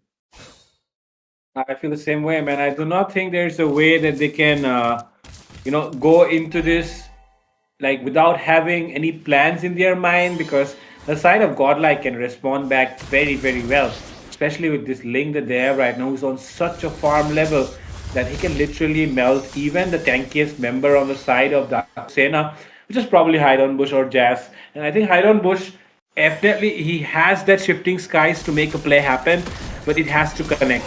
It has to connect right. Oh, what connections they are coming in though, and Hydon Bush able to escape though. He already has used up the light form. Top side, take a look at that Lord. It's so healthy. It's crashing in, and Godlike still holding on, waiting for the right time to engage. What are they doing? They actually gave up or something, or are they shifted towards this bottom lane? They just want to take out the inhibitors. They do not want to end the game yet. I think they're just holding on because Shenzu does not have his ultimate. He has already used the Tsunami Slam, so they're just holding on towards that. They still want the turret onto the bot lane. They're trying to work upon that, but there's gonna be the jump. Tsunami Slam connected, but the Purify out from Fade. This will still survive. Look at the damage though. It's coming a lot. They're still holding on. They did not get taken down for now though. But what about the next couple of minutes? More waves are coming in. Wow. Lanaya just pick up the BOD here, Fredo. If the damage was not hurting, it will soon enough. Yep. And the thing is, the later the game goes, Dakusena is only going to. Look at Narashi. Look at Narashi. Oh wait, he recalled. Yeah, he That was could have been waiting bad, man. for someone there. Yeah, he was waiting for someone there. But like I'm saying, the side of Dakusena, they don't even have a marksman, so it's going to be really hard for them to melt down the high loss, especially the high loss. I think Paquito is still, of course, he does have a lot of skills to get that shield on and all that. But even then, he will still need some time to. He can still get bursted down pretty easily if the skills connect. So melting down art is not going to be as easy as it was in the early game, and that's why Dakusena it's going to be really hard. But why aren't they melting down art in the early game? They should be focusing their target on the damage dealer, no? Yes, I agree with that. I agree with that. But like I told you, bro, they are the most unpredictable team, and we cannot really explain what they do sometimes, and that's why. Okay, fair Okay, enough. yes! Oh my God, Wait. he committed with the flicker there. He thought that he could catch him, man. He thought he could catch them, but now again the shifting skies in the hands of Shenzu is very lethal, man. I think at this point Shenzu is a better Sora user than Hydon Bush sometimes, so that could be a problem. The Lord again marching down without inhibitor turrets. Is it almost an impossible defend, Fredo? I think it is an impossible defense, and especially with the kind of discipline that Godlike have, I don't think they're going to miss out on syncing the minions properly this time. And man, True. if they dive head on with the help of the glorious pathway, who is going to stop them except Hydon Bush? Bro, Wait, Narashi, they want to target. Oh, He will get wait, deleted. he has the But there's the immortality. backup coming through. Lanaya targeting the right person. And with that, Oh, there oh. comes Shenzhou and Art as well coming for the backup. Hide on Bush left all alone, stranded Lord. in the EXP lane. But here comes the Lord in the mid lane. They're trying to defend it all. They're trying to give their best. Oh, But the no. amount of damage Who's that that? Fate is dealing way too much right now. Oh, Shenzhou! Shenzhou with the two-man set. And they will be losing out on the turret. And the base is locked down. And GodLike will take the first match. My goodness, man. Shenzhou was amazing in this game, but what the heck was that misplay coming in out there? Why did you just, go on towards Narashi while you had to defend the Lord? I think it was very uncharacteristic and very random out of nowhere. I cannot even justify that, in a very proper way, Fredo, honestly. Like, it was just bad. Like, it was downright bad because you are supposed to clear up the lane. You do not have the inhibitors. The Lord is going to directly come at your base and hit you with the damage that he has. So why take a fight out there? Why? Like, just why? I think the only one who can answer these questions are Daku Sena themselves. I cannot really speak on their behalf regarding this because, like I told you, sometimes it's really unexplainable what they do. But the MVP Wow. here is going to be the guy Crazy. that was harassed, bullied, butchered in the early game. The horse. Like I meat. said, man. Hmm. Like I said, man, you can throw him in the pit of the hell, but this man will still rise. Yep, man. I mean, he died the most number of times on his side, but even then, he is the MVP. And I'm surprised as to why is it not Shenzhou and him, because Art died 4 times and Shenzhou died only once, according to the KDA, right? Shenzhou should have been the MVP, but Yeah. seems like the game has become much, much more fair, I would say. The game recognizes who is actually the one who is making the plays happen and all that, and that's why Art being the main guy here, of course. And I think Narashi was definitely surprised by what are they doing. The Lord is coming. Why are you guys targeting me? He's probably questioning the enemies right now at this point. The way the game was going. But Yeah. anyways, I think it was overall a fun game and explore. And I think exploring your opponents is what I would the say. worst part, Fredo, they could not take him down. He had the immortality. That was the worst Yeah. part. Yeah. The team responded so quickly from GodLike, and I feel like you mentioned, it was really a very questionable play coming in, a very big question on the macro that Team Daku Sena were trying to achieve out there. Yes, they had a little bit of damage, but still the timing was not right at all. Not right. I agree with that, bro. I do not know.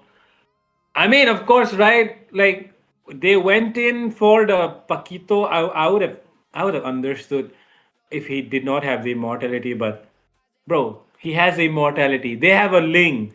They will arrive on your they will arrive before you know it. Okay, they have a horse did- that can place how the glorious did- pathway. How did Art dealt 37,000 damage, man? What the heck? He dealt more damage than the side laners of Daku Sena. That's crazy, Look man. at every single fight. Yep. Actually Yeah. crazy. Like, it's just 3,000 less than the Ling. Can you imagine? Yeah, that? I mean, all. I mean, no hate to Lanaya, but all he did was getting babysitted. Yes. Just kidding, My just bad. kidding. Just kidding, guys. Just kidding. But we have to give props to Shenzhou. I think Shenzhou is actually getting Yeah, not the praise Shenzhou. that he deserved. He was actually who changed the tide of the game. If I had to give a prediction for the MVP, I definitely think it would have been Shenzhou, because he made certain plays happen where it was like no opening from Team God. Like, he actually turned it around quite well, especially that flicker play on the mid lane, Fredo. I think that's where our hearts were. Like, he stole the show I- out there. Exactly, bro. Like I had nothing else to say except wow, okay, in that moment, because the way he went in so confidently with that flicker shifting skies, I do not think even Hydon Bush, who has played the Sora so much more than Shenzhou, right? Because he's a mid laner, would have probably expected that coming up. And I don't think anyone from the side of Dakusin expected that to happen. But of course, Lanaya farming up so well. And it's been a long time since we have seen a jungler getting the rich guy, because it's usually Yeah. the goal laners who have been getting the rich guy. So shout out to Lanaya out there for bringing back the bringing back the GPM thing to the jungle, because I don't think anyone has done that in a long time. Carry here being True. the Odette though, because my goodness, I think the AOE was huge, right? So she was dealing a lot more damage at the same time. That's probably the The reason why she's the only carry. the only good thing that Peekaboo could do in this game was like say, "Hi, welcome to India" to Lanaya in the first half, and after that, like he was like, "Go to bed, buddy, go to bed." He took it very personally out there. Like I think Lanaya took it very personally, and he delivered the blow for sure. But what went wrong? That's what we need to talk about for this game. Let's start with the very initial phase, the draft. You do not wanna just pick up the Kalea against the Hylos. Very bad matchup, first of all. I don't think so. The work of a other mage could be done by Odette. Very one-dimensional. If your ulti gets cancelled out, you are done. There is nothing much that you can do about that. And there are skills that could have cancelled the ultimate of the Odette, and that where he already lacked the space to use his damage. And on top of that, we talk about what other thing went wrong. I think the side lane, they depended too much on the Freya that they did not take a very late game carry. So even though they won the early game, from the mid to late game, they did not have the necessary damage to take anybody down. And like we know, the Harley has been hit by the nerf. It was already not working. They could burst down the Hylos in the early game, but at the late, we saw it did not work at all, Fredo. So I think these are the spots or points where Daku Sena can just adjust and can get a better result, because we are expecting a bit more of a show from Daku Sena, because let's be honest, they have been together for so long, so they can still play better than this. They have proved it time and again, but I don't know what is happening right now. It's just, are they just here to give the game to GodLike that easily in their hand? That's not the case, isn't it?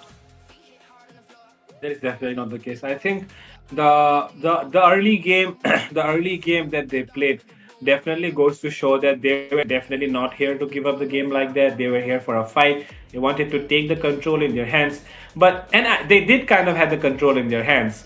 But the thing about control is you have to keep it in your hands. You cannot let it slip away. But the thing about Raku Sena is they kind of have this I think communication gap sometimes. They're not probably on the same page. Someone is diving in, someone is diving out. The calls are wrong. Like you know that the enemy is going to flank at you, but even then you can commit to a dive inside the tower. Especially the one where they committed to Narashi in the top lane. That's where it all turned wrong. Like I mean, of course, before that they did lose the fight, but it was still it was still comebackable, I would say. But the second fight that happened up in the top lane where Narashi was targeted and Narashi was able to escape, and they instead got, countered back with the gang coming in from Art and Shenzhou. That's where things completely went out of their control and they were not really able to make a comeback anymore. So I think they have to avoid stuff like that. Of course, fights can go anyways. It can be 50-50 a lot of times. But the thing is, you still have to have that condition that you can turn things in your favor. You cannot really let it slip away like that, like the way they did in the last game. Like, totally think, over. Is there tendency to just make the plays out of nowhere? Like, it kind of works in their favor, sometimes it doesn't. Like, let's be honest, if I have to go to the in-game part, I can talk about 10 different things that did not work in their favor. Why did you engage on the Hylos so often? I don't even think so. The Hylos was the target that they need to work on. They needed to get the gold lane, priority out there. They needed to pressure the gold lane. Or they could have done one more thing. They could have just, pressured the jungle instead. The Harley is such a good hero. It can, go so in and out quickly. It can easily punish the Ling in the early game. The Ling is a mid to late game hero. It is never an early game hero. In the early game, the best he can do is just secure the objective, and he needs to farm to get the damage slowly. So I think the Ling getting the 10,000 farm that early on is something that Team Daku Sena completely looked down upon, and that's why they had to pay the price. But again, coming back to game number 2, we can already see the draft all being halfway done. This time though, Narashi will get his hand onto the Freya, the god picked by Team GodLike here. So that kind of leaves open a very few options for Team Daku Sena. You can already see the Valir being banned here, so that's a hero denied to pick up a Predator. But then again, double marksman along with the Phobius, so this is a little bit risky because you need a lot of space for both the marksmen, especially in this current patch where invading is so easy because you are not farming directly from your buff. You're going to the side creeps first, and you can get easily invaded upon by a hero like the Hylos and the Godman. I think so, and it's going to be pretty difficult for you. But Fredo, what do you think of silver on the YSS. I think that's one of his signature. Yeah, definitely one of his signature picks. So I think it could work this time around.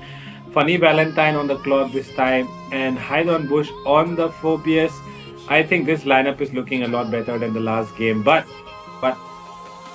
I think there's a weakness on the side of GodLike. I Okay, think there's a tell me very about big it. weakness. Tell me about it. You have put Shenzhou on a mage that has to stay behind. Not possible, bro. He's going to play. Should we just frontline. go for game number 3? Should we just go for game number 3 now? Yeah, I think we should go for game number 3. Just give it away to Yeah, Daku just Sena already. just give it to Daku Sena, man. Like, Because my I think Shenzhou on the guard. I mean, no, not doubting about his skills, but his gameplay, his way of playing the game is just too aggressive for him to be put on guard this time. I think it's going to be very, very upfront, and I mean, he's not like Bit who stays behind. So, man, I'm really looking forward to Shenzhou on the guard this time. Let's see how it works out. True. I mean, you have actually pointed out that quite rightly. I think Shenzhou is not one of the players that you would not like to give him a hero with a lot of positioning, like Eve or the God as well. I think these are heroes that can get targeted upon quite easily. But still, so far there is not too many assassins coming in from Daku Sena, so he's still safe. That is one of the good things. And now if they go for a Farsa out here for Peekaboo Predator, I think it can work really well. But if they do not want to go for that, they still have other options. The Chow gets picked up by Jazz. And I am not really liking the Chow picks today by far. Even it was Doom playing it, I did not like it so much. You can call him the one of the best Chow players, but still I had questions about it, and I still have questions about Jazz on the Chow. And Obsidia in this economy. I think mean, it it's can fate. work. It's Yeah, fate. I It's mean- fate. Yeah, it's fate, and it's not just about that. I think it can work against the Chow, Claw, Gisenshin. All those heroes have a dash, so I think it can pretty much work here. And Narashi on the Freya is something that we've already seen a lot of times. No doubt, it's going to be a very big threat. But Chow.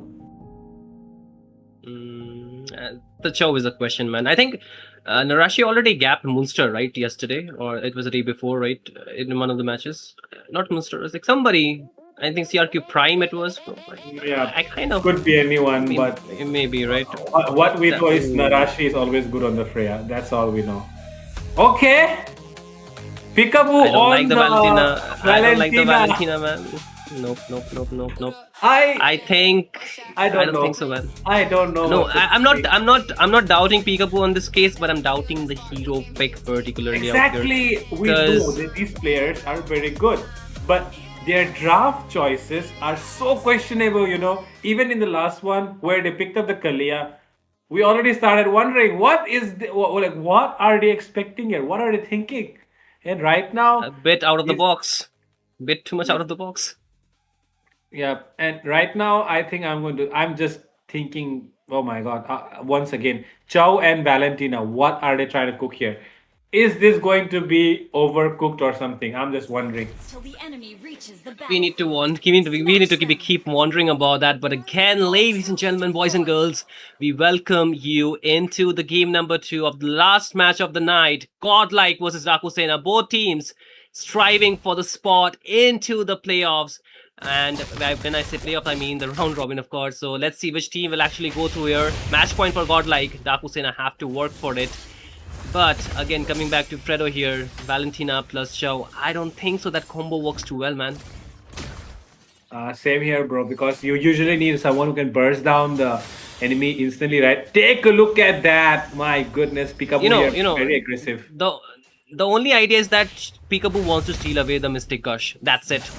Apart from that, I don't see anything good for the Valentina. Same here. But, I mean, like I told you, GodLike do have a weakness this time. They have the God on Shenzhou. And is Shenzhou Yeah. going to play safe?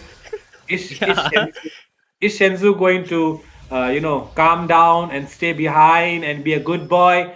Or is he going to go up front and act Fredo? like he is on a grandeur or Shenzhou something? and calm down cannot be in the same sentence, buddy. Exactly. That's what I'm questioning. That's what I'm questioning right now. We You're all know right. Shenzhou. He is the most aggressive mid laner Bot lane? in the history of this game. Wait. Bot lane, I think that there's a lot of trade-off between damage from both the gold laner, and this time though, Fate is having a little bit tough time in the early game, but again, mid lane, it seems like they're taking a lot of damage. There's gonna be the Mountain Shocker. Custom next are taking a lot of damage, still able to Lanaya. back up. But Lanaya goes with the Praises Rat, the tower right on the face of Silver. And who said you can bring some crossbow, not a crossbow, but who can say you can bring bows in the Battle of the Sword? Man, that's a big sword falling onto him. That's a big sword. And oh my god, the way they committed onto Art once again. Why are they committing onto Art? I still don't understand. Oh, they tried to go in for the combo once again. That's the second time. Two bonks in 1 minute. Oh my god, what is happening right now? I do not know what to say. The YSS needs to be farming at this point, not giving free kills to GodLike, and this will prove a lot of problem. Jazz again does not have that level 4, needs to wait for his turn. But then again, I think this is kind of a problem because now the YSS is quite behind, already a level behind. Will get the level 5, but I think he has lost a lot of farm. He tried to contest for the turtle, which they did not even win. So that's quite a big loss for Daku Sena when they were already on the back foot. Yep. And right now it's going to look even more harder here for them to kind of go in and do what they have always done. And oh my god, once again, going in for Lanaya and Art. Oh my god! Silver! You have to stop dying! You have to stop dying! You have to farm, my brother! Silver, what is happening? Everyone, I mean, you just mentioned, right? He is on his main pick. Silver on the YSS is something that people have always been afraid of. They ban out, everyone bans out the YSS when they're playing against Daku Sena. Yeah. But tonight, what is happening? You know, Fredo, you and me, we both are crashing out, but there is somebody I know who is crashing out even more than us. I know that person, you know that person too. And that person is watching this game as well. But look at Art with an aggressive position. Funny Valentine, he wants to go for the front line just to clear the wave. But is it the right choice? Peekaboo Predator does go for a little bit of poke damage, but it's still not enough to chip down a high lost HP. 15 seconds for the next turtle. And Daku Sena, they still are looking to contest for that. Silver, quite on the back foot, does not have his farm that much up, but he uses the Mountain Shocker quite early, even before the turtle. Is that a good sign? Not a good sign at all. One good thing though is I think Funny Valentine is not really having a problem in his lane this time around, and plus he's on a marksman, so I think it's better this time around. This time around, I think Shenzhou is also becoming a bit. I think he's calming down. He's a bit more patient this time. He's not really being aggressive. He has a strict IGL like Art, man. He has to. Yep. And okay, Jazz getting caught here. He's really picking up low. Funny Valentine committing in. And oh my god, what position to use your BMI in. Funny Valentine, 1 HP. Fate takes him down. And Jazz is able to escape. That is a very, very bad commitment. Narashi here versus Silver. Silver forced to back off. Cannot really do anything against the Freya. And now, take a look at this rotation coming in. Take a look at the rotation of Lanaya. Silver probably unaware. They commit onto Silver. And Silver could be falling down once again. But he might take down Lanaya. Lanaya 1 HP escape. And Silver is 4-0. Absolutely, man. Silver is looking quite in a tough spot, and this is not very good for Team Daku Sena. Already on the verge of giving a lot of a goal, but then again, 1v1 between Arashi. Again, mid lane, look at the Mystic Gush to almost ranges out to take down Jazz, but then again, Hidden Bush is still jumping Japak, but this time he has to fall, man. But down, you can see already, they're focusing on towards the turret. Funny Valentine, he tried to push the bot lane, but he could not, he did not have the luck to just push it down. But top lane, Narashi Pro, after taking down Hidden Bush, he will be able to take it down. Now let's talk about the goal. 6 minutes into the game, almost of a 4k lead for GodLike with 6 kills on the board. This could be a very much of a one-sided game. Mid lane again, a lot of poke coming in. Way of the Dragon connects, but it gets instantly cancelled out. Mystic Gush from Funny. Peekaboo Predator though is not working so well. Blazing Duet coming in as well. Rush pretty low. It's gonna be a shutdown coming in the hands of Funny Valentine, but then again they're trying to dive in. Art pretty low, trying to run away as well. He's getting chased by Hidden Bush, but they need to be careful. The team is there to respond. But then again, Hidden Bush really make the same mistake twice. I think there is no way out for him. He falls as well. Oh my god, Hidden Bush, he should not have chased Art there. It was really unnecessary from his part, I would say. Or you can also say that his teammates were not really available for giving him the backup. They had run out of all their skills. Anyways, we're going ahead and one shutdown secured there though on Narashi. Funny Valentine securing that as well. And it's looking good here, but into the mid lane, another fight breaking out. We need to see the angle, and the angle is right from Jazz. But oh my god, Art being the only member being taken down there for Peekaboo.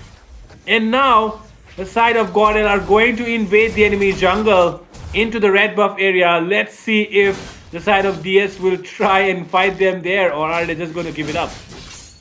They are not fighting GodLike, they're fighting their own demons not to make those silly mistakes, man. I think it's kind of getting in a pretty bad to worse from Daku. And as you can see, Narashi's diving under 2 times, but he gets turned upon. He falls down. And that was kind of bad from Narashi, because I know he's quite ahead, but being that aggressive will never give you a good result. But that's the shutdown still going in the hands of Daku, so they can just get a little bit of gold back. You can just see one item completed from Silver. He still needs to walk a little bit more. 6,000 farm on towards Fade, man. What? How did he get so much gold? Man, of course. Whoa. This time around, yes, it did seem like a good fight for a while, but now Shenzhou lowering down everyone. Jazz able to use the way of Dragon. Hidden Bush trying to run away. Already completing the flicker. Jazz still going in. Art chasing them down. Fade coming in as well. Mystic Gush from Peekaboo zoning out the members. Okay, wipe out. Yeah, almost on the verge of being wiped out, man. But you can already see, right, with this they have lost a lot of their inhibitors, but not inhibitors, the second tier, and this will actually prove a lot of trouble. But we had the guess, the prediction, man. I don't think so anyone of us is gonna be correct tonight, honestly. Everyone was expecting a 2-1. Nobody expected Daku Sena to go down without a fight, you know. Because exactly. we believe in those people. We believe in the guys of Daku Sena. They have always proven us wrong, at least for 2 games. And right now, they're in the 3rd game. Yep. And right now, they can prove us wrong again. So why not? We are all in for the surprises. Yeah, we're all in for the surprises, but this Lord is not going to be in a surprise. It's still GodLike's to take. And now again, the waves are slowly marching from the top lane. You can already see GodLike pressuring the top lane slowly but surely. The turret is going to fall, and Daku Sena, they might just have to watch it fall. Peekaboo again gets the Mystic Gush for himself, but it's not giving some yielding any result. But then again, Purify out from Funny Valentine to survive the damage that Fate could have given him. 2 Mystic Gush coming left and right, but still nobody falls. But then again, Silver takes a little bit of heat, but he's still okay. But now the Lord is not even in the Land of Dawn yet. It's gonna spawn and it's gonna be marching from the bot lane. Good thing for Daku Sena is that they still have the holy defense on the bot lane. Yep, that is probably the only good news that they have right now. I mean, the game is not really going in. Okay, here seems like a fight is breaking out. Just targeting Art once again. It's second match already, and Art this time around he's surviving it out. And the only one falling will be Jazz, but another one falling. It's Art this time. Fate, double, Fate, triple. Fate could be going in for a Maniac, but he will decide to slow things down and just go for the 2nd tier turret. And GodLike will be satisfied with that, but Lord marching down the bottom side. The golden shield has been cracked open. Lot of damage here coming in. And GodLike for Fate. And Fate is looking for more. Only 1 member. Jazz comes back online, but he is still not going to be able to do anything right now. Top side, Narashi pushing down as well. Tier 2 falling. Mid lane, the only one standing. The holy shield will be getting popped off. Oh my god, the damage from Fate is so much. And now, Narashi jumping in as well. Hidden Bush, wow, able to escape with the last HP bar. Now from the bottom side, minions coming in. DS will be able to defend and see another day, it seems. But the mid lane is coming in, and Art is going to place down his glorious pathway right about now. And he's going in. He's going to zone out the members of Daku Sena. Daku Sena trying their best to defend. They use every single thing in their arsenal to try and defend. And they are able to defend for now. Oh my goodness. My goodness as well, man. A lot of the things are falling on the face of Daku Sena, but they're still not yielding down.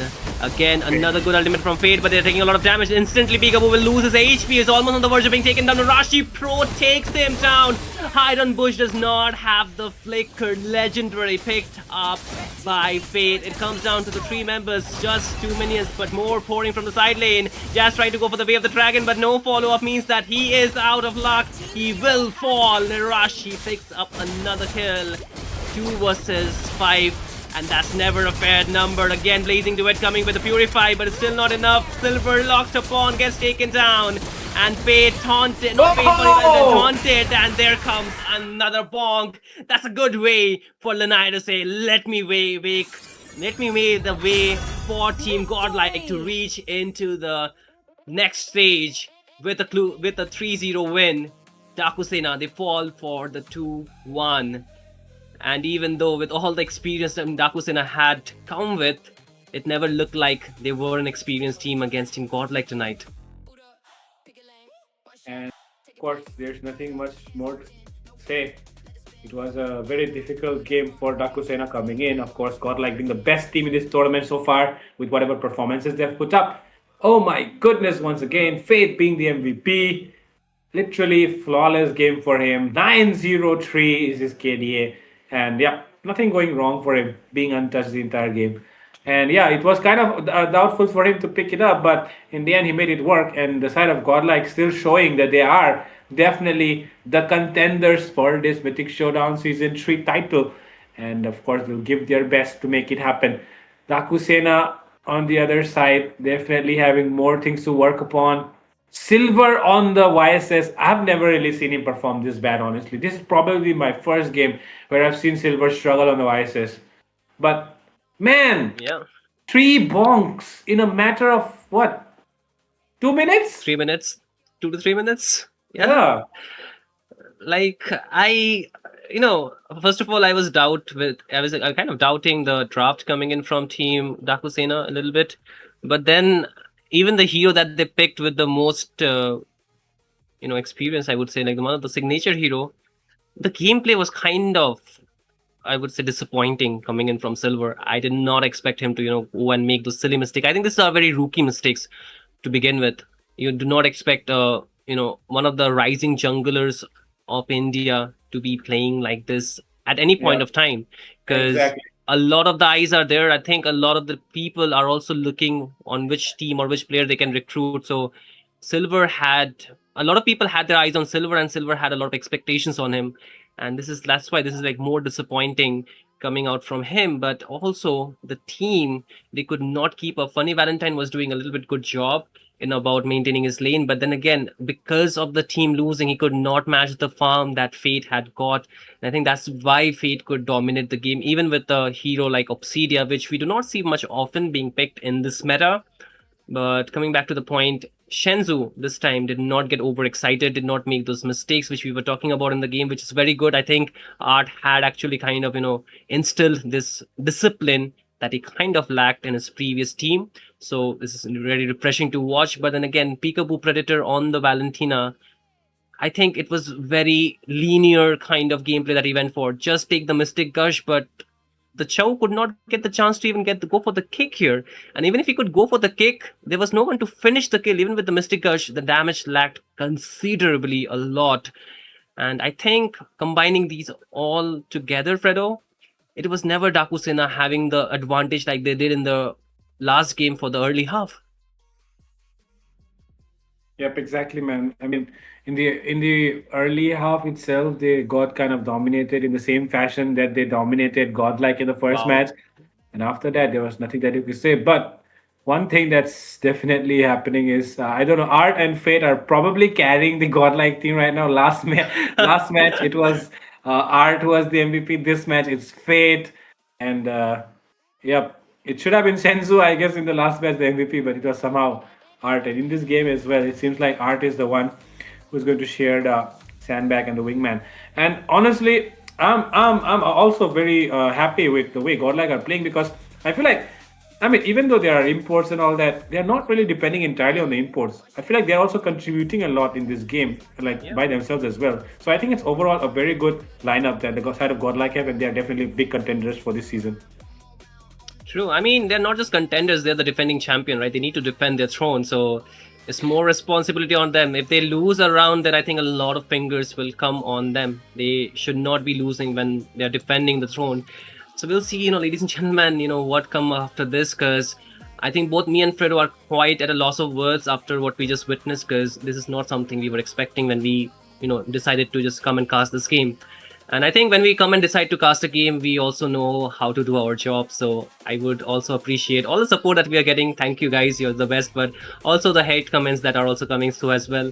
I think we appreciate that as well. It really gives us a good eyesight, a good insight of what we lack as well. So we'll keep your comments in our mind and heart. But then again, I would like to say we also know how to do our job. So if you can do it better than us, please come and volunteer. We would love to have more faces on the on the talent deck, so please do that. But then again, coming back to the point, with this, the last game will come to an end, and this is it, ladies and gentlemen, for day number 6. This will be the match of the final match, and Daku Sena, they will be falling down to the 2-1 bracket, where they still have to meet SHL, and I think it was Muniya club, because Yama Esports lost, right? So they're also in the 2-1 bracket. And coupled with that, I think the first team that lost was team, which one? IGN? No, IGN won. So it was team... Yes, Shadow Esports. Yeah, So Shadow all these Esports, teams, I remember. all these teams are waiting already in the 2-1 bracket. It's not going to be an easy run for sure as well. So let's see what does that bracket goes on. But for tonight, 2 teams that have made it to the next stage are Team GodLike and Team IGN. The veteran teams, I think the big 3 that we talk about when we started this tournament are already there, which as well as Art. It's time for the other people to actually just make their face out there and reach the next round. But thank you for watching, ladies and gentlemen. This will come to the close of Mythic Showdown Season 3, day number 6. Don't forget to join us for the day number 7. We have some amazing matchup and some amazing giveaway, although today we did not get the giveaway done properly, but make sure that you're much more active for the next days. Thank you, and so thank you so much for watching. Take care, have a good night, and see you again soon.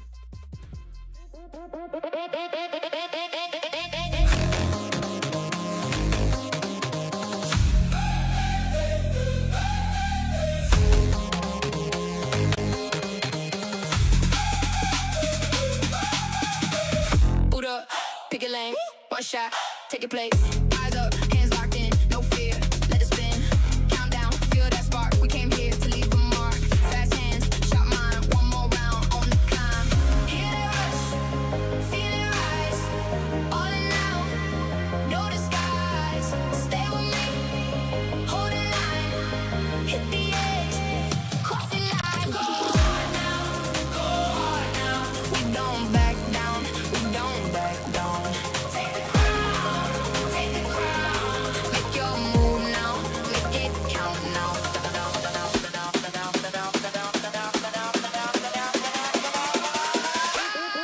Easy get.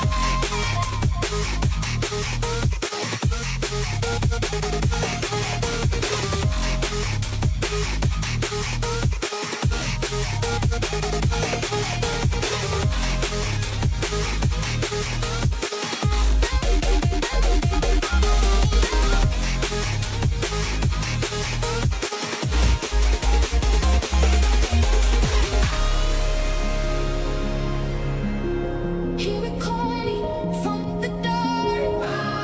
Rise again, rise again. I won't break here.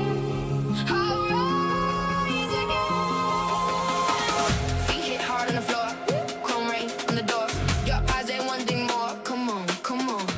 Sit up in the dark of the room, hands up, cut through the bloom. I move like I know the tune, no fear, no fear. Boot up, pick your lane. One shot, take a place.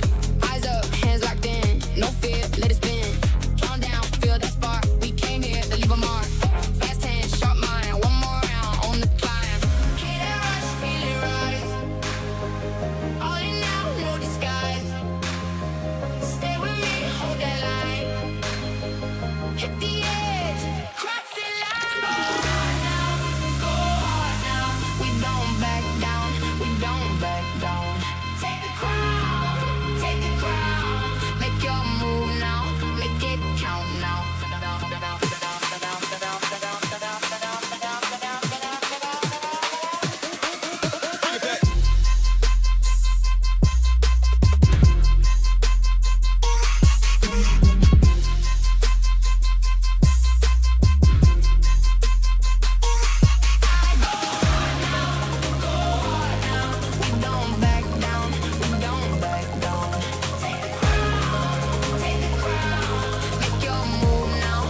Boot